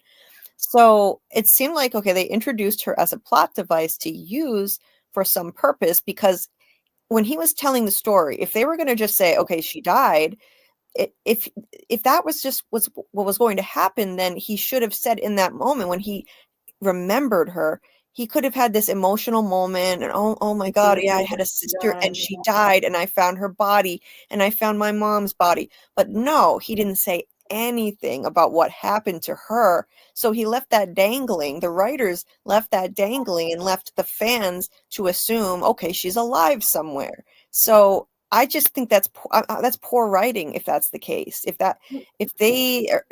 they're just gonna say, okay, now she's dead. Now all of a sudden he's saying she's dead. Well, I think that he just assumes that she's dead. I don't think that she's dead. No, And what makes you think that Victor should have been dead at the end of season 1? Is that yeah, something you heard that's not somewhere? there. that's what the original plan was. They were actually going to kill off Victor in season 1, and they chose not to. They kept the character. Scott McCord was too good, and I'm really glad they kept him. Same. I never heard that. Yeah, I'm glad they kept him too. Yeah. All right. We're talking more about sacrifices. Let's see. I'm with you, Glue Guns. Eloise is dead. Yeah. Until she rises again. The writer, he did that. That's not good. That's why she's a ghost. Maybe Miranda sacrificed for Eloise. Yeah, I don't know. I think that if Eloise got away, it might have been because of Miranda, but yeah, I don't know. Sorry, I'm kind of skipping through some of these just because we're still so far behind. We're 2.5 hours behind on the chat, so some of these I'm skipping. It's not that your things you're saying aren't as important. It's just some of them are very similar. Fletcher's saying maybe Eloise got out into the real world, and Eloise was good at hiding. That's a good point. Let's see. I thought it's Celeste where Eloise died. Okay, more about sacrifices. More about religion. I'm trying to see something. Okay. Scenario sounds like a town that lost its collective minds and turned into yes. I would, yeah. I mean, I think if they sacrificed the children, they definitely lost something there, and you know. Things are accelerating. That's all I can say. Um, It's the vibes I got from when the town reached its demise originally. Is that the one thing that would happen is people turned on each other. Same as it's happening now. Yeah. Glue Guns is saying that some of the buildings seem more recent. I think we mentioned this earlier. We were saying that the buildings look like they're from different times. Yep. Talisman Hut. Yep. Yeah. Victor draws so he doesn't have to remember. I think this is probably close to the truth. Something Victor found so painful he didn't want to remember. Yeah, and I think that goes back to like with what happens in this episode. He didn't draw what happened just because it was so painful. Like it was even worse than all the other stuff he drew. Like he just couldn't deal with it. Who is Kelly? We never saw Kelly. Spike and Head. Yeah, Spike. Oh, okay. Yeah. But wasn't that her brother? No, boyfriend. That was her boyfriend. Brian Kelly's boyfriend. Yeah. Right. I thought it was Kelly's girlfriend. brother. Yeah. Anyway, Could be I don't both. know. Just kidding. I don't know. Okay. Now, Mark Yablonsky is saying, how about the ocean, large lake or sea that could be associated with a lighthouse? Where is it? You know, that goes back to like the fact that they have the like weird, odd buildings, you know, like they have the post office and stuff. But because that is a good point. Why is there a lighthouse, but we don't see water? Did we see water? Or is the lighthouse? Never. I don't know. When they show it from really far away, when Boyd sees it on the hill, do we see water? I don't think we do. I'm do not we? recalling. No, it never showed water. Yeah, no, we've dissected that the hell out of that. The only thing I can say is that maybe the lighthouse is more metaphorical, like a lighthouse is meant to help people find their way home as opposed to an actual lighthouse. But or the opposite. I mean, lighthouses are to ward ships from reaching the shore, right? Where the shore is here, please avoid it. And so it's a warning for maybe other the people. Lighthouse is more about. You're right. I was thinking you're right. It is what you said. But no, it's the natural maybe it's saying, inclination. don't come near here. Yeah. Don't you know come what would be down. You know what would be interesting though? Like I like the idea of there being, this being such a messed up place that, there's a lighthouse with no water. I mean, we have a motel sign and a pool, but no motel. It's like it's just all this random stuff that's just missing. Is it, it would be really fitting for this place if there's a lighthouse right in the middle of the woods and there's no water. Mm. Yeah, Susie says the island moves, so there you go. Yeah. On fire, that one. No, I know. Let's see. It's intriguing that Victor told earlier this season that the house where Sarah's living now was the house that Eloise liked to play with the most. I'm thinking he's going back to saying maybe Sarah's Eloise was the point of that. Yeah. And Matt says something that's true. Really good at hiding could be more like basements are for secrets. It's the ways Victor says something. Yeah, that's definitely true. Yeah, he doesn't know what he's saying when he says it. Yeah. The whole of Fromville could be thought of as a web to catch these people. The spider could represent the big bad. That's a good point. They're all caught in a web they can't get out of. Yeah. It's metaphor, sure. Yeah, definitely could. And again, guys, sorry if I'm skipping what you said. It's just we got to get through some of this. Home was okay. That's about X-Files. We were talking about that a long time ago. That's what I said. We're so far behind. I'm back to not watching it again. That's why I'm trying to pick ones people who haven't talked as much. If there are 7 stones in the tunnel, what are the 3 stones with red on them at the cabin? Are they connected? Ooh, that's interesting. What was it? Backwards 2s and backwards 7s? What was it? Or backwards 3s? What was it now? No, it was backwards 2s. I think it was 2s and 7s. I think you were right the first time, but I don't remember exactly. But that's a good point. Like, are those stones related to the slabs that the kids were sacrificed on? Yeah. And why are they red? Like, are they painted red? I mean, I think it's supposed to be paint, but like, is it to represent blood, or are they just red for some odd reason? Too little information. Yeah. Okay. To say the least. Okay, let's see. They're talking about reincarnation. Okay. William's saying about the 1864 that Jade vision of the Civil War soldier. Yeah, if we believe that it's a reincarnation, he could be that person, or he could just be seeing that person. We don't know. Matt's talking about not knowing Acosta's first name for a reason. Yeah, we've had this conversation before. Is there a reason? Are they just not telling us to drive us nuts? Does she just not know the name? But yeah, she wouldn't tell us her name when she was on this show either.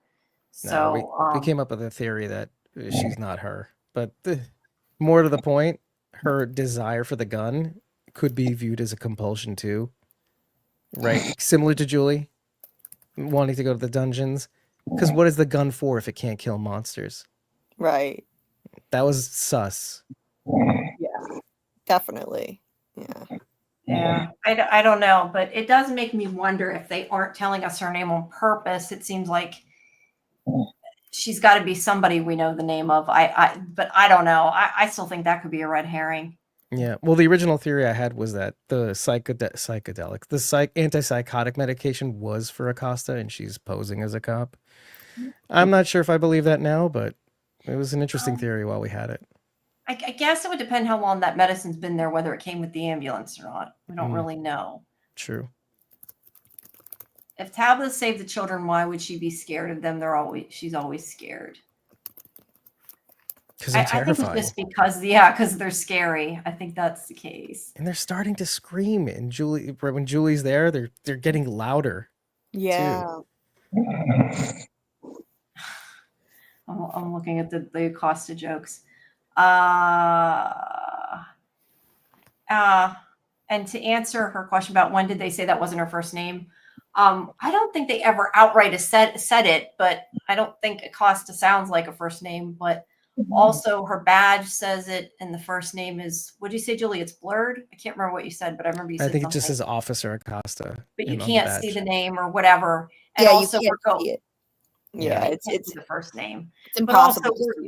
Yeah, but also we're going by the fact that the actress has said that she can't tell what her first name is. Let's see. Samuel says 2659 could be a sequence if addition and subtraction plus 4. Okay. Yeah, I don't know. I'm not even going to try to read Oh, that. that's when we were talking about the numbers. Oh my god. Yeah, no, I'm just laughing because it's like I don't understand that, so I don't know. Let's see. Oh, I do, but then again, it could be nothing. No, +4 -1 +4. Yeah, It's I trying to don't make know. Jade crazy and us. Yeah, I would agree with that. Oh, that's interesting thing I haven't heard before. Could it be a countdown instead of dates? I haven't Hmm. heard that one before.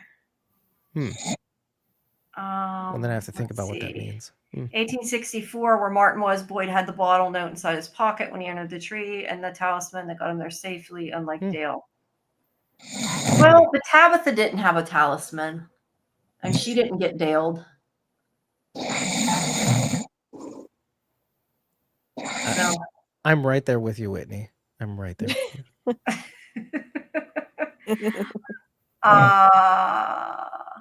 Okay, they're talking about the backwards numbers. What are you doing? Sleeping. It's fine. She's a normal response to 2:30 right now. Yeah, I know. I never thought Tilly was sus.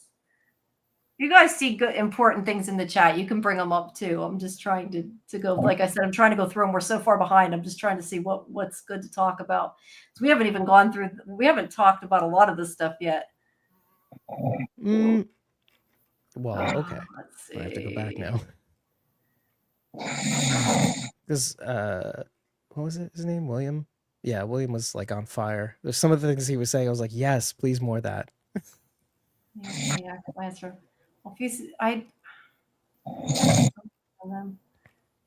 know now everybody's like, why are you just reading it to yourself? Probably. Sorry. Let's see. Matt says music notation is based on quantifying values and representing them as symbols. I said before, I know nothing about music, so. Well, the thing I said about the 2s and the 7s being backwards on when we talked about it, the closest I could get was when you turn them backwards, they do kind of look like Greek symbols. So the 7s backwards look like gammas, and the 2s backwards look like zetas in the Greek alphabet. So I don't know. That's the closest I got to thinking of what that was. But I like the music. I like the music notation. It's a good. I don't know. It makes me think of leet speak. That was my first instinct. What? I didn't go with it. Yeah, I don't know. But that was what I thought. I've heard that about the Greek, though. I've heard people were trying to decipher it with Greek. Yeah, so that's an interesting one, too. Yeah. William brings up Fae. I think that a lot of people have that theory that they're Fae. Yeah. You know what will wake up Whitney? If I say Jim is endgame. Did it work? Did it work? Wait, hold on. Oh no, it's not her. Okay, Susie was impressed by the actress who plays Julie, how she was doing such similar mannerisms to Tabitha's character in the episode when stressed out. I hadn't really thought about it.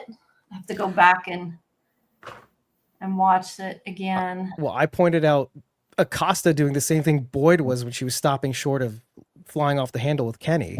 She did the hand in the fist thing like Kenny does. Like Boyd does when he gets frustrated. It was a mirror image of Boyd when she did that. Yeah, I'm just laughing. I thought at first she was doing it and being smart. I didn't know she was seriously smart. There's something there, folks. You can hate it. Yeah. The only bus people who survived are Randall, Maury, Bacta, Elgin, and Tilly. Who else? I don't know if that's all who survived or that's the only people who aren't red shirts that survived. Yeah, there might be more, but well, because they mentioned the numbers, right? They said like about 22 on the bus. Yeah, but those are the only. Because I think Donna said something like 17 survived though out of those, didn't she? I can't remember exactly which. I don't know, but because they did do an addition subtraction thing. So there could be people that we're just not seeing, that we'll see later. Yeah. I love Jade's face when he said that, like, don't be giving my wife ideas line. Oh, that's funny. Yeah, that was all of us. I get it. Okay. Susie says Dale's the mole. I don't know about that, Well, but the mole on the pool. If we're yeah, talking about he's the facial mole in the features. pool. That's a good point. Okay. Okay. This episode, boys also said to Ellis, the last thing we want is someone tripping over your tent. Yeah, I don't know that he meant it that way, but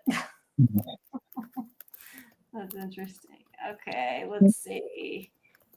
Talk about the alcohol. If you're raised by alcohol, it typically goes one of two ways. You avoid it altogether or become one true too. That's definitely true. Rory says, don't trust Henry. I don't know. Do we trust Henry? I trust Henry. Ugh. I trust Henry. I I have good vibes about Henry personally. Yeah, I want to. Let's put it that way. Definitely want to. I mean, like I understand, like you know, just because he's an alcoholic, like that doesn't make me judge him at all. I think he's had a brutally hard life. He was without, like, I don't judge alcoholics in general anyway. I don't judge anyone for having a disease like that. And I understand why he's struggling so much. I mean, he was, you know, without his family for 40 years. He thought they were all dead. He, you know, he was blamed initially. They thought that he was a suspect. You know, now look, I mean, I don't blame him for wanting to go have a drink in the middle of the day. His 50-something-year-old son is yelling at a dummy all night, trying to get it to talk, and you're stuck in a town with monsters that come out at night. I don't blame the poor man. Preach. Yes, I don't think that makes him an alcoholic. I think it makes him a normal response to this place and seeing his son suffering. So I agree. Let's see. Muting one person. We'll mute Whitney there, and when she wakes up, she can come back. Oh, now I lost who it was that said it. Glue Gun says, do we think we're going to see Fatima give birth? Yeah, I hope he doesn't hold her down and remove her pants either. But do you think we're going to see an actual birth? I mean, at this rate, we're moving into that direction. God. And you all would be for it because we're all horrible people. Yeah, I would think that they're moving towards an actual birth, and I feel like people will be really disappointed if they don't at this point. I think it's a Jasper, though. It feels early, doesn't it? We're talking about 4 days when Tabitha comes back, and it's, well, unless we're talking about acceleration. Yeah, I don't know. Healed fast. Something could be accelerated. Yeah, I vacillate. Yeah. Fletcher is mentioning when Julie went into the dungeon, met Martin, she was having a seizure, but when Ethan had a seizure, he was in the van. He said he was in a room and a spider came down from the ceiling. What if he was really there? I saw this mentioned. I forget where I saw this mentioned, but I did see this mentioned somewhere. I completely forgot about that. Yeah, that maybe he was traveling or whatever, like Julie. And the lights were flashing when he was seizuring. Was it that? Did that happen? I might be imagining that part. I don't remember. Yeah. So many things happen in the RV that's spooky. Yeah. And William says everybody knows you don't touch man-made-ish things in the woods. Yeah, it's like Blair Witch Project. I would kind of leave them alone. You know. I'm caught because it's the one thing I would touch is something man-made instead of. I don't touch trees with sap and spiders and bugs. It depends if they look like they're voodoo shit or not. Yeah, exactly. I agree. Wards. Don't touch the wards. Yeah. Don't touch the wards. I wouldn't touch them either. Let's see. They're talking about not like horror. Fletcher, has anyone seen the trailer of episode 9? I have not seen the trailer yet. I'm still not sure where people see it. If you have MGM Plus, unless it's not on MGM Plus, because that's it's not. Other than the screeners where I watch it. So I never get to see the trailers. But then again, since I've seen it, it doesn't really matter.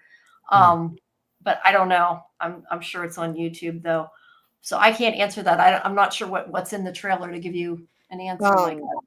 It's weird. Like, so I don't know where exactly people get them. Like they like apparently somewhere that people watch it on Sunday night, it airs right after, but it's not on MGM Plus where I watch it. And so I always look for it on YouTube, and the show doesn't put it on YouTube, like, or any official source. I think 2 days before the episode comes out, they put like a trailer on social media, but Be careful out there, people, like looking for trailers. Like, take this as a cautionary tale. Like I saw something I wish I hadn't seen in a trailer that some really nasty, disingenuous people are taking the actual trailer and putting it on YouTube and sticking like a spoiler thing in it that's not Part of legitimate. the trailer. Yeah. Yeah, A trailer isn't a trailer. yeah. I don't know. I mean, the one thing I will say is that the people who make the show aren't necessarily the ones that make the trailers. Because I remember a long time ago, years ago, having a conversation with, I don't know if it was a writer or a producer, but they weren't happy that like so much was being spoiled in trailers. And we were also discussing too how like sometimes the scenes in the trailers don't even end up in the episodes. Do you know that? Like when they're a little bit different than what's in the app. I hate that. But that a lot of times they're not the ones that are actually choosing what goes in them. So It's a good point. You know. A friend of mine did work in films and marketing for films, and what they will do is give you footage to be able to show in the commercials, in the commercial spots and the movie spots as well, because they make different types of trailers for movies. I could see that being a thing. But to be fair, right? They're the ones giving the raw footage with which to edit the spot. So it's kind of on them a little bit. It's true. When things change, it may be they changed after the fact, but Yeah, and they get these when marketing they show materials a ahead. recap and what they show wasn't in the episode, like it's like a different version of something. I hate that. Which shows you they went a different way, or they changed a little thing here. Well, that's a kind of cool thing to know too. Yeah. Yeah. I don't know. I mean, yeah, I don't know if there's spoilers in it or not because I haven't seen it. And I assume there's probably an official one somewhere. I've been trying to get the trailers to put in my account, but I haven't been sent any. I've only been sent the little video clips I've been putting up. You know, kind of the little teaser clips. I guess it's probably better to avoid it. Yeah. Yeah. If you don't want to know, avoid it. Avoid the internet if you don't want spoilers, though. Let's be honest.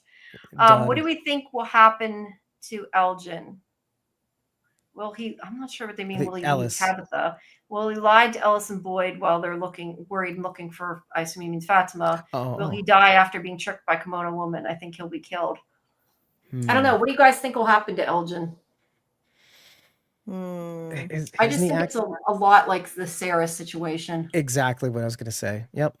I don't think he's gonna make it though. I think he's gonna die by the end of the season. Personally, I don't think he's gonna be like a Sarah where Sarah was worth the show keeping around because she has such a deep connection to the place and could be an asset. Elgin, I don't really see the point in keeping him around after this. And if we can actually get a clue from looking at the season 3 poster, because of the way that the characters are grouped on it, I think that they were strategically grouped depending on, certain circumstances. So like in the top right corner, you had Jade, Christy, and Kenny, and they all were out in the woods together when Christy got her foot caught in the bear trap. And they were all like, bundled up on the poster, the 3 of them together up in the corner. And then you had bottom left corner, Donna, Ellis, and Fatima. They all live in Colony House together. Bottom right corner, it was Tian Shen, who died this season, Father Khatri, who already died, and Elgin. So I think that could be a clue he's going to go, and I don't see the point of keeping him around after this season anyway. So I'm saying he's gone, in my opinion. Oh, see, he ended up being the demon baby after all. Yeah. I kind of agree with what you're saying. I don't know that he's as important like to the story in that as Sarah was, but I think it depends what he does. I mean, I think it depends how what the not end game, but like the end result of what he's done happens, like maybe he'll end up in the box, who knows? I think what he's done already is so bad. Yeah. Like he definitely picked the wrong person to mess with, Fatima, because she is beloved and she has been there for a long time. So a lot of people have a connection with her. Even the people that are just, they're not into the Matthews or the other people. She is somebody in town that people like. She did a lot for the town. She was growing the weed, all that. And because didn't expect of that. her, They like her for her weed. Yeah, well, you're right. which they all love, right? Like, No, Who I know, doesn't? but Donna did say everybody loves her, so that's definitely a Mhm. point. yeah. So I just feel like what he's done somehow it's reading as worse. Even if he just like pushed her in there and lied, that's enough. Like you try to get a spirit to do something to her. I really hope that he's a goner. And Sarah's so much more likable than Elgin is. Elgin was shady and just weird from the start. Yeah. Mm, I that don't is know a that I good think point. Elgin was trying to hurt her though. Like I think he legitimately thinks he's helping. Yeah, he's thinking, is this where it happens? Is this how like the spirit says, is this how we save the town? And who wouldn't want that to happen? Sarah wanted that to happen. She was faced with an impossible choice. So yeah, it's easy But to fall into Sarah that like trap. questioned it. We did see Sarah, she kind of struggled with it. She questioned it. She asked Christy in a cryptic way, would you do this? She knew I'm gonna do something really bad. Like, would you do something bad? And Christy herself said yes. If I got to see my fiance again, yes. So she did question it. She put it out there to someone without telling them everything, but still asked. And Elgin is like, some people, if you were told hurt a baby and you get to leave, I think that a lot of people would say, you know what, I don't think I have it in me to hurt the baby. I think I would rather just like stay here. I Which guess is that's what's the being point. Is it asked. a good enough excuse? Yeah, and to it's no stay? different than Julie asking Ethan whether she should cross the threshold of the dungeon, let's say. That's very parallel-y. Yeah.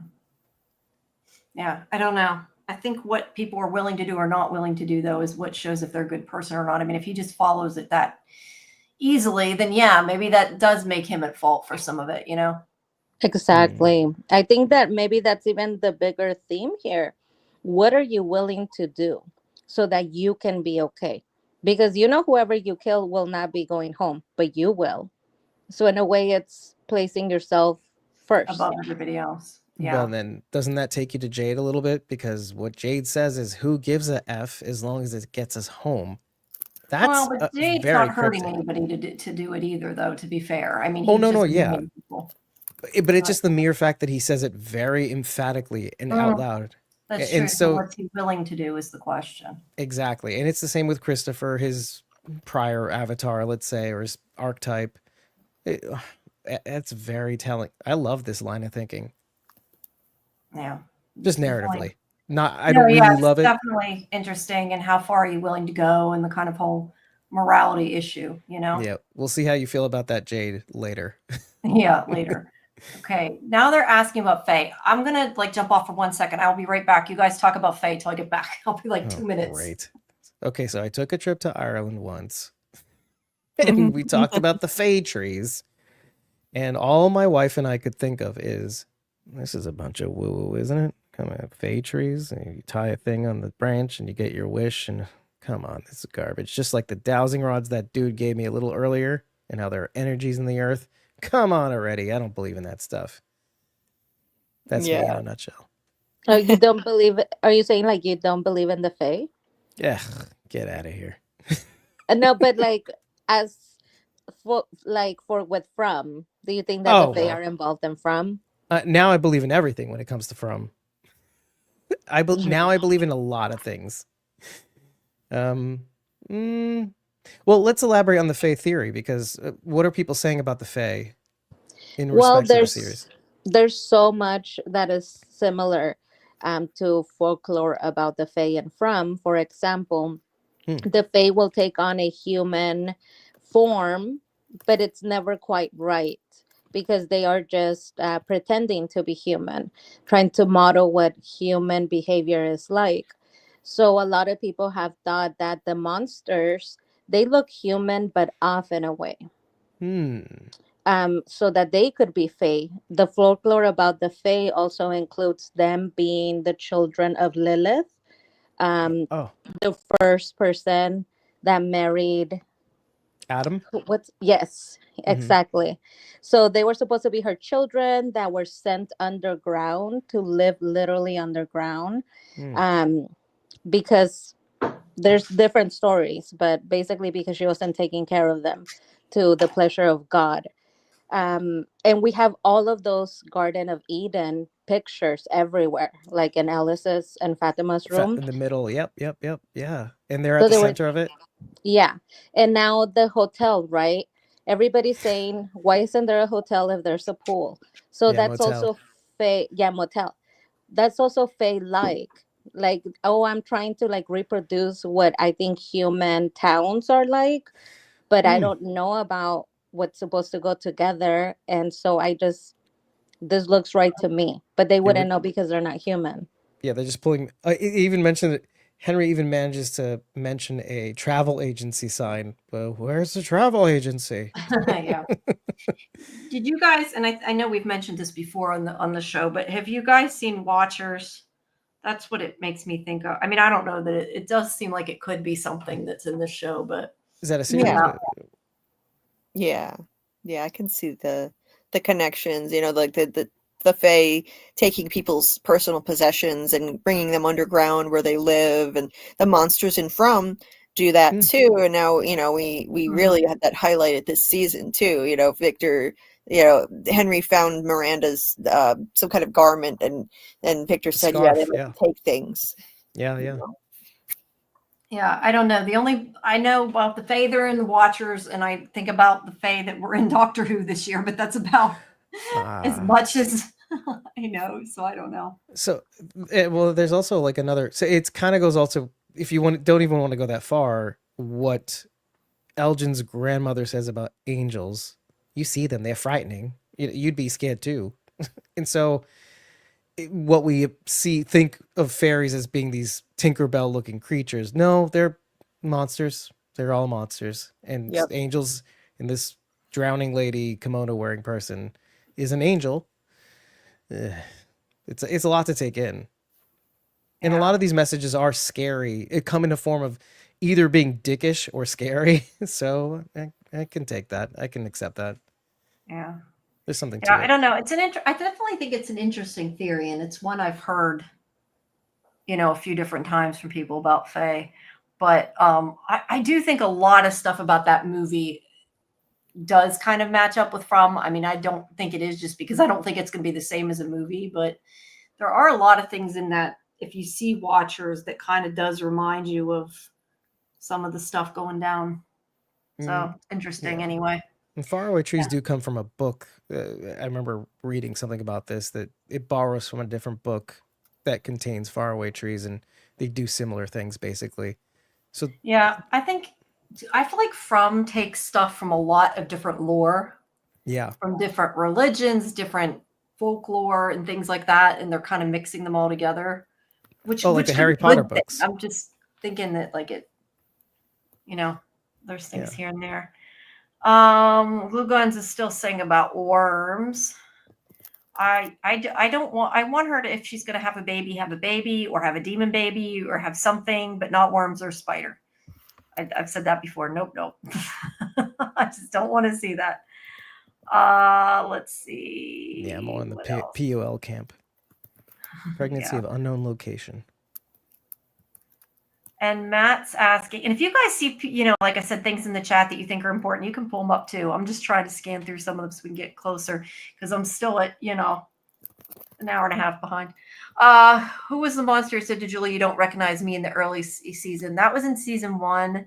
And I think that we kind of agreed that was just them screwing with them. That what we all kind of thought? Yeah, I think that too. Yeah. Let's see. Okay, now I'm guessing this is what when we were talking about the priest. How large is its reach outside Fromville? Yeah, that was my theory, that the Fromville entity reached out to the priest, like I think it reached out to Father Cautry and spoke like the voice of God. Yeah. I can. That is a good question, though. Is can they affect the outside world? Yeah, I think undoubtedly. I think so. I mean, it would be such a strange coincidence, right? I mean, if the first time in his life, Father Khatri hears the voice of God, tells him to get back in his car and drive. Bam, he's in Fromville. That to me, it just seems it can't be a coincidence. Yeah. Let's see. It's too Matt. Whoops, sorry. Were you saying something else? I didn't mean to cut No, you I off. just said it's too uncanny. Yeah. Like Because anything in the Matt show. agrees with David that he wants rational empirical explanations. No. He's like the man in the chat. I assume he meant you. Maybe he didn't. Oh, I'm a man in the chat. Oh, yeah, that's me. In chat. He might not have meant on panel. Sorry. Oh, never mind. I don't know if he meant you or not, but there we go. Well, I was thinking the same thing. But yeah. Okay. I like this. He says, remember the invisibility cloak in Harry Potter? Can they do that to Ultra? I literally just said Harry Potter, borrowing from different lore and myth. Yeah. Yeah. Absolutely. Can they? That's about the pregnancy tests. Let's see. I don't want to see anything coming out of her. I said that too. I don't want to see anything gross. I don't think it'll be like that. I don't think it will be either. I hope not, but I don't think it will be. I'm not ruling it out. I don't want it, but yeah, I guess that's a good point. It doesn't mean they won't do it. I mean, I don't think it'll be something gross in like a traditional birth sense. I think it could be something gross where like something busts out of her like an alien. Like I could see that. Yeah, that I could see. I could definitely see that happening. See, you should have believed her. Yeah. Glue Guns is talking about what you were saying about Jim, and said that maybe the upside down is like the figures on the talisman mirroring each other. Yeah, I heard about the hangman, the upside down hangman tarot card theory, because people were really wrapped into that. But yeah, that could be that too. There could be things to do with reflection. Mm-hmm. Let's see. Yeah, okay, that's what you're saying about that. Yeah. Mm-hmm. See, some of this I really have to go back on some of this and rewatch a lot of it. Rory's still sus about Henry. I think he said that before. Yeah, I trust Henry. I don't know. So I think it's fair to be sus, but try not to hate him so much. Okay, I don't know. Yeah, I don't know. I like Henry. Susie says the hangman doesn't match up with Jim's personality. I don't know anything about tarot cards, so I can't really comment on that. Yeah, a friend of mine presented that theory. It was like related to a Reddit post, but I don't remember it, to be honest. Yeah, but it was interesting that each character on the show represents a particular card. Yeah, that would be interesting. Yeah. Get your pets wormed. Yeah, exactly. Do it. Don't be stuck in the worm place to get your pets dewormed. Yeah. You should skip people. I thought it said skin people. See, I can't even read right when I'm going through things fast. Yeah, you're feeling it. But I also I feel like I'm talking to myself when I'm looking at the stuff. Okay, wait. I'll add you back to the stage. She must have. There you go. Now you have two of you. You must have disconnected the other one. It's twice as sweet. StreamYard just will reload on its own after a couple of hours. That's so weird. I don't know. I'm going to try removing your other version and see if it takes you off. If it takes you off, I apologize. Just come back, but it shouldn't. There you go. Yeah, I saw your thing move, so you must be okay. Yeah, yay. Okay, cool. Okay, they're leaving dates. We've been here forever. I just don't want to why I'm reading it sound like I'm talking to myself. That's all. Because I'm trying to skim through and see it. I'm at 2:00, so we're now an hour behind. Oh, it's 3 for me. Yeah, wait. Yeah. By the way, as I said before, I know we go on forever. You don't have to stay all night. Oh, no way. This is so much fun. It's so easy to get addicted and sucked in, isn't it? Because Julie tells me she does 8 hours. I thought she was crazy. And then we've done 6 hours. And I'm like, we're at 4.5 tonight. I said this wasn't going to happen. I mean, I'm here for the ride mostly, actually. It's fun. It's easy too. I love reacting to all this. Yeah. It is. And it's great. Glue Guns was saying Martin Thompson. That's going back to the pills, I'm assuming. The thought crossed my mind. Yeah, but then we would have had to meet him or something. Or okay. Well, no, I'm not willing to go there. He could be one of the passengers from the bus who found the root cellar and went to the back, but then how would he be so decrepit? But then again, aging and acceleration. Yeah. Okay, then hold on a second. That's not such a bad idea because this baby ain't that far along. Okay, the timeline in Frumville is not that. I'd resolved to thinking that this town has only, since the Matthews came in, it's only been maybe a month. It's not been that long a time. And if things are accelerating and accelerating in different places more quickly, and Fatima's, we just found out that she's pregnant not too long ago, a week plus, then this place might accelerate her pregnancy. I mean, Ethan healed fast. Yeah. Oh, everybody's healing fast. Miranda, I could believe Tabitha? that the pregnancy went fast. I can buy that, especially if it's not human. I mean, like a human pregnancy, I don't know, but we don't necessarily even think it is human. It could be like the other person was saying, like Lou was saying before, it could be worms. Who knows?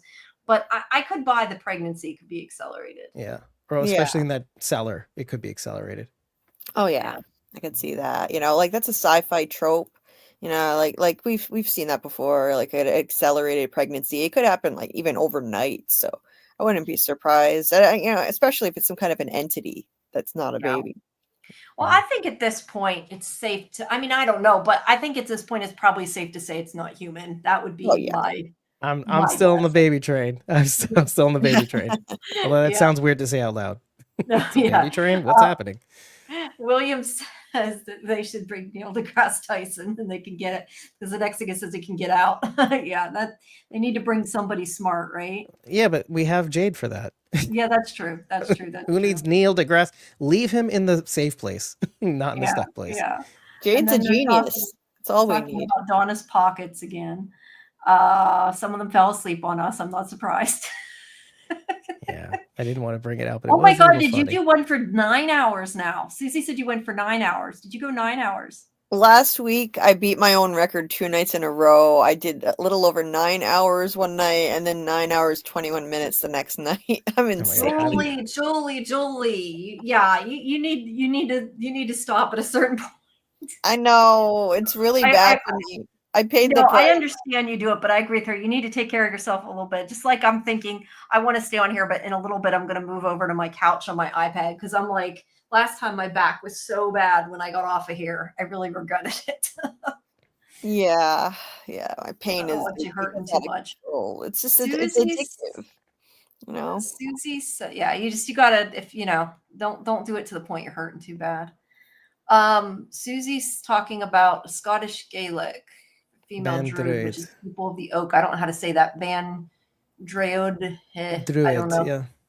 Yeah. Druid. That's something different. Druids is kind of like the Fae type thing, which could be interesting. Scottish Celts. Yeah, Ireland.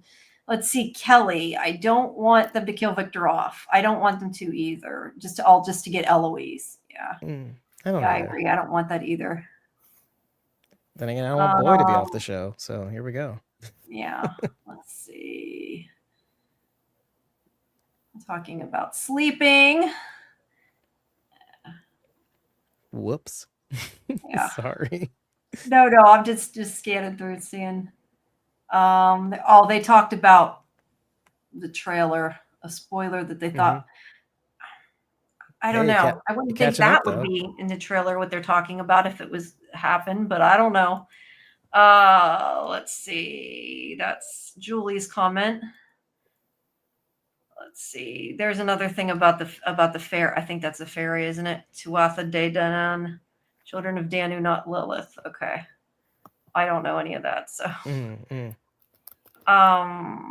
talking about different. There's different depending on the country and their religion and folklore. There's different stories about Lilith. For example, the one where Lilith is the mother of the underground people or the fairies is from Iceland. That's an Icelandic folktale. And the Germans have a version of that, but they call them underground people.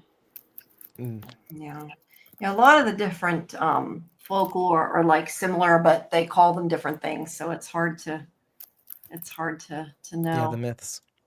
William is saying OA will always be one of the best shows. He likes Battlestar Galactica better. Yeah, OA, yes. Battlestar Galactica is good, but I think OA is better. I like both of them, yeah. I like both of them too, but I like the OA more. Yeah, if you want something, if you like going and deep diving in From, I think people would like the OA. I've said that before. Plus, Jason Isaacs. So yay. I agree. Holy crap. Yes. Yeah. Julie said that. I guess I don't got to repeat what Julie said, but yes, it was canceled way too prematurely, but that's because it was on Netflix. So, but yes, I will die on that hill too, William. I love the OA. I've seen it quite a few times. Now I think they mean Fae. They said fair, but I think that was supposed to be Fae. Psycho said it doesn't make sense for the motel sign to be there without the motel, meaning the Fae built the city. I think that's what they mean. Yeah, if people or entities trying to emulate humans, they definitely could have screwed up the town. That actually does make sense, because I had said before that, like, my theory was always that the town was like in a kid's mind, in Victor's mind, because things didn't work right. But something that's emulating us could definitely have the same idea going on, and it fits maybe, Yeah, a hodgepodge, basically. Yeah. Of human Susie experience. says, my main thing is they always go to diner first, and that's exactly how you get stuck in a Fey realm, by accepting food or drink. Ooh, okay. Interesting. Hmm. Let's see. Elgin needs more friends. I don't know. Yes, I Elgin agree. Elgin does need more friends. And yes, Matt, we're still going. And I'm catching up. And you know what? He almost had a friend in Julie, and then she kind of effed off and did her own thing. Yeah. With her older brother not shipping her and Randall. Yes, we won't go there. Weird. I was to say, I don't sleep, but also I can't leave now because you're reading all completely ridiculous things that I said a million years ago. Susie, I see you. I see you, and I applaud you, and you're great. Yeah, we appreciate it. I just, I'm trying to go through everybody's. You just didn't get here first. Yeah. Thing. Yeah. That's okay. Susie is a riot. She's the best. I've been watching. Yeah, it's great. William took a nap, and you were still straight. Or I don't know if he means us or you in general, but yeah. Okay, let's see. It's been a long day for me. Yeah, I know. It's been a long day. Hey, dude, it's 3:00 here. I'm already getting there tripping. OA, original angel. Yes, we're talking. That's what we meant by the OA. Oh, you mean the kimono wearing lady? Yeah, exactly. She's the original angel. That's a good point. Yeah, maybe she is. Maybe she is. If they did a crossover, I'd totally be okay with that. Yep. Let's see. Susie says that. Lilith was generally mentioned in Mesopotamia and in the Hebrew text as a demon, but yes, I do agree. Demons can be types of fae. Very true. Oh, and I don't know. I originally watched the OA because of Jason Isaacs, but it was awesome. So yeah, in Judaism, they're called shedim, which don't have to be bad or good. Kind of like this place, by the way. Yeah. Well, I was going to say, demons don't necessarily have to always be bad either. I think it depends on what kind of demons they are, Mm-hmm. Yeah. What you were sent to do or what you're meant to warn. Or, yeah, exactly. You don't F with them, generally speaking, though. Yeah, generally not. Okay, I'm looking through my notes now because we're catching up on the chat. I was trying to see what I had written. That was amazing. I saw you blaze through these messages. Does it move to you when I go down? Yeah, I see a highlight whenever you. Okay. I didn't realize that. Cool. Yeah. I didn't either until just now. Yeah, I don't know a lot about StreamYard. I feel like I use it every week, but I don't know about it. I click on the things in the chat, and that's about it. Hey, kudos. I was talking here about in my notes. I'm looking at my notes.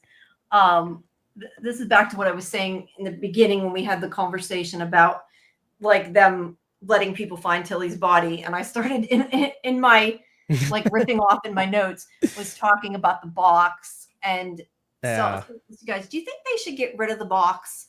Because I feel like the box is meant to be a deterrent to scare people. So in a way they need it, but at the same time they don't want to use it. So I'm not sure if I don't know. What do you guys think? My initial feeling on the box anyway was that listen, it's easy because we come from the Walking Dead universe, or I do, me and my co-hosts. No, yeah, I just so we realize that it's us versus the dead sort of situation. So it's kind of like, well, you've been through enough, and even though don't make it worse. Yeah, and there's also villains, but the villains really aren't villains, and seen through a different perception. You could be like, oh, I could have been on your side. So when they decide to make mistakes, sometimes they're forgiven, or not even forgiven, but you're alive so you can still be useful. And that's kind of how I initially saw Frank Pratt. And did he have to go in the box? I know it was a deterrent, but at the same time, hasn't he suffered enough for that loss? That was my initial reaction to that whole problem. And so what good is the box if everybody is scared and suffering and afraid? And I think that's why Kenny feels a certain way about Sarah now, because like, hasn't she been enough? Hasn't this place tortured her enough? Yeah. You know? I think that they stuck in because Frank chose to, in a way, because Boyd was like, didn't want to do it in the end. And he's like, no, this is what I deserve or whatever. I mean, yeah, Or I it's what think I he want. was kind of punished enough for what happened. Sarah, I don't know. But, I mean, I don't think Sarah at this point, they're not putting her in, so it doesn't matter. But I don't know. I don't know if it's good to have it there or not. I mean, it's a way to force people to follow the rules. Yeah, to have it, yes. To use it, no. No, right. I think we feel that, but yeah. I don't know. Misha Mesha, apologize if I'm saying your name wrong, says the box doesn't deter anything. I agree. I don't know. I feel like it would, well, not that I would intend to do something bad, but I feel like if I was there, like it would deter me, the idea that you might be stuck there and they're going to like let them attack you. I mean, talk about sacrifices. Doesn't it make the town feel better more than it does create a system of justice or deterrence? Right? That's Because true. their first instinct is to put her in the box and then all will be right. Yeah, that's a good Or point. Yeah. Fatima or Sarah, whoever it's going to be, or we don't know. Yeah. Six Psychos saying put Fatima in the box and get rid of it. I assume they mean the baby. How utilitarian. Yeah, yeah. But I don't necessarily disagree. No, I know. It might help them all out. And that's where I get back to again where I said that I think Donna has more the right idea than Boyd does. I get like that he's putting his family first, but he's supposed to be taking care of the town. Frank wanted his fate, and it was also almost mercy. I agree. I think that it was, and like I said, he sort of chose it. Yeah. Because even Williams saying that box is overly cruel. Yeah, I think that's the point. The box is super cruel. It would make you suffer. And I think the point is don't do what we tell you not to do, or you're going to end up suffering. You know? I mean, it's literally not Acosta's gun. It's Chekhov's gun. So maybe. Yeah, I don't know. I mean, Acosta's was an accident, though, what she did, you know? Yeah. No, but it might be used later. She was very insistent on getting it. So maybe. Well, she doesn't have the bullets. To be fair, she don't have the bullets. Since they've used it, there's been 10 more murders. There's been more murders from the monsters, but not from Pete. There's only been one more person.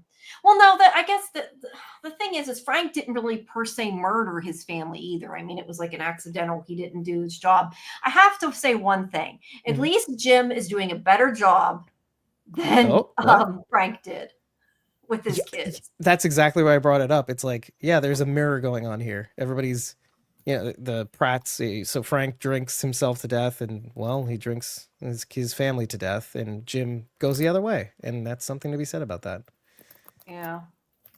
Yeah, at least he's protected them and mostly. I mean, Ethan's run out and almost died, but James says Boyd should be smarter. He should say that Fatima killed Tilly and that they have exiled her from Fromville so the monsters can get her, then bring her back when people cool down. Oh, no. That could possibly. I don't know he'd be able to bring her back, but I still say they could have said that Tilly wandered out into the woods or that Tilly was in pain because of her cancer, make them think that she left and she got killed herself. I think that would make so much more sense than what they did, because I just, my thing, and I said this earlier, I still think that you can't let them think that there's a murderer running around. Like, yes, the thing happened with Sarah, but for there to be an unknown murderer, people are going to start blaming each other and start attacking each other because they don't trust anybody. Like, you can't lose that balance of trust. I feel like that's why I think it's a bad idea. But it does go to what Donna says, is that I'm telling people because the atmosphere, even if you try to pin it on somebody else, or if they say it's the monsters, the threat is still there. Fatima, whether she is a demon or has a demon baby, that's the threat. You can pretend all you want that you hid the body, let's say. Let's go in that direction. But another body will be produced. So... Yeah, I guess my idea is if the ultimate end goal is to save Fatima, these are the things that I'm saying I think would have made more sense. But you're right. Even if they did that and they got rid of Tilly and they didn't know she killed her, there's still the whole idea. It's like Donna said, there's still something that made it happen. She You still needs have to more take care of meat. that. You have to Exactly. take care of that problem. Misha, again, I'm sorry if I'm pronouncing her name wrong, but Misha says something that's true. Why couldn't Frank's wife hammer a nail? You know, she was partially to blame for that too. I mean, to be like only the husband has to take care of it is kind of condescending. Oh I yeah. never really thought about it that way, but I don't know. I mean, it is kind of dumb though that if you have kids, you don't have the windows nailed. Although they constantly keep the blinds up at the Matthews house, but sometimes I think that's more like a filming thing, you know. Well, and that's isn't Tabitha looking down in a dissimilar way to Fatima telling Julie to look up? Oh. Yeah. I think she's on when they're on the upper floor. It might be a little bit different. Maybe it doesn't. Have some mercy on Jim. He's going through some stuff. Yeah. Yes. Preach, Yeah. William. Yes. No Jim mercy. Defender. We're all going through a battle we can't see. The other can't see. Yeah, Dave will go down with that ship, right? I have sympathy for everybody on the show. No, I Everybody's suffering. get it. I get it. And I don't, like I said, I don't necessarily dislike Jim. I just find some of the stuff he does annoying, but I think that's kind of the point. I do you know? too. You're supposed to. Frank needed a good lawyer. He did need a good lawyer. But Where's again, Jimmy McGill? he chose to go in. So Matt watched the trailer. Well, Matt, if you know if there's something that's like super spoilery that people might not want to see, you can say, I mean, don't tell what's in it, but if you want to tell us if people should want to watch it or not. I would have gotten away with the Tilly stuff. Nobody see or heard anything. Yeah, I don't know. I still think they should have pretended she left. That's my opinion, but it wouldn't have solved the problem. Let's see. Okay, I'm pronouncing it correctly. Okay, good. Thank goodness. Let's see. Also, why can Dale stab Ellis and just be like, oops, sorry, and that other cop lady can't shoot someone? You know, Right. You know, I commented whenever Dale made that comment that like it only mattered when the people were important to Queen Bee or whatever, but he got away with that, and he's complaining Acosta got away with it, which I find really ironic. Because nobody did. I mean, they locked him in a room for a while, but I think they more locked him in a room because he wasn't being an asshole, not because he stabbed Ellis. Well, yeah, and it kind of mirrors what Sarah did too. What makes them different is they were both on accident. That's true. Yeah, he just happened to survive. Yeah, I mean, Sarah's the only one that purposely. I don't want to say purposely because she was listening to the voices, but I mean, she's the only one that her actions outright caused it, that she was more responsible, I guess. Like, I think Dale's was an accident, even though Dale. He was flying off the handle, though, I gotta say. Similar but to he Fatima. was just flinging it around. That's why I think that they could have. I also think that they could have phrased it that Fatima's was an accident too, though, because at least on television, maybe not in real life, but on television, you a lot of times see a scene like that where somebody has a weapon and they turn around and they accidentally kill somebody, just like what happened with Dale. I think that they could have even explained it away, but I kind of feel like if they were going to hide it, like they would need to get Acosta in on it, because I don't think she's going to let it go. Yeah, there is a scientific explanation for what happens there too, because there have been instances of, well, if a woman who is pregnant is feeling constant levels of stress, which goes into the anemia and the placental, whatever it's called, on top of that, the hormonal rage can happen, and it is completely out of her control too. There are case studies of that too. So it's feasible. It's grounded in reality. It's not a demon inside her. It's her hormones, and if they weren't in the town, I would say I agree with that. But I think because of where they're at, like there's more to it, you know. So you're afraid too. I would be afraid too. I'm with Donna. She's not safe. I'm with everybody. I'd be thinking the same. See, I'm not like above everything. I'm watching all this through a screen, so I can say whatever I want. Yeah, definitely. I agree. I think that they could have just said Fatima was under a lot of stress, and there's a lot of witnesses in Colony House that's like Tilly kind of harassing Fatima always around Fatima, always around Ellis. So even if Acosta wanted to investigate, there's a lot of people that could say like, yeah, she was like always on her. Um, so I would just say it was an accident. Yeah, I think Boyd was too quick to be afraid they'd want to put her in the box. I think he just didn't want them to want to go after her. And Yeah.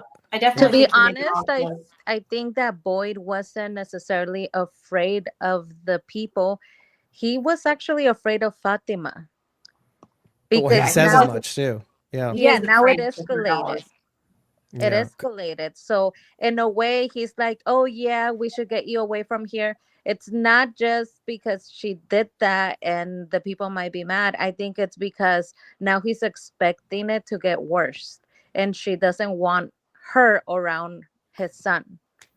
Mm, Yeah, like that's a Abby good was. point.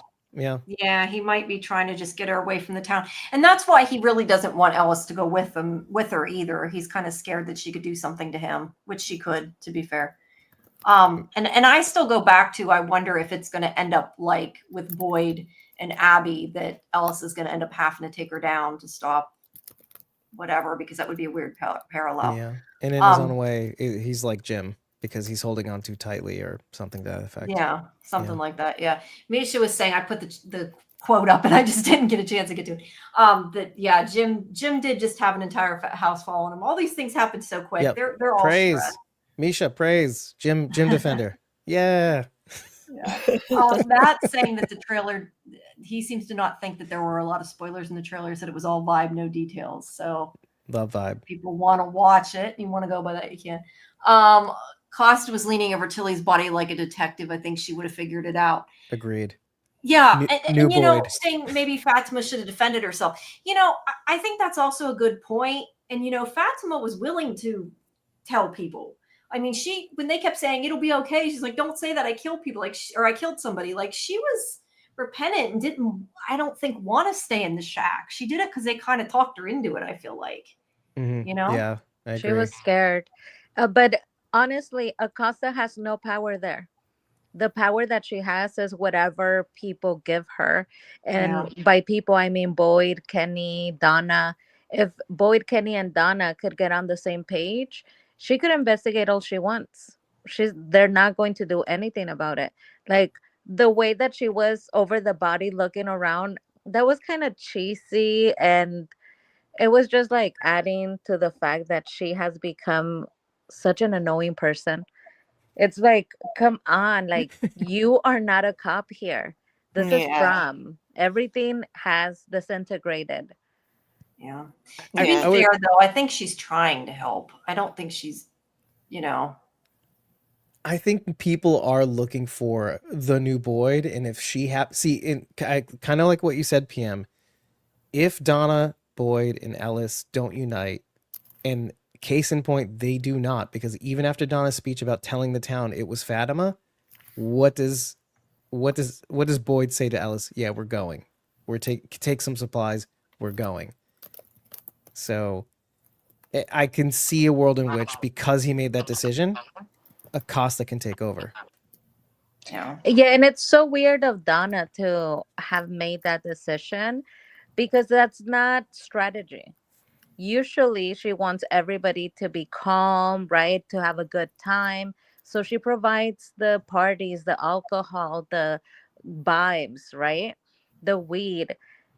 But she's literally saying, let's tell these people who can't even have a meeting in a civil way that Fatima just killed someone.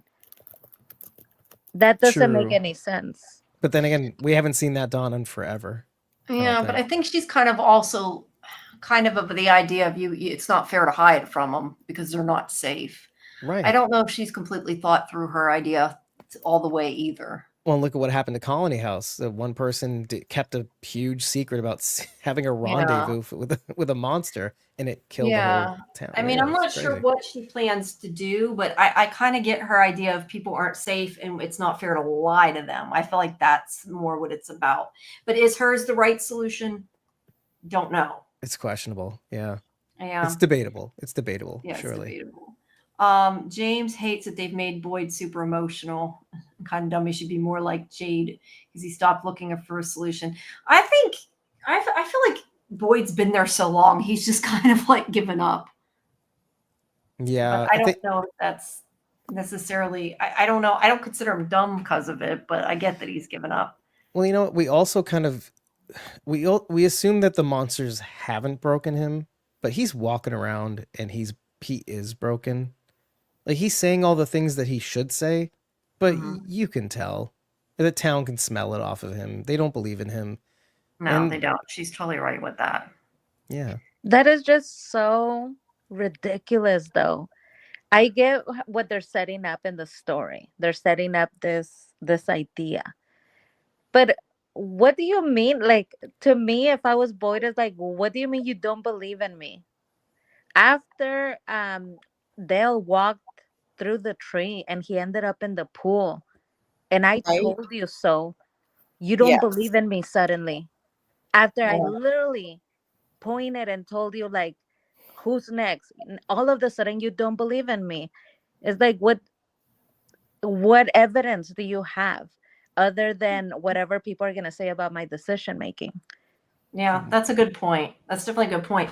Yeah, I thought that he kind of got his point home when that happened, but Yeah, but humans are emotional software yeah, built on, rational software built on emotional hardware.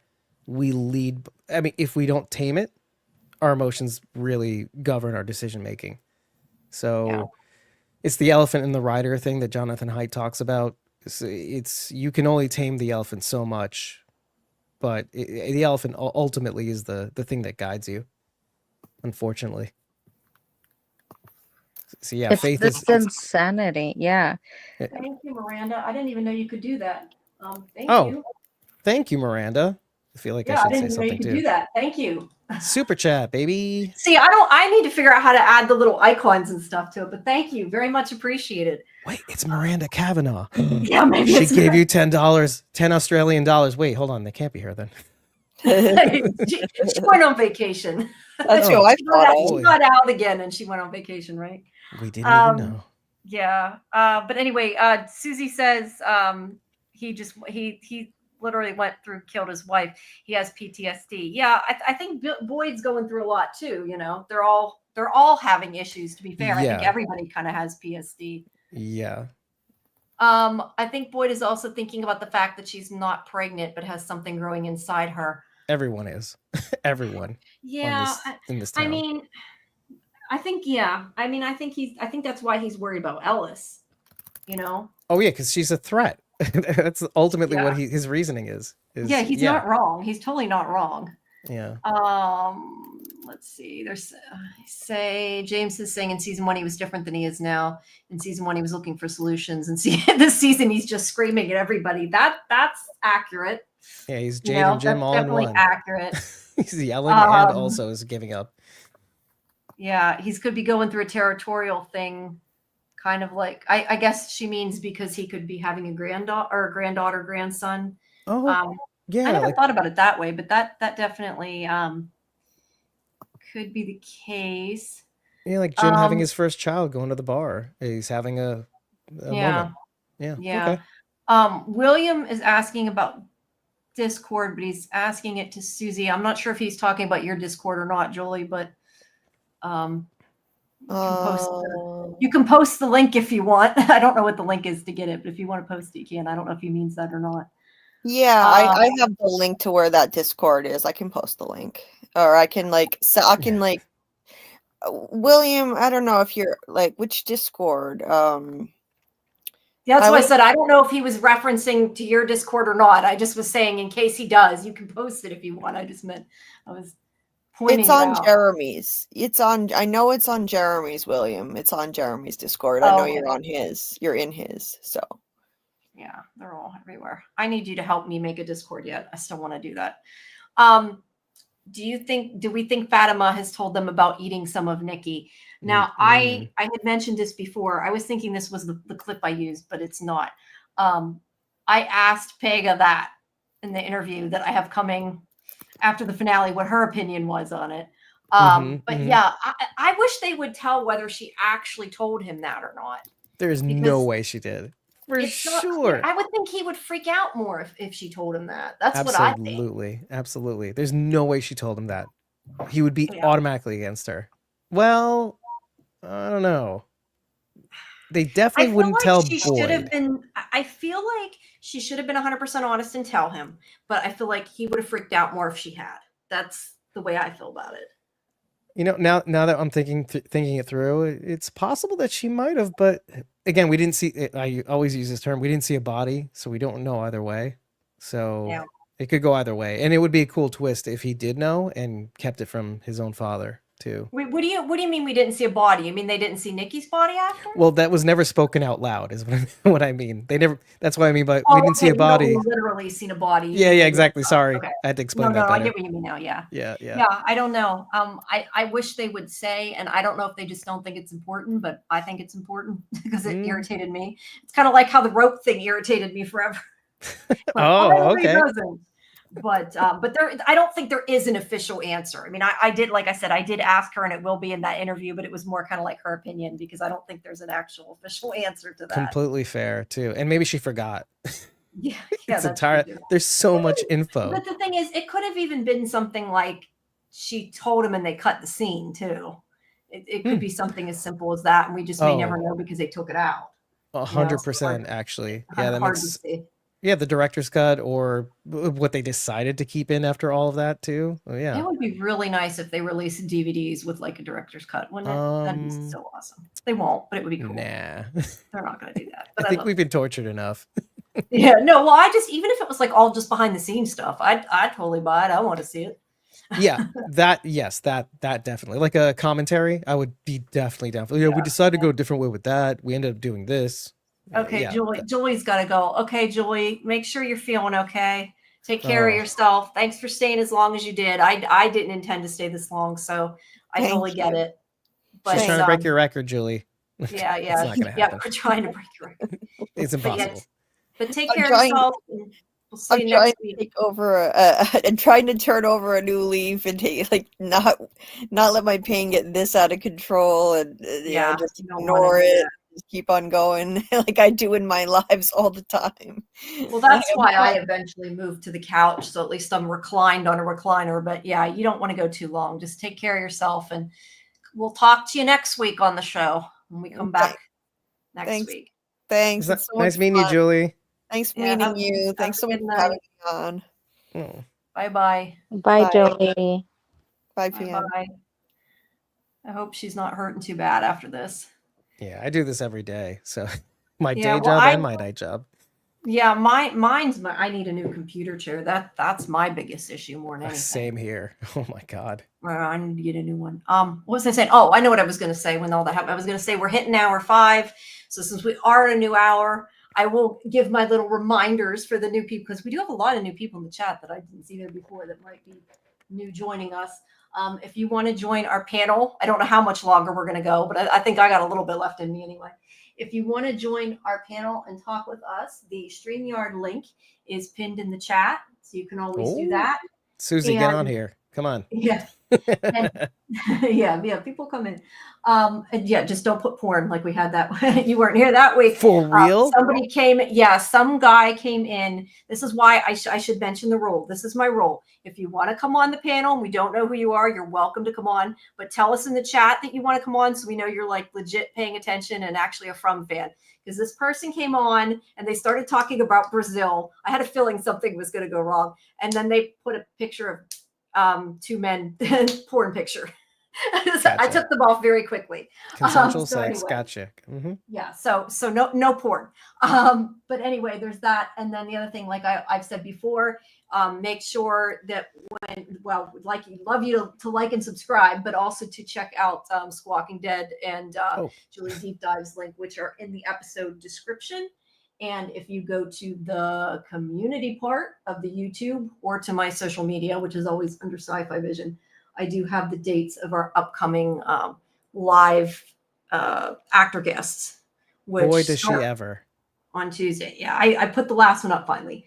And like I said, we do have Hannah coming as well, but that one I still am waiting for a time. And I still have other invites, so we might still get some more people. They seem like they're all of a sudden writing me back. So I hope that we get more. It's always fun. I love having the actors on, and I hope we can get more people. But all that is on. You can find on the community part, and you can also see all our old interviews there, or all the old live shows too, which also have interviews. Some of them. So. Well, hey, while you're subscribing to Sci-Fivision, make sure to click that bell and enable all notifications, or you will miss these lives and videos and interviews. It's a very important reminder. Yes, thank you. You're So you're better at that welcome. than I am. And I do have Pega and Liz's interview coming after the finale too. Oh my goodness. And actually, I'm likely talking to some other actors this week too, but those kind of interviews are the little short ones that will be up after the finale. But I put that clip of Liz's interview up on my X. I still say Twitter. X. I put a little clip of the interview earlier on there. That's great. Actually, this is what I should be doing. I never do. There's the link. Oh, look at that. That's cool. Yeah. I could leave it All there. right. I think, well, yeah, I could. It hides the chat though. That's why That's I think, true. or doesn't it hide what they say? I don't know. It just pushes it up a bit, but yeah. Yeah. Well, I had moved the us before, so the chat didn't cover it. Six Psycho says, I hate Acosta. I have a feeling she'll take over Boyd's position. I hope she doesn't. I don't want Boyd to leave. That's my thing. Well, it doesn't mean he'll leave. He'll just have a different role. Right? Yeah. That's what I That's a think. good point. But there's just no way. It's just unavoidable. She is the Boyd replacement, I think. It just, what he will do after that is the question. Yeah. He'll maybe go on that boat ride for the first time. Oh. Yeah. Yeah, that'd be nice. He gets his boat. And William's saying he has too many Discords. Yeah, I know. Except most of my Discord stuff is now from stuff. So why wouldn't it be? Yeah, I know. But that's why I need to make my own to kind of put my notifications on and stuff. That's cool. I gotta figure out how to do it though. Let's see. He says, I don't know. They need to have some kind of agreement if they're going to randomly punish people. Like you got to have some laws. I'm guessing that's back to what we were saying about the box. Yeah, I mean, I think they definitely need to have laws, and they need to have ways to force people to follow them. Yeah, clear-cut rules. Sure. I think it would be nice if instead of doing the box, maybe like they put them on the bus with the talisman. So like maybe they're not being killed, but they're forced to be scared and watch everything. So it's like a punishment, but not a death punishment. So funny. That was in my notes for one of the episodes involving Randall and how he was invited to the post office to stay the night, and he just ends up staying with Boyd in the bus. And I thought, wow, this is the box. Isn't this worse than being torn? Well, it's not worse than being torn apart, but to stay up night after night, not really getting sleep, seeing the horrors, it's a lot. Yeah, it is a lot. I don't know how he did it. I don't know why he didn't ask sooner to move in, other than he was stubborn and he didn't want to move. But no, I don't know. He's kind of like he got banished there and then he never tried to leave, which I still kind of think the idea of the bus was a waste of talisman. I've said this. I haven't said it while you've been on, but I still think they need to put the talisman in the van, and then that way, when somebody gets hurt, they can take them to the clinic. That's my idea. Yeah. Oh, yeah. Well, good point. I think that would make a lot more sense, but they had to punish Randall. So William says emotions get in the way of science and objective observation. Yeah. Yes. But I mean, it's only human though. I mean, it's kind of hard to not have emotions with stuff, Yeah. And constantly too, being constantly under constant stress. It's going to do a lot of things to a lot of people and make people make bad decisions too. Yeah. That we wouldn't make in the real world. Right. I thought Boyd's last plan was to snatch up a monster. This is another one of those things where they're kind of dropping a thread. And I don't know if it's just because they have too much going on that they can't fit everything. But well, he's on the right track, so they had to stop him. Yeah, that is something that... Good catch, though. Yeah. Misha.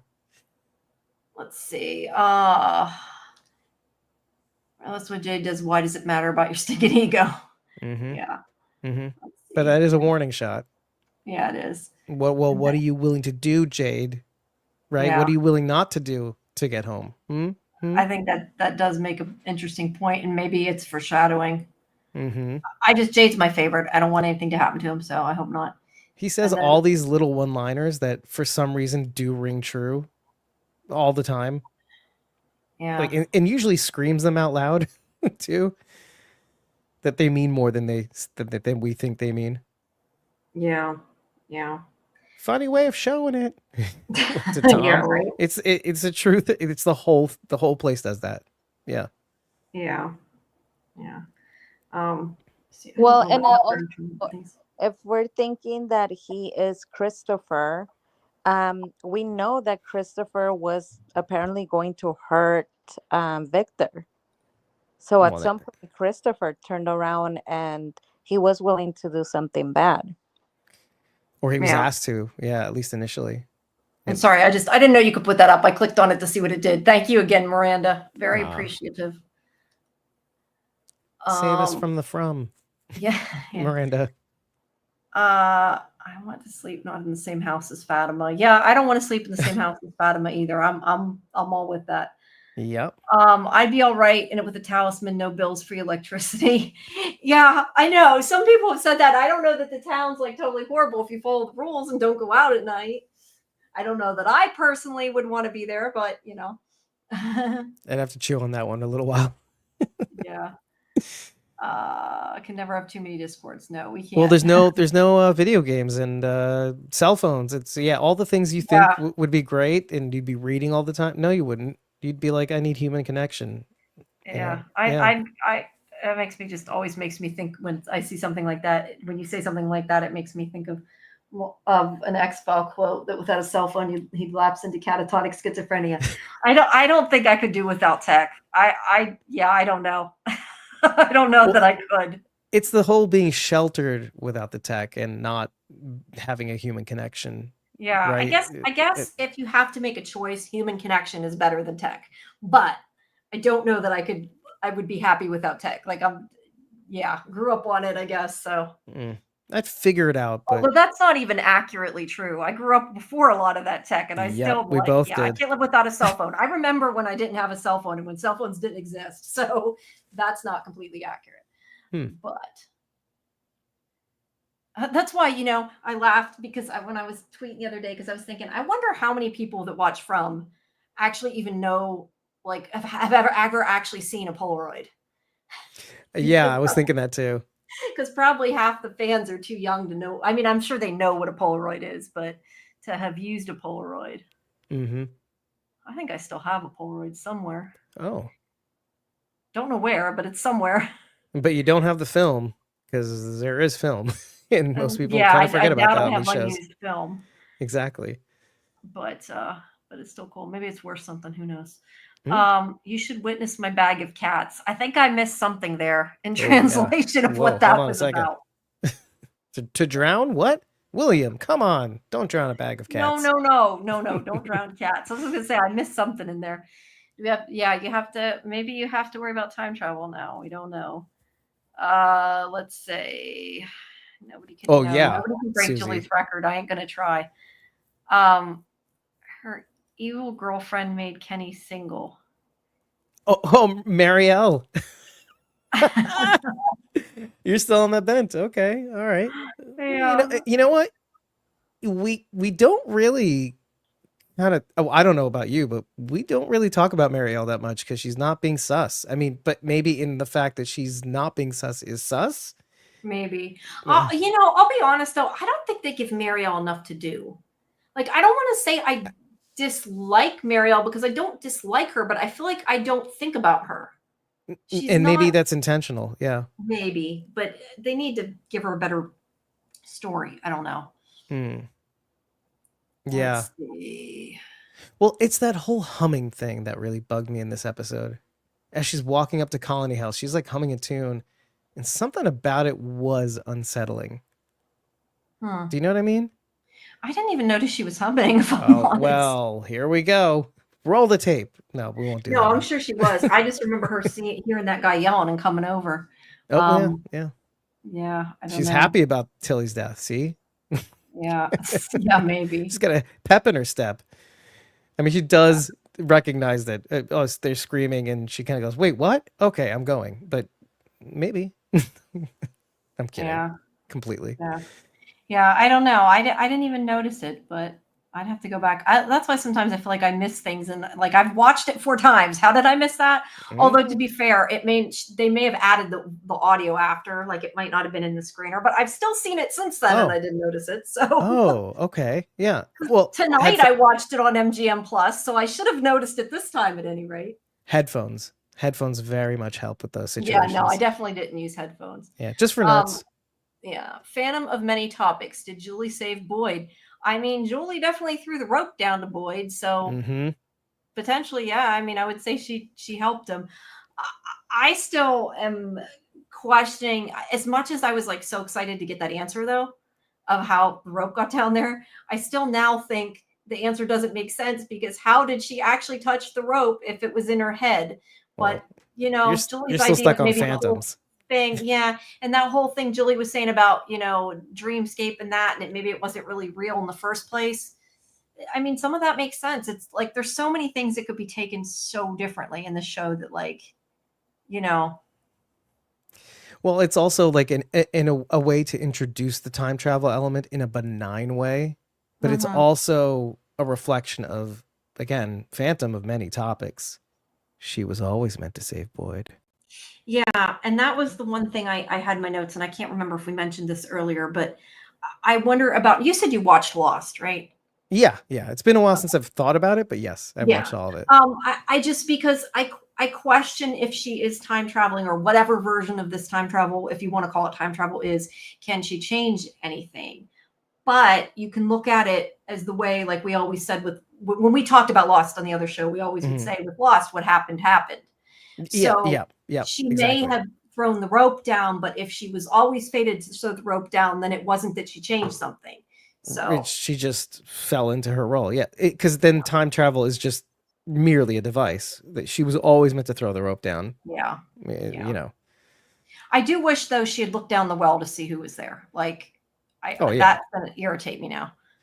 Martin would go, no, don't look down there. It's nobody. It's fine. Yeah, and then it's fine. Listened, right? Yeah. I see we lost PM for a little bit. Sometimes she disappears and comes back, so she could still be coming back. But the StreamYard link is up in the chat if anybody else wants to join our audio. I don't know. Like William Brown, get on here. How much longer we're going to go, but we're here for a while yet.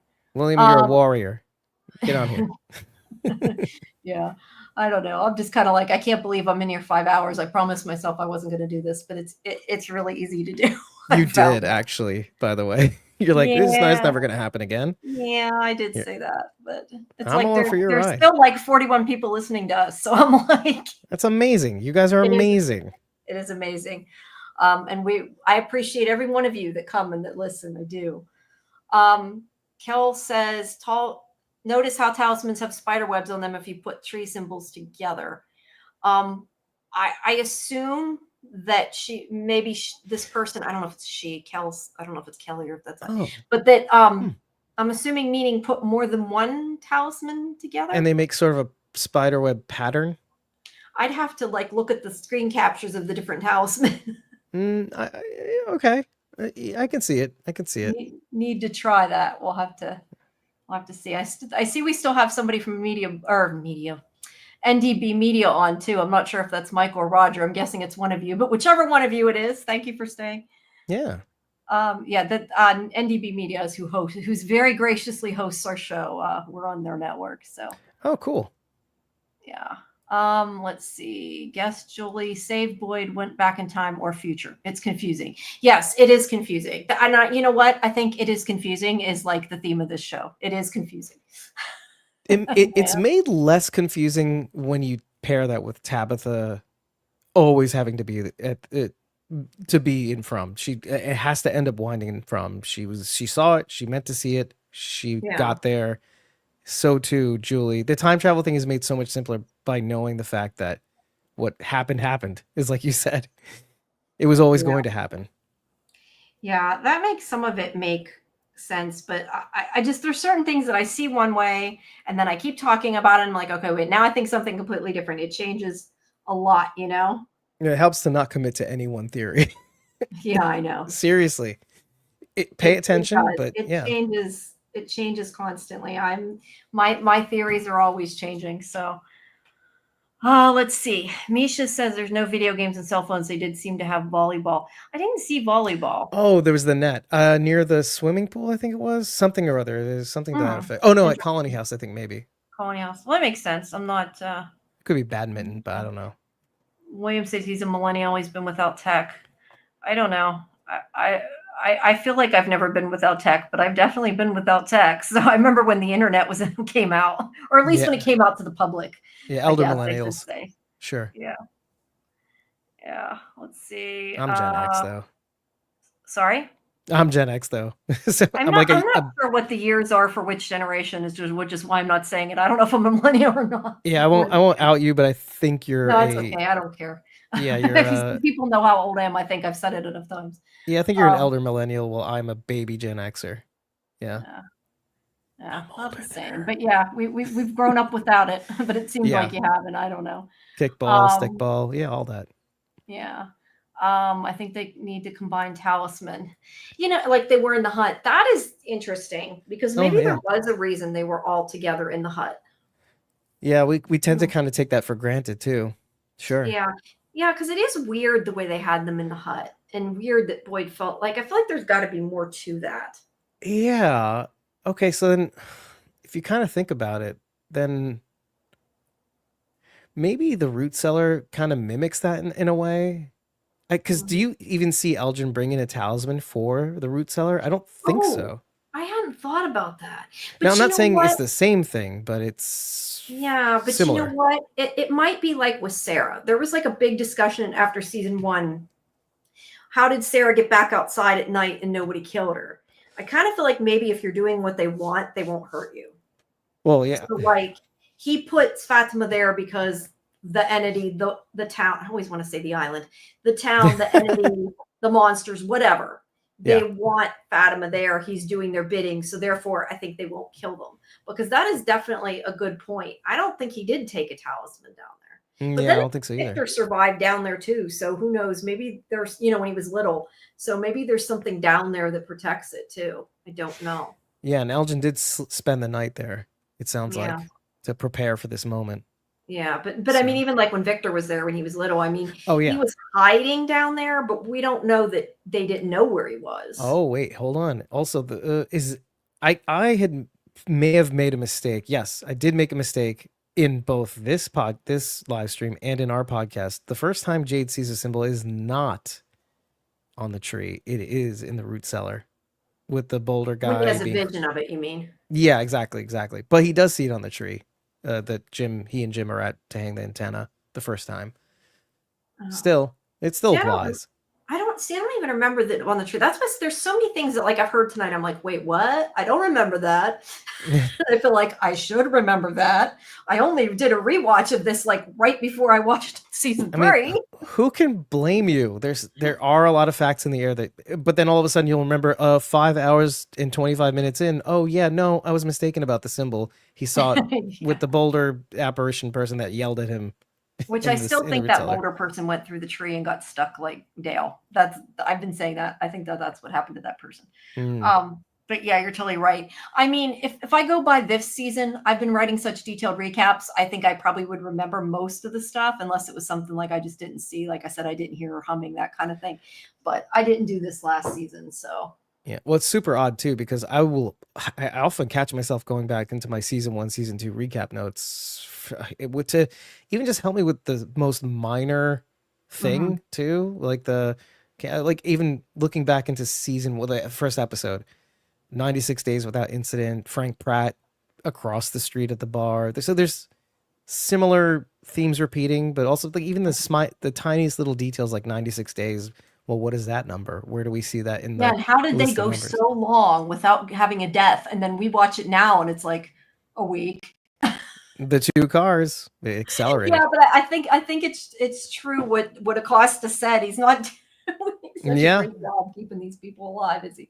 I mean, granted, it wouldn't be as entertaining, but But no, I think what I would like to do is I would love to go after like the season's done and do like a recap, or not a recap show, but a rewatch show. Like we did whatever anniversary it was for Lost. I don't remember at this point.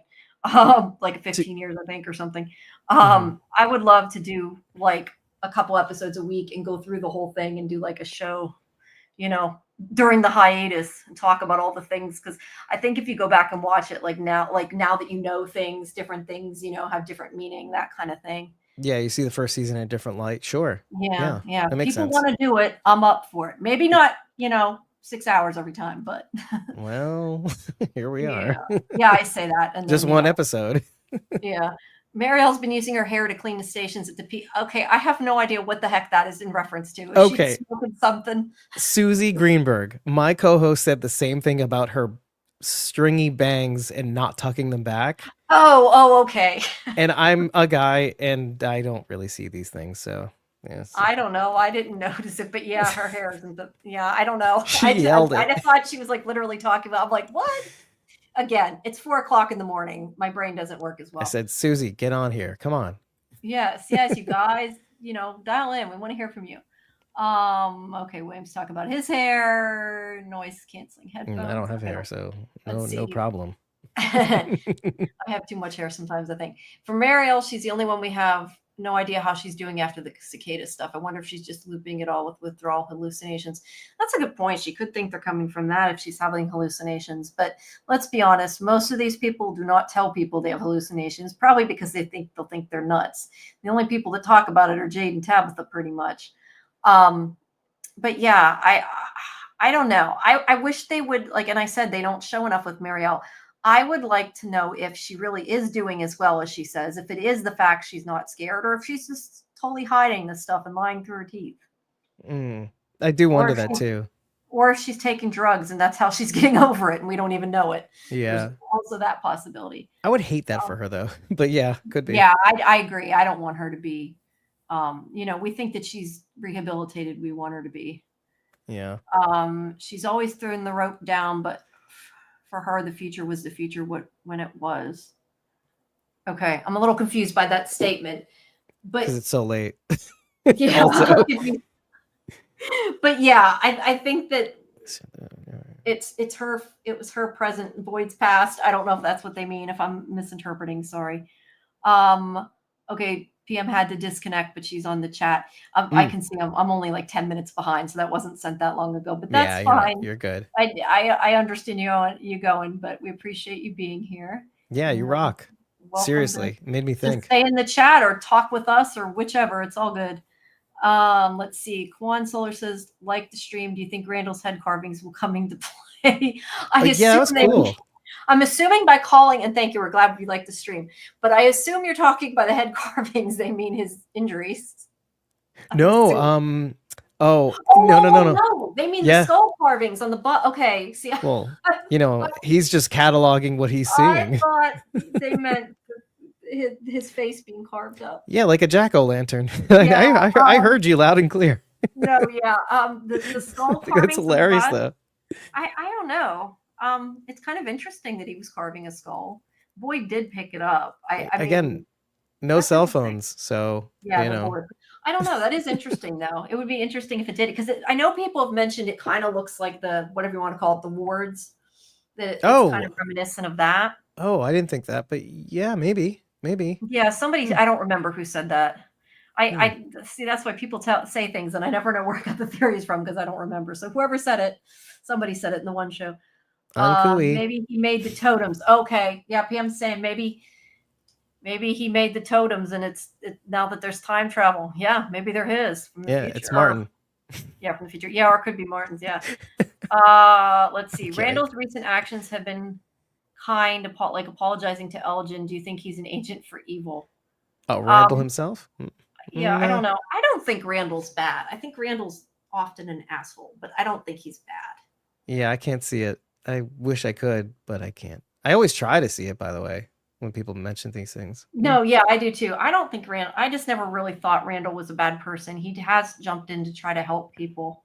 I don't know. I like Randall. I always did. And sometimes the assholiness can be funny. It's like comic relief. So Oh, absolutely. Yeah, with him especially.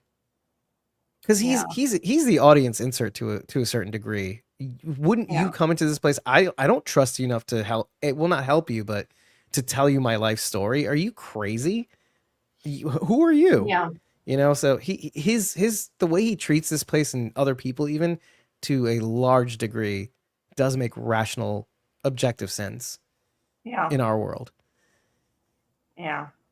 No, yeah, a lot of things he does, I think we'd probably do. I mean, sometimes I think people are too trusting, Yeah. too helpful. Like I feel like even like some of the things like Jim does. Like if you were there, because I think it was PM who said something about it when we were talking last week.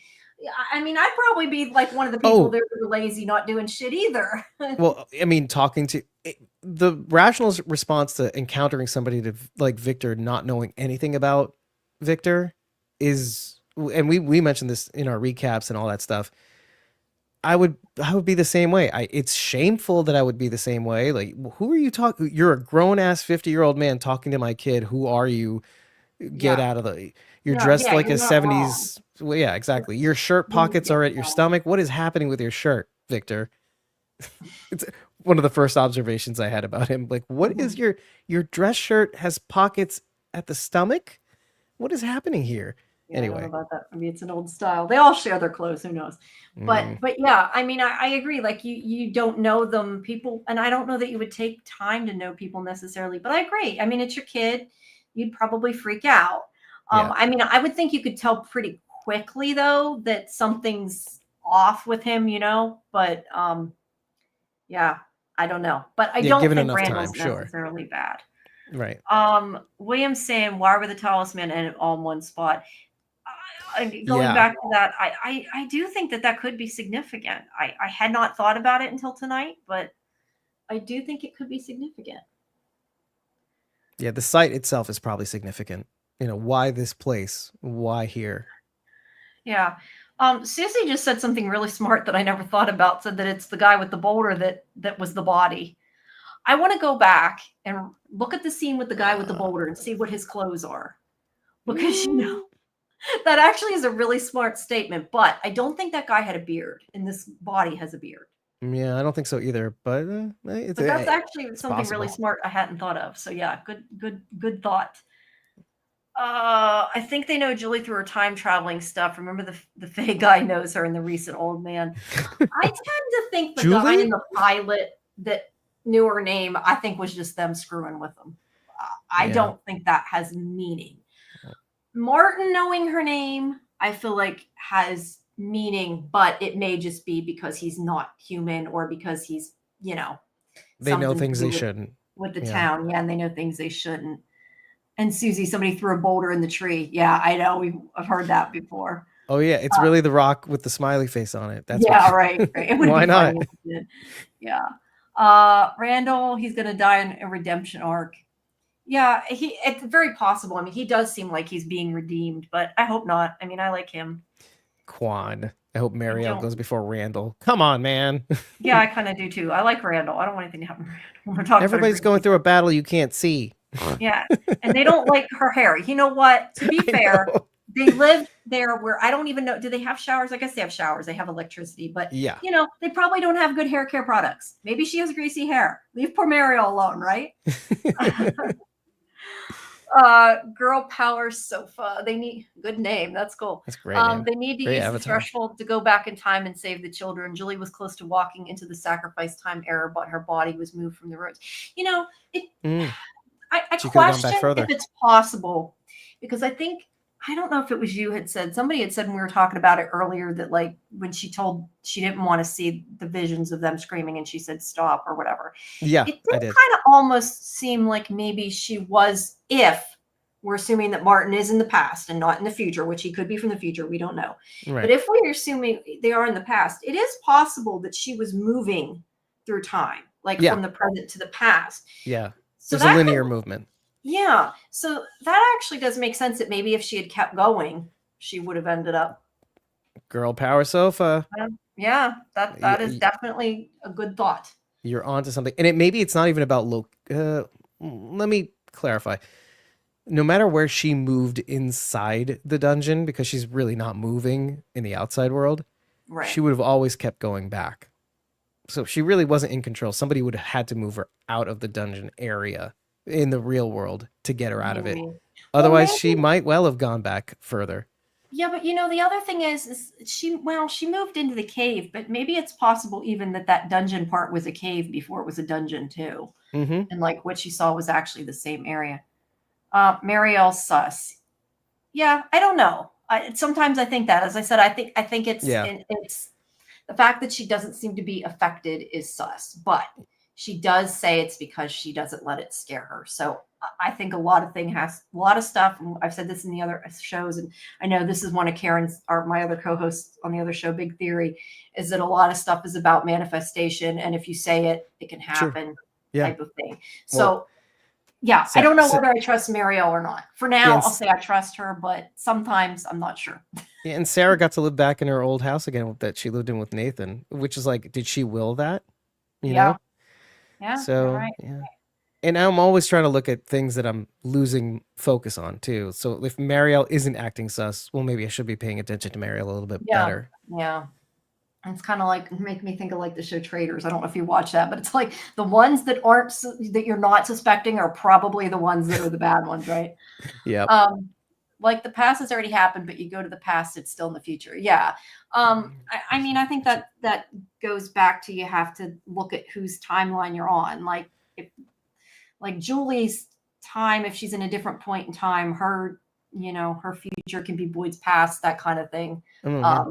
It's only generally linear for one person, but they're moving, like they have their own timeline within their life, and then they can move through other timelines, or at least that's usually how it goes. Right. But I still believe that it does help that what happened. It was always going to happen. And I'm assuming that's what William means here, that going back itself is a part of the time you came from.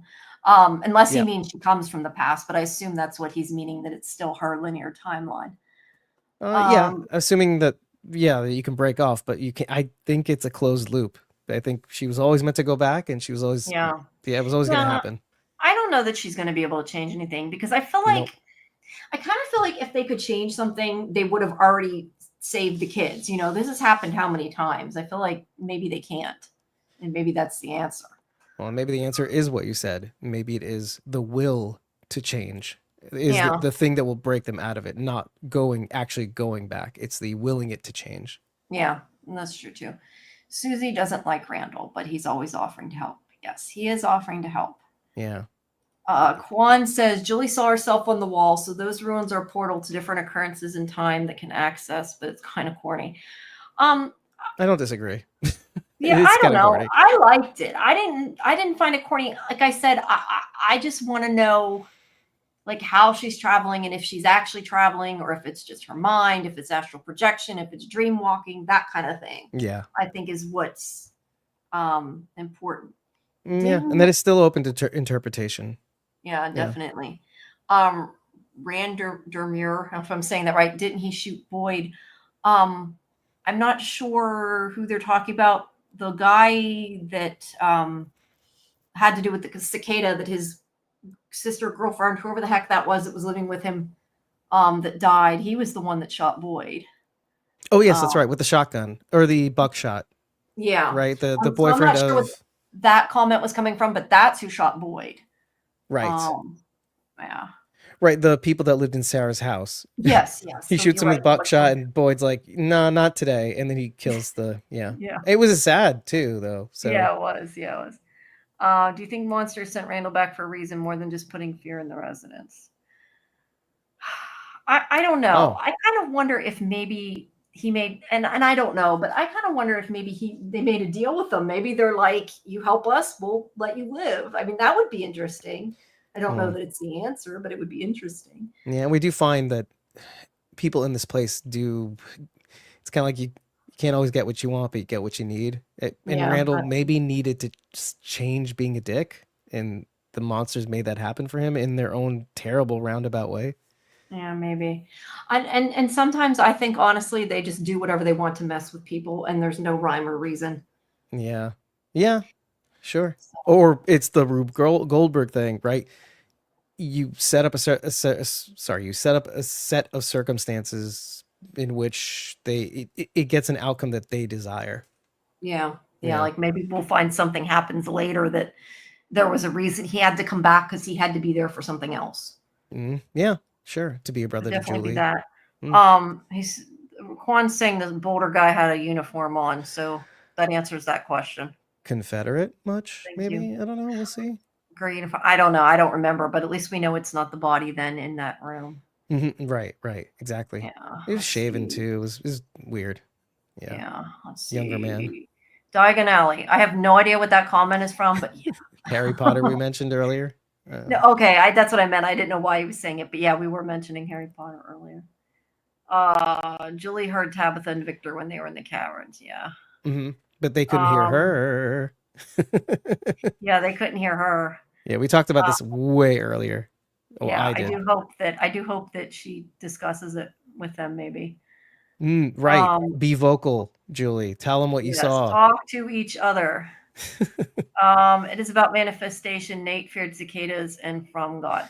Right. Yeah, yes. I think that's definitely a possibility. I mean, even Sarah outright said that. But I got a question though. Why his fear?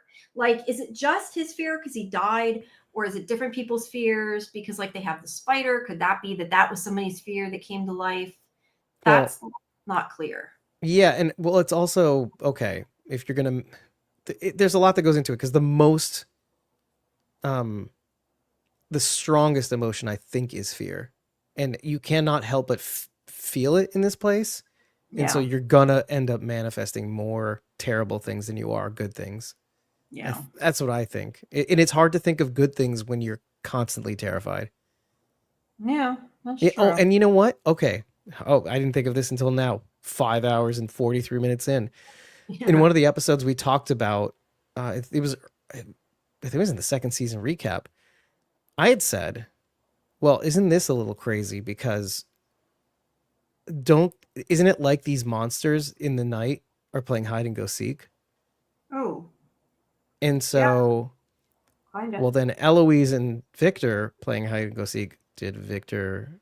I'm not saying that he post hoc manifested that in the monsters beforehand, but then if we're playing with time travel, maybe he did. Yeah, I don't know. There's so many things about this show that like you can go down a rabbit hole and they don't always make sense, and it's hard to kind of break apart. Yeah, don't commit to any theories. My advice. Just point out things. Yep. Math can be non-Euclidean and linear coexisting. Okay. Susie. Not true. Anyway. I don't know. Ain't even gonna go there. It's 4:00 in the morning. I can't think. Non-Euclidean geometry, please. Come on, Susie. So what's this? Did Lewis Carroll? Whoops, what did I do? Did Lewis Carroll? That's what Alice in Wonderland says. Went down the rabbit hole. Yep. Oh yeah, definitely. Yeah, there are Alice in Wonderland references in here for sure. Wait, Lewis Carroll was like the hipster From. He designed From before it was From. Yeah. Anyway. Well, I said the other week, I do think that table, the dining room table that was set in the cave with the Jasper, made me think of like a dark Alice in Wonderland. Oh yeah, the Mad Hatter. Yep. Wow. Yeah, the way he was seated. Sure. Wow, yeah. I love it. I didn't think of it. Definitely made me think of that right away. Let's see. Julie here screams it's Cicada guy, but how come she isn't facing anything? She's evil, obviously. Heaven, psycho. Come on, man. Yeah, I don't know that I think Julie's evil, but I don't know. You know what? I'll give it some credence. I was gonna say anybody on this show could be anything with, I mean, this cycle from televised with Harold on it, so they'll succeed if they don't get canceled. Oh, I would hate that, but especially now that it's picking up so much steam. Yeah, I would be, we don't know yet if it's renewed, but I would be really surprised if it wasn't. I do think it's getting more popular, but I've said it before in the show and I will say it again. I get people's frustration that like it's not promoted as much. It's on a network like MGM. Would it do better if it was on Netflix? That kind of thing. But I still think that if it was on something like Netflix, it would have been canceled. Because they have to get a certain number of ratings. It's just like all the other Netflix shows that get canceled. Yeah, like Absolutely. 100% agree with MGM that. does not have to get the same amount of ratings that other networks do. And I think that it is good From is on there because I think it has a much better chance of getting the 5 seasons they want. Yeah, it's a lot of the reason why the Walking Dead universe continues on AMC. It's because you Well, can, cat and it's count. yeah, it's they're not going to stop. No, Yeah. they won't. I don't know what this is about. I don't know what that means. It's a type 3 civilization on the Kardashev scale performing an experiment. I don't know what that means. I don't know exactly what that means, but it's all about establishing levels of. It's describing the town basically. Performing. I mean, I do think the town there is that theory the town could be part of an experiment. Like Jim says, that's possible. Yeah, I do think that's possible. It makes me think too of all like the what is that show called? Cabin in the Woods. It makes me think of like a Cabin in the Woods type thing too. Yeah, I gotta watch that movie, but I feel you. I do feel you. Yeah, it's a good movie. It's like the Sophie's Choice, right? I don't know. I haven't seen that, but Cabin. Well, no, because I know the premise of Cabin in the Woods, and it's kind of like a Sophie's Choice. Like, do you kill your kid? Oh, okay, yeah. You're right. There's a movie called that too, though. That's what I thought. Yeah. That's exactly that's what I'm referencing. Yeah. Let's see. The thing about moles is my cat just eats them. Okay. AA has a question about the season 9 trailer. We have not seen the trailer, but I mean, if you There's a link in the Discord question, just as long as it's not like a spoiler, in case anybody doesn't want to see it. But I mean, if you have a question, we can try to answer it. It's based on. I'm assuming this is about what he was saying. It's based on the amount of energy that's possible for the place to source, kind of to scale. Mm-hmm. Yeah, it would take a lot of energy to run it. All the answers were at the beginning. Yeah, that I have written down too, wondering if that's what that reference meant early on. But and the funny episode? thing is, it could be. But I was going to say, I haven't even gone even really barely looked at the recap because we've had so much going on in the chat. I haven't even looked to see most of what I was going to. Oh man. Gonna say. That's a good problem to have too. Yeah, it is. It is. Let's see. Someone. Oh, okay. I had said that. That's why I'm scanning through to see if there's anything I had wanted to mention. A lot of it's about what I thought about the scenes. Like I liked Sarah trying to help Victor. Let's see. Okay, we talked about that. I am going to take a pee break finally. I'm a champion. 5 hours and 50 minutes, and I've been drinking so many fluids. You have no idea. I'll be right back. Okay, we'll scan through to see. No, AA says not a spoiler. I was wondering why Donna was with Boyd in the trailer because of how we saw her react last episode. I mean, I don't know. I assume they're still going to talk. I don't know. I don't know that I have an answer to that. Well, I haven't seen the trailer. I mean, I assume they're still talking to each other, but I mean, I think they still need each other. I don't know if that's the answer you're looking for, but I mean, yeah, I think that they're still going to work together. So let's see. When they were writing on the wall, Tabitha is like, "Did you find the answer?" And Jim's laughing and says the answer is 12. Maybe it's like the answer is 42. Everything's 42. Yeah, I wish they still had that wall. I'm kind of annoyed they don't. I'd like to see it. I had here, we had sort of started to talk about this a little bit, where I had said before that I wish Julie had gone to Marielle if she couldn't get Randall to go, rather than take her brother, just because I don't know that it was safe for her brother to go with her. But I get why she took him. But I would like her to have tried Marielle if Randall wouldn't go, just because I'm curious what would have happened to Randall or Marielle if they went to the ruins. That's why I have that written there. But I mean, is it really important? I don't know, but it's in my notes. We talked about Henry and Jade and Jim and all that. So we already went through that. Sorry, guys. I'm just kind of scanning, see if there's anything we missed. That Fatima wanted to turn herself in. And is Ellis safe? And I've said before, I wonder if he's going to end up having to take her out like his father took out his mother. Why did Fatima see Kimono Lady too? Before only Elgin seen her. That's another question I have. Let's see. I have that whole series, Love Hitchhikers. Yeah. That's why I always think of 42. The answer to everything in the universe. I was thinking that as well. Yep. Yeah, that was why I said that when they said Jim said the answer was 12. Let's see. William says the Cardiff skills based on the energy consumption, ability of a civilization to utilize resources. A type 3 civilization wouldn't be distinguishable from magic or a god. Yeah, I had a feeling you were talking about that, but I didn't want to speak out of school, you know? Yeah. I've never heard of that stuff before, so I'm not sure. It's kind of like Star Trek. You know, when you face a planet that hasn't reached warp level, so you can't violate the Prime Directive. Watch Star Trek.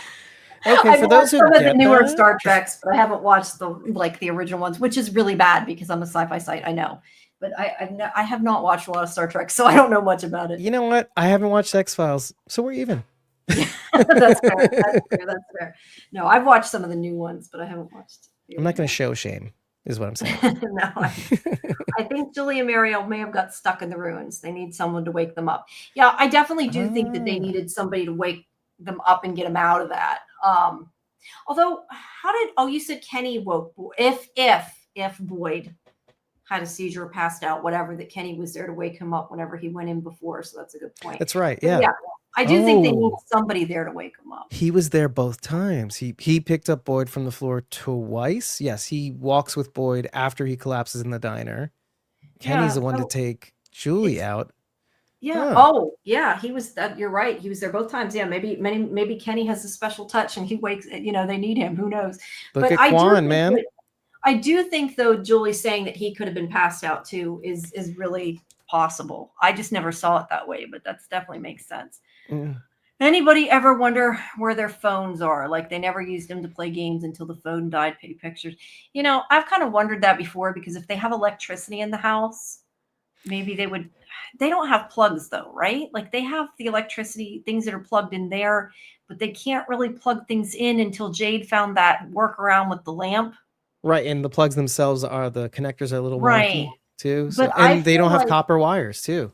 Right, but I also feel like once Jade found a way to plug the air dryer in, I'd totally be using my phone. But yeah, I never quite understood that people didn't at least look at pictures or something on a cell phone. I totally agree with that. And I was having a conversation with somebody the other day after watching this that nobody keeps physical pictures anymore. And that's like a bad thing. Like, do you print out pictures? I never print out pictures anymore.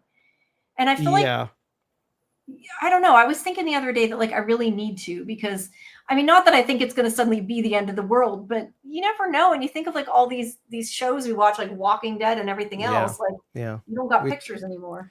I'm not going to spoil anything, but there is a point in which if you're watching The Walking Dead, Daryl Dixon, it occurs to you that when you've lost somebody for so long and there are no cell phones that we take for granted, do you have any pictures after you've left so far from where you were so far removed from where you grew up or where you had your family that you would start to forget people's faces?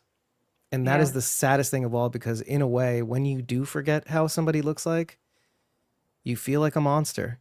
You feel like you shirked a responsibility that you were supposed to remember them and you couldn't anymore. And that's heartbreaking. Yeah, but it is. At least on this show, most of the people they care about are with them, being terrified. Yeah. Well, you think about Walking Dead, though. That's why they start sketching people. They have the sketches on the cell phones and everything. Oh, yeah. That is true. At least in that instance. Made, right? Go back to portraits. But yeah, it's just sad. I need to print out some pictures.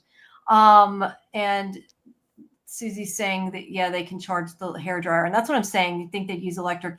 But Susie's saying that they should be able to build a LAN network. The thing is I don't know that, and unless you mean only local network, It would only I'm be not local, sure that it would do you tons of good, because like there would be no internet where they're at, I would assume. So even if they could somehow connect, there'd be nothing to connect to. Building a local Wi-Fi network, maybe, but what would be the point?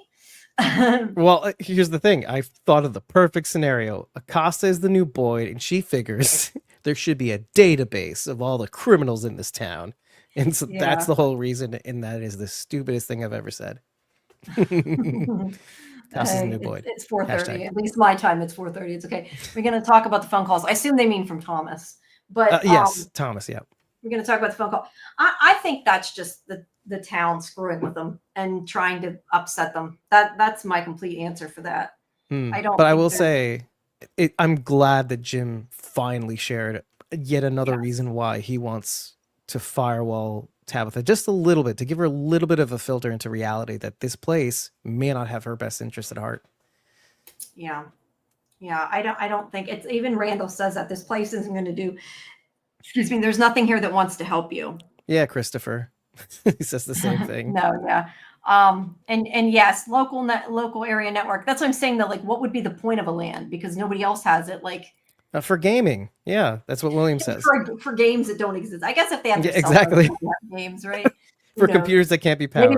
Maybe somebody brought their Switch. They can play with it. Oh, there you go. Mario Party. People come alone. Do y'all think it'd be worse than Kenny, who his family lost them or came there alone with no family? I mean, I don't know. I think knowing your family is gone would be the problem regardless. But I question, is it, if you don't go by losing family, like if they died or not, I would question, would it be worse to be without your family and knowing they're safe, or being with your family and knowing they're there with you not safe? Would be my question. Yeah, I'd probably which is worse. Yeah, I'd probably feel better that they were not here. And yeah, I think there'd be a big part of you that would feel better they're not there. And the part of you that would want them there and be happy they were there is a more selfish part. Although, I mean, I feel like maybe I would not want to be alone, but at the same time, yeah. I mean, neither is a good scenario. Look at Victor. He's been there for 40 years without his dad, the only remaining member of his family. So it's not a great, it does make you think though. That's the whole point. Yeah, it definitely makes you think. Let me see. None of these are great answers. I'm just scanning through what I have written for my notes to see if there's anything we haven't gone through. We don't know absolutely if Julie heard them say Ankui. I have written, but I think she did. We talked about Donna. Let's see. Okay, this is the thing I still want to know, and I mentioned this before, I think, but why did Christopher think the boy in white's lying? Like, what's the relevance of that? Or is it just that he can't accept the fact that they, sacrificed the children? Maybe he just can't accept it, so he's like, this is a lie. I don't know. And why would they sacrifice their children? What would make somebody do that? We sort of talked about that. Right. And then he says they're born in the dark and murdered in the dark. And what's that represent? Because I kind of wondered, and I had sort of talked about this on Discord last night. I mean, it was kind of like a joint theory. A couple of us were talking about it, but that could born in the dark more mean like in the dark, like not aware of things. And I kind of wonder if it actually means like maybe they were born to be sacrificed. Like that was the whole purpose and they didn't know about it. Like that livestock? Was kind of what I was wondering and thinking. And thank you, Susie, for coming. Yes, next time when you're more awake, you can join. We'll be here next Sunday. And you're amazing. Yeah, and I mean, you're welcome to come next Sunday too. You're more than welcome. But me and Julie will be here next Sunday. I think Scarlett will be back. And of course, my normal podcast is on Tuesdays at 9, where we discuss From again, and probably what I say will mostly be stuff I've said. Some of it you have to repeat at a certain point, right? In far less detail. Yeah, in far less detail. But no, we more review it than anything. Yeah. Thought the boy in white was lying because no entity in Fromville is good. I think that's might be the truth. Yeah, I have an easy answer to that too. Is like, okay, you go through the faraway tree and you help the children in the tower. Nope, I'm gonna push you out of a lighthouse. So yeah, I'm an omniscient viewer. I see it too. Yeah, that's a good point. That's a good point. I still think, and I sort of mentioned this a little bit before, but I still think maybe that saving the children isn't so much about saving their lives as about making up for the horrors that happened. Like they can save, not necessarily save their souls, but just like they can let them move on type of thing. Like they're stuck there because they were sacrificed. And if they do the right thing, that maybe they can move on and the children can be saved. And then the town will be able to end, that kind of thing. Right, breaking the pattern. They sent the Yeah. hope in the roots that, like, I really like that one comment. I forget who said it. The trees that fall that lead these people into this place. That's the tree that they see Yeah, on the road with the crows. It definitely could be. But yeah, I don't know. I just had my notes was kind of like that if it is the tree, if it's the faraway tree, now we don't know that, but if it is, I kind of felt like it was like sort of like a symbol that they're providing a way out of the horrors that happened. Like that they Right. have to correct it. And that's why I said maybe they're just meant to go to the real world and say, hey, this is what happened. We sacrificed our kids type of thing. Like something simple like that. Please arrest me. No, I'm kidding. Yeah, right. And then let's see. The only other notes I really have is when the boy, he said the boy in white told him that the answers to the end are at the beginning. Now, does this mean that the answers to everything started when they sacrificed the kids, that kind of beginning? Does it mean the answers to the show are at the beginning of the series? Because I know people have said the writers said that. Could mean any of that's those right. things. And then I have about, I don't think Elgin can come back from what happened. That was from and I think that's about everything. I've about mentioned everything else. Yeah, if Sarah can come back, why can't Elgin? Oh. Yeah, I don't know. I think I don't know that did Sarah come back? I mean, Sarah came back, but I don't know that like other people accepted her came back. Oh, that's a whole other story. Yeah. So Hysteria is running rampant. Think that Elgin can get back to where he was. Can he be left there, let to live there? Maybe. But I don't know if he can completely come back. So the story is basically the townspeople sacrificed their kids and turned into monsters. I don't know, but it could be. I mean, I think that makes sense. Yeah, I can dig it. You can also go even crazier. That what if the beginning was the story that Ethan tells with his little finger puppets, that it's all about Norman and the Lake of Tears, and I don't know if the Chromonocle enters in his little finger puppet story, but he's sad about Norman Norman died, he can't come back. Sorry, Norman. This little story with the finger puppets that Julie kind of mocks him for in the beginning. Just so it doesn't end up that everything is a story and not real, like something like that. That's what I don't want to see. Don't want it to be a dream. Don't want it to be a story. Don't want it to be purgatory, that kind of thing. I want it to have an answer that makes sense. Well, after an episode like this, aren't you glad that there are 2 whole episodes to kind of not just wrap this up, but even go further than, because we've been having some slow episodes this season. Yeah. And I've been predicting at least that after episode 5, things tended to go down like a boulder on a guy in a closet, tend to go downhill. So, but that didn't happen until just now, and it was too much. So I can see them going steady, but gradual, and it being okay, and we can actually talk about things. Yeah. But yeah, they may give us more than we bargained for.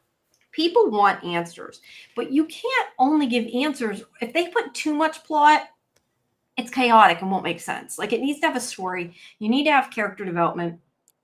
I get that some of the episodes were a little slow because they didn't give answers, but I feel like people need to give it time. I think the problem is, and I said this on Twitter, I think the biggest problem is so many people are used to watching shows streaming that they're not patient for the story. I mean, I grew up watching TV. You had to wait. You didn't have a choice. You know what I mean? Yeah, and like, people just want it now. And like, I understand, but like, you want the story to be good. Give it a chance to unfold. Don't just give up on it. Yeah, and to your point, I think the way they are filming this is to suit a streaming model, which is kind of why it's a little on the frustrating side in a way, because you can tell that. And this is perfect for people who are going to binge this series too. So, but that's fine. We love it. It works both ways. It does work both. That's one of the things that was always, in my opinion, so great about Lost, though. Yes. Is that, like, you had to wait, so you got a week to discuss it. Yeah. That's why I've said before, sometimes I feel like I miss out a little bit because I do know what happens. Mm-hmm. But that's why I take notes, each time I watch it, so I can discuss it with people, because this is half the fun, coming up with theories and and everything else. So And there's always something you'll miss too. yes. I'm still like these things. A lot of this is new, and I hadn't even thought of. Elgin can come back. He didn't kill Fatima yet, but her with what she did to Tilly, not so sure. That's a good point. Can Fatima come back? Yeah, it was an It accident. depends if they find out what really happened and if they It was blame her. temporary insanity. Yes, exactly. I hope Judge. it's real life. I feel like it's Faye, but the other two theories I have are the lost colony of Roanoke, the cabin in the woods, government experiment.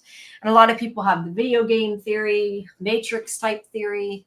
I think there's lots of things. The simulation, right? Exactly. Yeah, sure. I can still be stuck on that. Yeah.